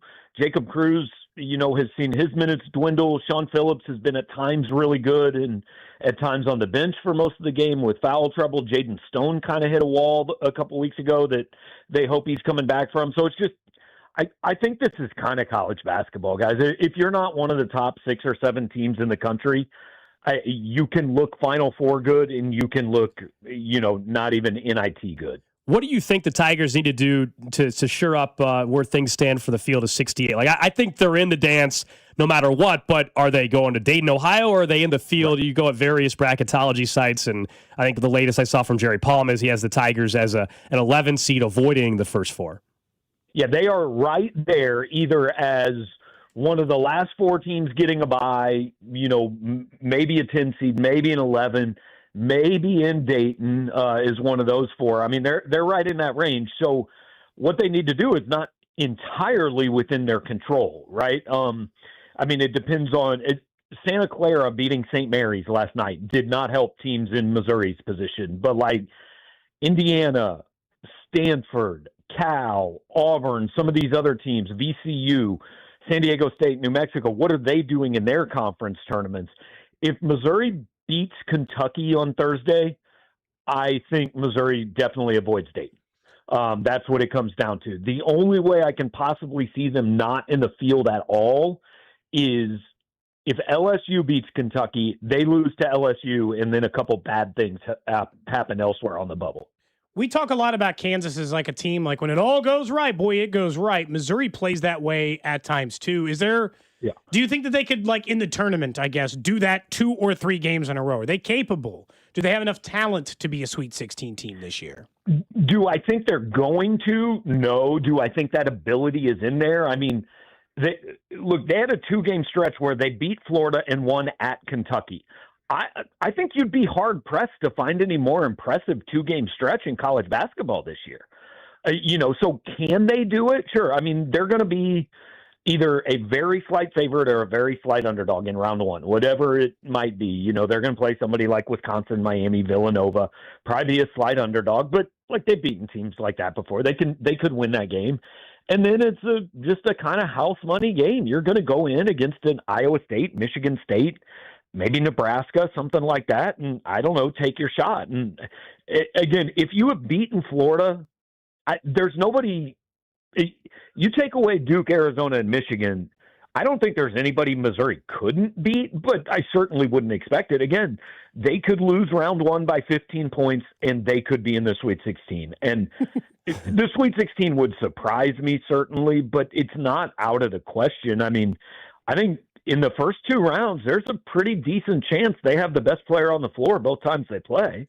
We're talking to Gabe DeArmond of PowerMizzou.com. I know the top recruiting class, or one of the top recruiting classes coming in next year. What is the feeling around Dennis Gates, though, and the job that he has done this year with this group of players? And I guess that kind of goes into the expectation or pressure that may or may not exist in your mind come NCAA tournament time. Yeah, I mean, look, we live in a world where there is a segment of every fan base, right? I mean, I know there are some Kansas fans who probably call your guys' show who want Bill fired. He's lost it. He's done. There were Chiefs fans who think Andy Reid should not come back next year. So they exist. The reality is Dennis is almost certainly going to go to his third NCAA tournament in 4 years. He has won 10 games in the SEC 3 times in 4 years. Missouri's only done it twice with anybody else as the coach. And does everybody want to see another level? Of course. So, you don't want the ceiling to be, hey, you're in as a 6 or a 7 seed and maybe you win a game. Everybody wants to get to a Sweet 16, wants to get beyond, and nobody more than him. But there's no pressure on Dennis right now from anything other than Twitter and message boards. That's really the only place it exists. I don't think it will exist at the end of next year either. Now, if we are 2 years down the road and he's missed 2 straight tournaments, hey, anybody's in trouble at that point. But beyond the very vocal minority, and I don't know if you guys make this mistake. I make it all the time because my job is to be online. I confuse what I see online with reality, and it just isn't. I mean, if you would go to Mizzou Arena and talk to normal fans in that building, it is in no way reflected by what you would read on my message board during that game. It's just an entirely different conversation. When you look at, I guess, the job, and I guess I'm curious if you feel the same way. My thing on Dennis Gates has been he is an awesome recruiter. He can obviously get him there. I don't think he's a good in-game coach. Is that still the biggest knock on him? I have a huge problem. People forever said, man, Gary Pinkle was a great coach. What if he could recruit better? He was number 1 in the country. Apparently he recruited good players. And this whole, well, he's a good recruiter, but they look no, he's apparently, if he's losing games, he's not a good recruiter. Okay. People have to quit basing their opinions on what 24/7 and On 3 say about the players. I mean, the coaches are paid to identify the right guys and to get them. If they don't identify the right guys, if they lose games, they're not doing a good job recruiting. I don't care what my network says that, if Jason Crow comes in and he scores 4 points a game next year, Dennis Gates isn't a great recruiter. Jason Crow was overranked. Yeah, fair. You found the wrong guy. That's how I see it. And I would also say, and I've talked to coaches who say this, they believe this is Dennis's best coaching job this year at Missouri. I mean, if you look at this team, talent-wise, there's no way I think this roster is top half of the SEC in talent. I mean, Auburn has far more talent than Missouri does. I think Oklahoma does. Arkansas, even without Darius Acuff, had more talent than Missouri does. But he has gotten this team that, let's be honest, on Christmas was dead in the water, and where I was watching games going, well, I hate the lineup he has on the floor, but I don't know who, I can't find 5 guys I want to play. Sure. And he's got this team in the NCAA tournament. Calipari said after the Arkansas game, he said, look, guys, great coaching is not taking players that walk in day one and are scoring 25 points and winning games. Great coaching is taking a team that, started in one place and getting it to another place. And he said, that's why Dennis Gates and Sean Miller and Porter Moser, to me, have done the best coaching jobs in the SEC. Gabe DeArmond, PowerMizzou.com. Thanks as always for the insight. Enjoy the week. All right, guys, have a good one. There you go. Gabe DeArmond giving us some insight on the Missouri Tigers, who open up SEC tournament play tomorrow. Right? Thursday. Thursday. Yeah. They're waiting to see the winner tomorrow of Kentucky LSU. While we were talking to Gabe, a couple interesting NFL notes. One a little more comical, the other a little bit of a bummer. Let me start with the funny moment. Geno Smith traded from the Raiders to his original home, the New York Jets. The NFL is amazing. The NFL is amazing. Geno Smith back as the presumed starting quarterback of the New York Jets. Well, they got a couple of picks back. The Raiders might as well. Everybody thought they were just going to cut him. So the fact they got a couple of picks for him, good for them. Picks, yeah. Yeah. Geno Smith back with the New York Jets. Boy, oh boy. I got to say, that one just feels and sounds and will look right but wrong at the same time in so many other categories. What a weird dynamic that is. And then he had to have approved it, right?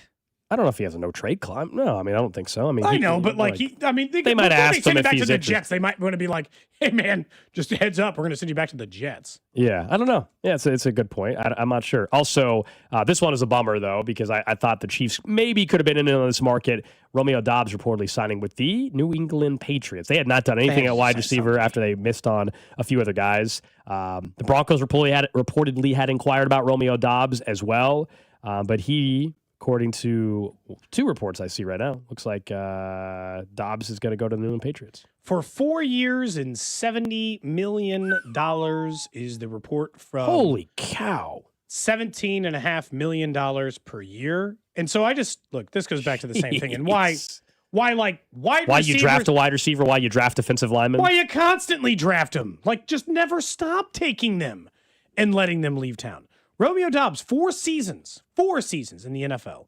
His best season was last year, 724 yards. 425, 674, 601, and 724.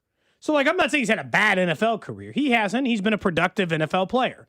But to have 2,400 total yards, so to be like a 650-yard per season guy on average over the last 3 seasons anyway, and 5 or 6 touchdowns, to get $17.5 million per year, it's the cost of doing business. I'm not saying that, but no, the Jets. That's a big number. Patriots, 4 for 70. Patriots. They needed a wide receiver. They go out and do that. But yeah, I think the theme for this, as you were laying out the money, it really is why when you try to value the free agent versus positional value and all that, defensive ends and wide receivers in free agency are so expensive. Yes. And so easier said than done, but it's why you should devote a lot of your draft resources to those positions. And why I'd still be interested in trading for a guy like Brian Thomas Jr. if they'd listen to it. But that just goes to it's an overpay, but most free agent contracts are. And the Patriots absolutely had to sign a wide receiver.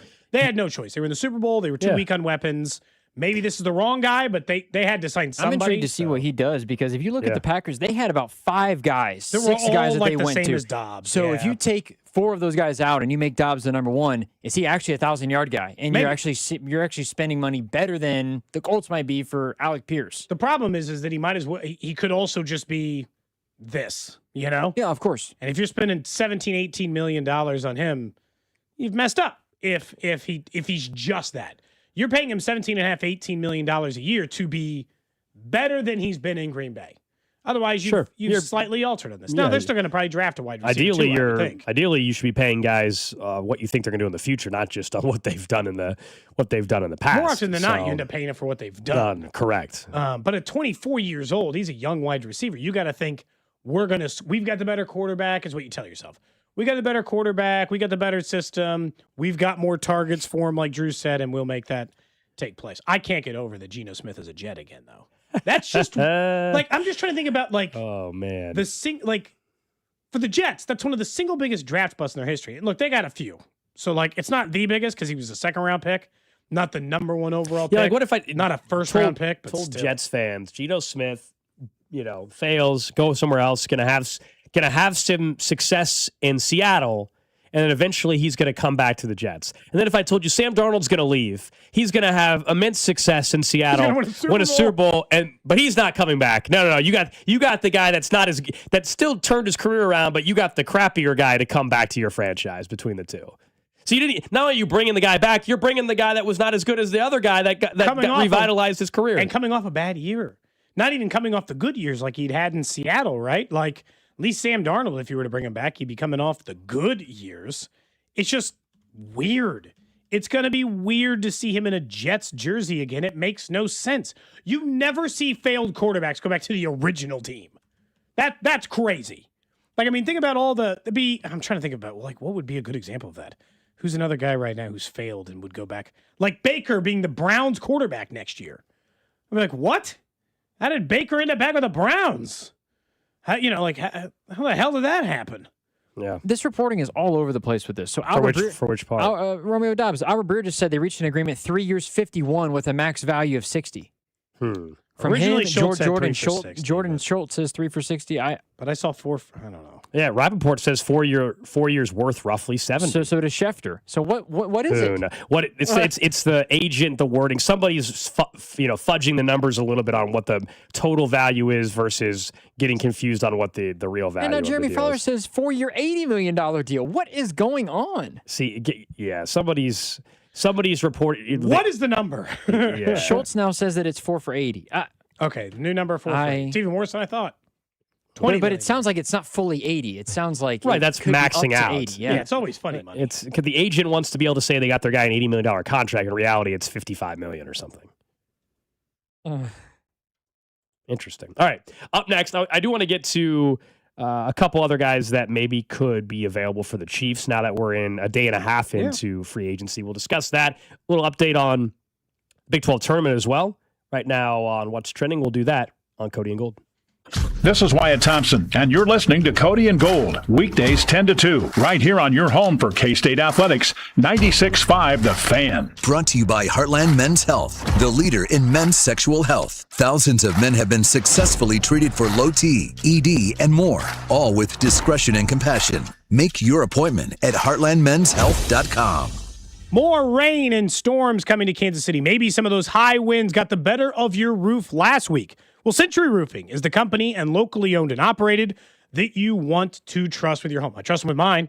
They've come and fixed my roof just, I guess, the once now, but I've had them look at it twice because if you hear a little drip and you're like, I want to make sure, am I okay? Are things good? Is a big or a small problem going to become a big problem? No, thanks to my friends at Century Roofing. There's a reason why they have been in Kansas City for over 35 years, doing 35,000 roofs during that time, and voted best roofing company in Kansas City last year from readers over at the Kansas City Star. Best roofing company in Johnson County 4 years in a row. That's because they do all different styles of roofs. They don't just build them. They build trust that lasts generations and have the experience and reputation that you could do this. Lots of people will knock on your door and say, I'll take care of it. Do they have the right knowledge and know-how and experience to make sure that they'll be there to stand behind every roof they install? That's what Century Roofing can do for you. If you've got needs, just give them a call or go to centuryroofingkc.com and trust the pillars of strength with KC Basin female-owned Century Roofing. Ready to watch your favorite baseball stars play in the WBC?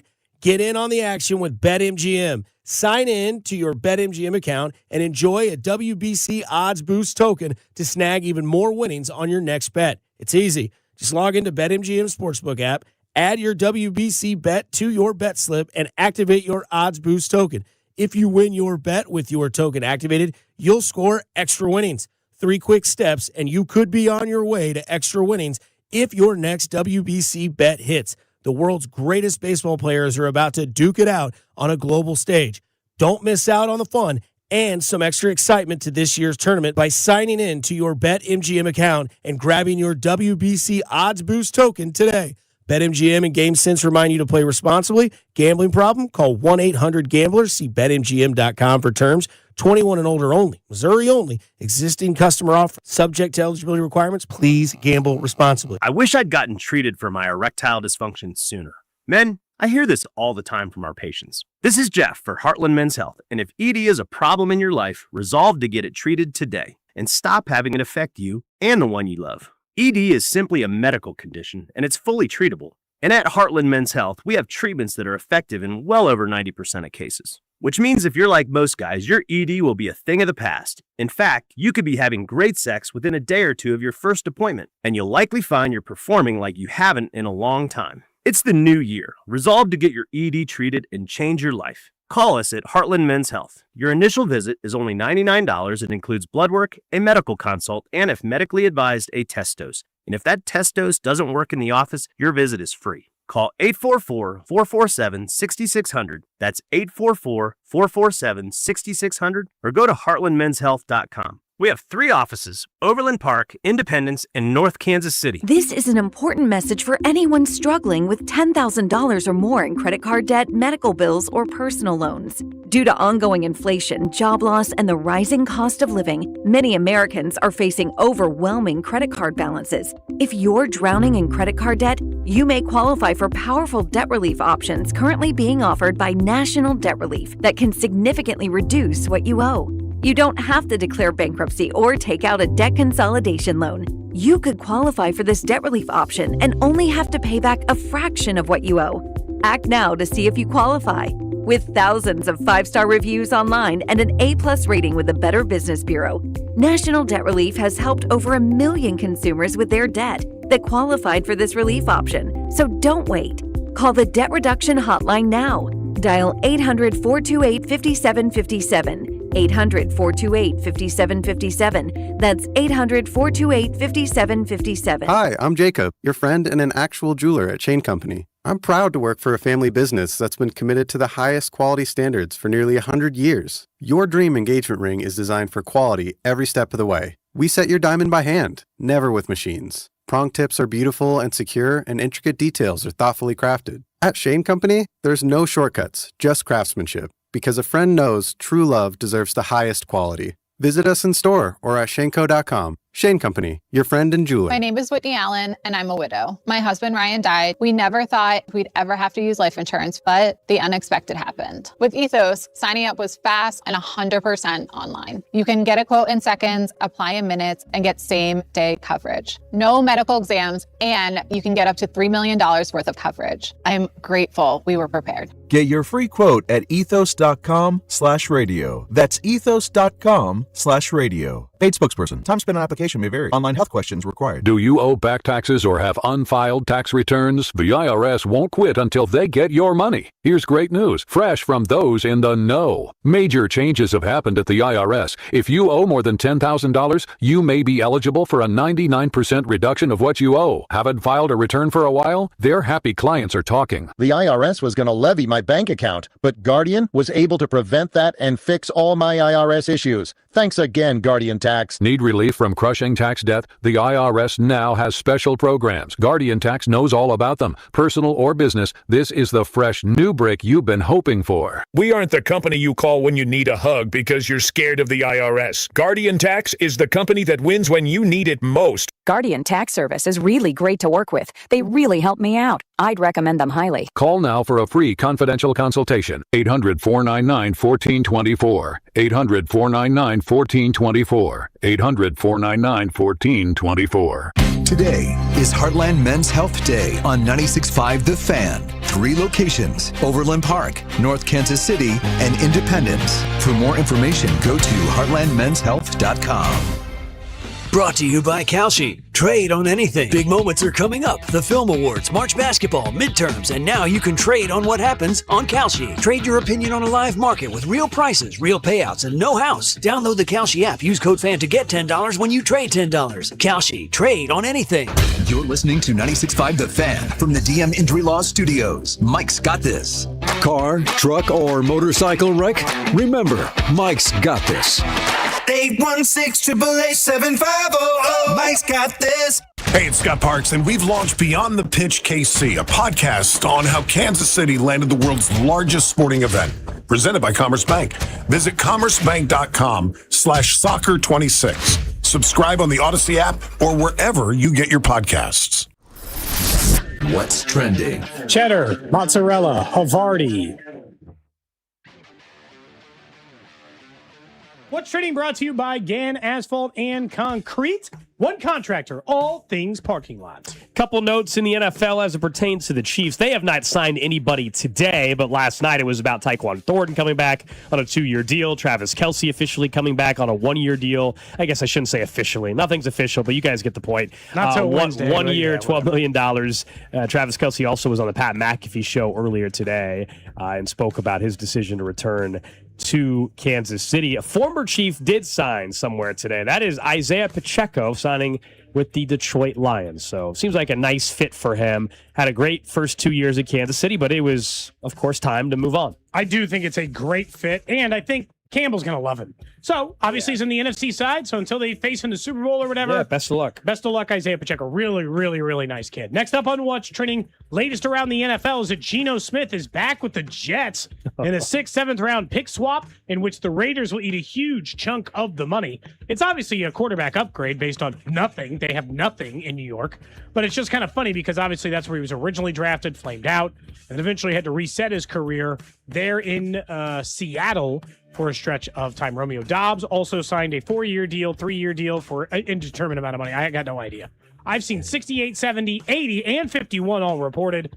It's, I think, 4 for 80 at its maximum possible value. Gotcha. It's probably obviously a little bit of funny money in there, a little bit of change. The guys you might have missed last night, Rico Dowdle went to 2 years, $12.5 million to the Steelers, and Vera Tucker to the Patriots. Big 12 tournament is underway at T-Mobile Center. Beautiful day to kick off the tournament. Of course, today is first round action, so higher seeds.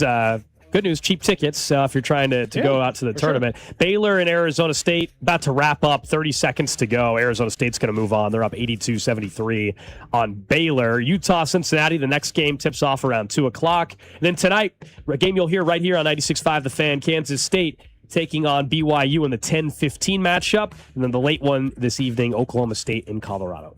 Next up on What's Trending, the U.S. beat Mexico last night in the WBC. You obviously saw a couple of highlight plays from Bobby Witt Jr. Even Paul Skeens was impressed in that game. If you look at the look on his face after Bobby Witt Jr. made that play. They're back in action tonight against Team Italy. You might remember Team Italy because, well, Jack Caglione and Vinny Pasquantino are on that squad together. Former Royal Michael Lorenzen is actually starting for Team Italy tonight. As far as the Royals go, a little injury update, and we asked JJ Picollo about it. You'll hear in our interview with him. But Michael Massey dealing with a low-grade calf strain. They're going to give him 7 to 10 days or so of rest, at least in game action, that is. Hopefully, that's all it is. I know people get concerned given the injury history, but that's where things are at with Michael Massey. That's what's trending here on Cody and Gold. Don't forget, we are in the middle of our Heartland Men's Health Day here on 96.5 The Fan, and they've got a special offer for local first responders and military families. You can go to heartlandmenshealth.com for more information and more details at your consultation at any of the 3 locations, Overland Park, North Kansas City, and Independence. Heartland Men's Health is honored to serve those who serve all of us. Before we get to our interview with JJ Picollo, now that Dobbs is off the table, who's left that you're kind of like, all right, I want to see Juwan Jennings at the wide receiver spot? Is there somebody else at wide receiver in addition to Tyquan Thornton that you think should play?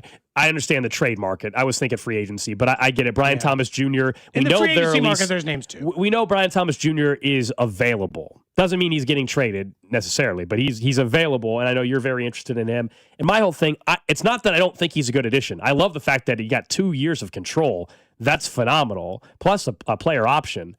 So that gives you a good spot. You and I just differ on like where the peak is for him. I think he could be a very nice piece. I don't think he just solves their wide receiver problem, and he's just clearly a number 1 and top 15 receiver in football and that dream stuff. But he immediately becomes one of their best offensive weapons, just like that. Yeah, I think his floor is last season, and that's like floor. I think that's actually that repeat is the drops and everything. You think he won't be any worse than that? No, I think matter of fact, I think it's drops. just as likely he's year 1 Brian Thomas Jr. than he is year 2. Yeah. The truth is probably somewhere lies in the middle. Sure. And then he's a 1,000-yard guy. Yeah, that's the 80% likelihood with 10 on either side of the higher end. But for what they would be potentially asking in a trade, it'd be a no-brainer for me. The other wide receivers available, I'm not really interested in Jennings, knowing the price. Part of the problem I'm having here is I'm getting a little bit of sticker shock with the free agent wide receiver price. A bunch of 600, 700-yard wide receivers are all going for $20 million a year. This is not real interested in that market point. Yeah. You know, that's why Brian Thomas Jr. seems cheap. His 5th-year option 3 years from now would be less than that. Yep. And so, like, you just start getting yourself talked into, like, other avenues that aren't free agency, I guess. But they need at least one more wide receiver. They got to take one at 9, 29, 40. You know, they got to take one high, too, probably, no matter what. Yeah, it's one to watch. It would be a fun acquisition. I wonder, Brian Thomas, if he gets traded, it's like a draft night. Like, does that really going to happen now, or are we going to have to wait to see if it's a possibility all the way until draft night heading into Pittsburgh at the end of April? Someone was asking about the Big 12 tournament and why certain teams, every team plays in the Big 12 tournament. Someone was asking, like, hey, teams that are bad, even like Utah's a 16 seed, they still play in the Big 12 tournament. I guess there is some tournaments that have different formats, like the WCC gives the top seeds like a double bye right into the semifinals and some weird stuff like that. But yeah, K-State, it's college basketball. They're like 10.5-point underdogs tonight, but could they win? Sure, it's in a tournament format. I mean, I don't think they're going to, but stranger things have happened than a 10 seed beating or losing to a 15 seed in a conference tournament. Yeah, that's what it is tonight. They're obviously an underdog for a reason, but yeah, it's just not. Every team in conference tournaments get at least one game. Earlier today, we were joined by JJ Picollo, Royals president of baseball ops, Royals general manager, and we started our conversation asking him about watching Bobby Witt Jr. in the World Baseball Classic, and we've gotten used to it in Kansas City, but is it something he still appreciates? It's really cool. I mean, as you said, I mean, we see it a lot, but I thought the coolest thing of it all was watching the reaction of the other stars on the field. You saw Paul Skeens' reaction. You saw Bryce Harper's reaction. They haven't been on the field with him, so they don't see it, firsthand. So that was their first chance to see Bobby do something special, and of course he did it twice. In addition to the hits and the stolen base and the walk and all the other things, he did great last night. So it was a fun game to watch. I know this sounds very privileged, but because you see it a lot, do you get kind of numb to it where you're like, oh yeah, nice play, Bobby? Or do you still get the the moment of spectacular joy from those, No, I love it. It'll never get old. I mean, it's just, you see it and it's like, did I just see what I think I saw? And it just never gets old. I mean, we've seen him make those plays, but it never gets old. The next one will be just as exciting as the ones he made last night. You've got numerous players playing for various countries, of course, during the WBC. How do you guys as an organization, I guess, kind of watch this? They're not at spring training right now getting the normal work, but they're obviously playing in some very, very competitive games and a chance to experience that before the season. What's the trade-off there a little bit, knowing that spring training can only do so much, but WBC is also giving these guys a chance to play in these high-leverage spots? Yeah, there's a lot of different aspects to that question. I mean, first of all, it's really good for the game. I mean, I would imagine the ratings are outstanding. I mean, just judging by the number of texts I received after Bobby made the first play, people that are friends of mine that don't normally watch spring training baseball, they're tuned in. So I know that from a fan perspective, it's exciting. The other perspective from us is we hold our breath, especially with the pitchers. We want them to get back healthy, get the number of pitches and the ups and downs they need, because we need our starting pitchers to be able to go 5 or 6 innings at the very least on opening day. So for them to get the proper number of ups, so the next time that Seth pitches, we need 4 innings out of him, and that'll put him in track to go 5 or 6 come opening day. If he has a long inning and he doesn't get the number of pitches or the ups that we need, it could have a negative effect on our team. So there's that perspective as well. And then there's just, like tonight will be a fun one because Italy's playing against the U.S. So you get to watch Bobby play against Caglione and Vinny. So there is that personal connection that we all have with those players. That'll be a fun game for us to watch as an organization. But the other part is you think about our team. Right now, we're playing these spring training games and we don't have our team here. So it's a little bit different. It's a great opportunity for minor league players, but we'd really like to get our team together, for more than just a couple of games. So we're rooting for them to do well. If their team happens to lose, we'll be happy to get them back here and get them back in the mix with us. I guess, how is it for like he mentioned the evaluation part for guys that are consistent players, for like Bobby Witt Jr. and Salvador Perez and Michael Garcia, even like there's a certain amount of expected, hey, it'll be there. But for a guy like Jack Caglione, who you are trying to get to like work on some specific things as it relates to an off season and then get in there, for him to have, I don't know, maybe 4 or 5 at bats so far, how do you look at what he's doing there and try to decide if things are heading in the right direction? Well, it's definitely influential. There's no doubt about it. The way we looked at that, and tonight will be a good example. He's going to face a better pitcher tonight than he would have in a spring training game today here in Surprise. So from that perspective, we thought that the competition level would be better than what we'd have in spring training, but also the stage and the setting is a little bit bigger. So we'd like to see how he reacts on a bigger stage. Same can be said for Luinder Avila. Luinder's squarely in the mix of competing for a spot on our team, but Venezuela needed him to pitch 3 and 4 innings. So he threw the first game. They're going to move on to the next round. He's going to pitch another game. We thought we could evaluate a little bit better, even though it's on TV. We do have scouts there, our own scouts there that will tell us what their thoughts are from a live perspective.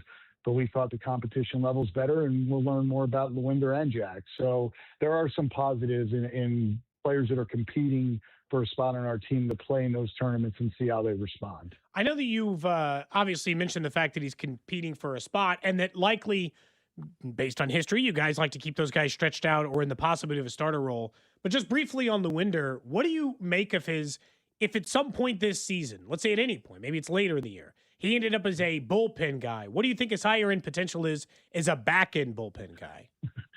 I feel like you've been listening to our meetings. That's exactly what we talk about every day. He is probably the biggest lightning rod in a positive way that we discuss every single day, because he's got such a high ceiling.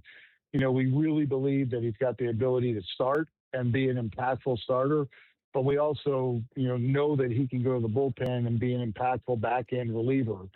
He's at an age right now where we need to just let that play out. It doesn't mean we're leaning one way or the other come opening day.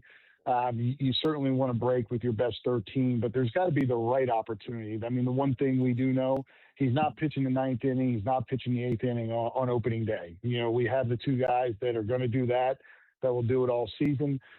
So now you're talking about like a 6th inning, reliever, and is the development of a 6th inning reliever what we want for Lewinder Avila? So it's a philosophical decision. The talent is there, but that's one of those decisions that we not only got to think about the here and now, but we got to think about our team moving forward, 27, 28, 29, and what kind of impact will he have on that team. So that's a tough one. That's probably been our most difficult discussion all spring long. We're talking to JJ Picollo here on 96.5 The Fan. Now back in Surprise, Arizona with the players that are out there on the diamond. What's the latest on Michael Massey? I believe there was an update today from Matt Quatrero. Are you guys just going to be pretty cautious with this going forward? What's the latest on this calf strain for Michael Massey?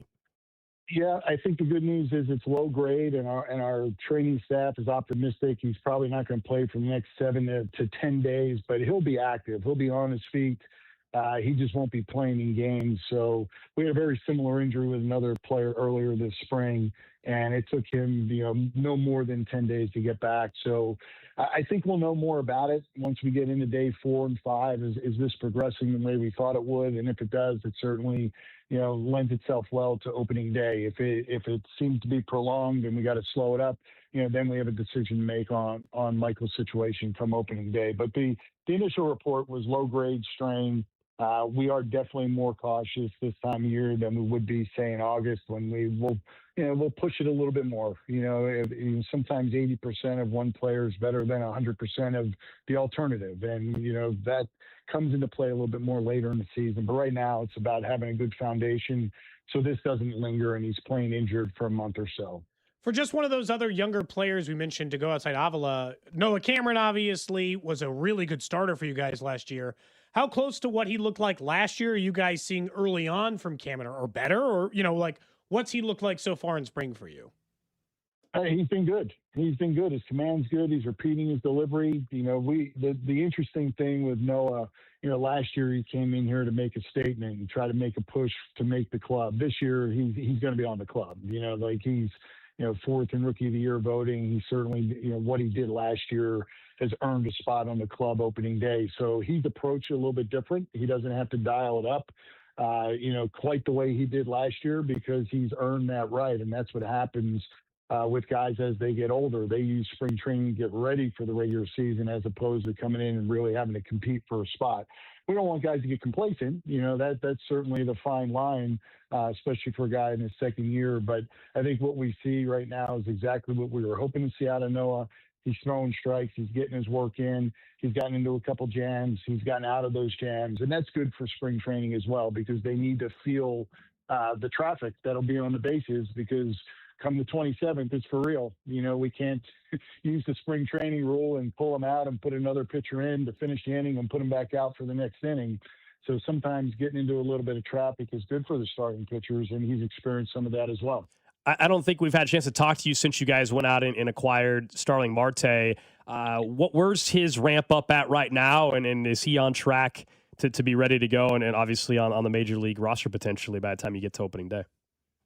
Yeah, he's ready to go. He's in phenomenal shape. I mean, he's one of those guys that's going to be forever young, just blessed with that type of genetics. But, he took 4 bats in a minor league game yesterday. He's going to take another 4 today in a minor league game, and then we expect him to be in the lineup tomorrow and get the number of at-bats he needs to be ready. And for veteran guys, it doesn't take them all that long. But he's certainly an addition to our club that we thought we needed.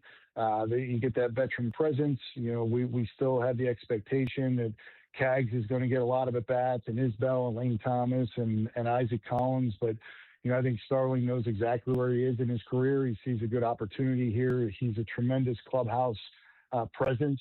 We actually had that information prior to acquiring him, but a number of people have reached out since we acquired him. So wherever he's been, he's made quite the impression on front offices and teammates around the league. But it's a good addition for us. Good teams have that type of depth. We needed that depth, and looking forward to getting him into some games here and just watching him play in games live as opposed to watching a lot of video on him over the years. JJ, when we get a lot of players on during spring training, we like to get to know them a little bit. I feel like sometimes I feel bad. We only ask you baseball-related stuff. What have you been doing with your extra free time in Arizona? Do you have any? You're allowed to watch a show or a movie. Don't let listeners convince you that you have to eat, drink, and sleep baseball every second of every day. No, my routine. I mean, I'm usually home by 5 or 6 o'clock.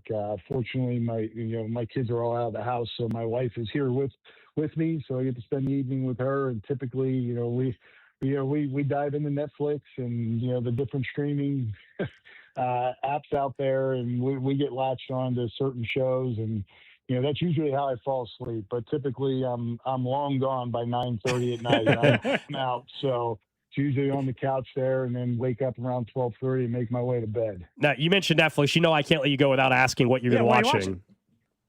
Well, The Beast in Me. We're almost at the end of that one. So The Beast in Me is pretty good one. She's actually already watched it, but she said it was good enough she'll watch it again with me.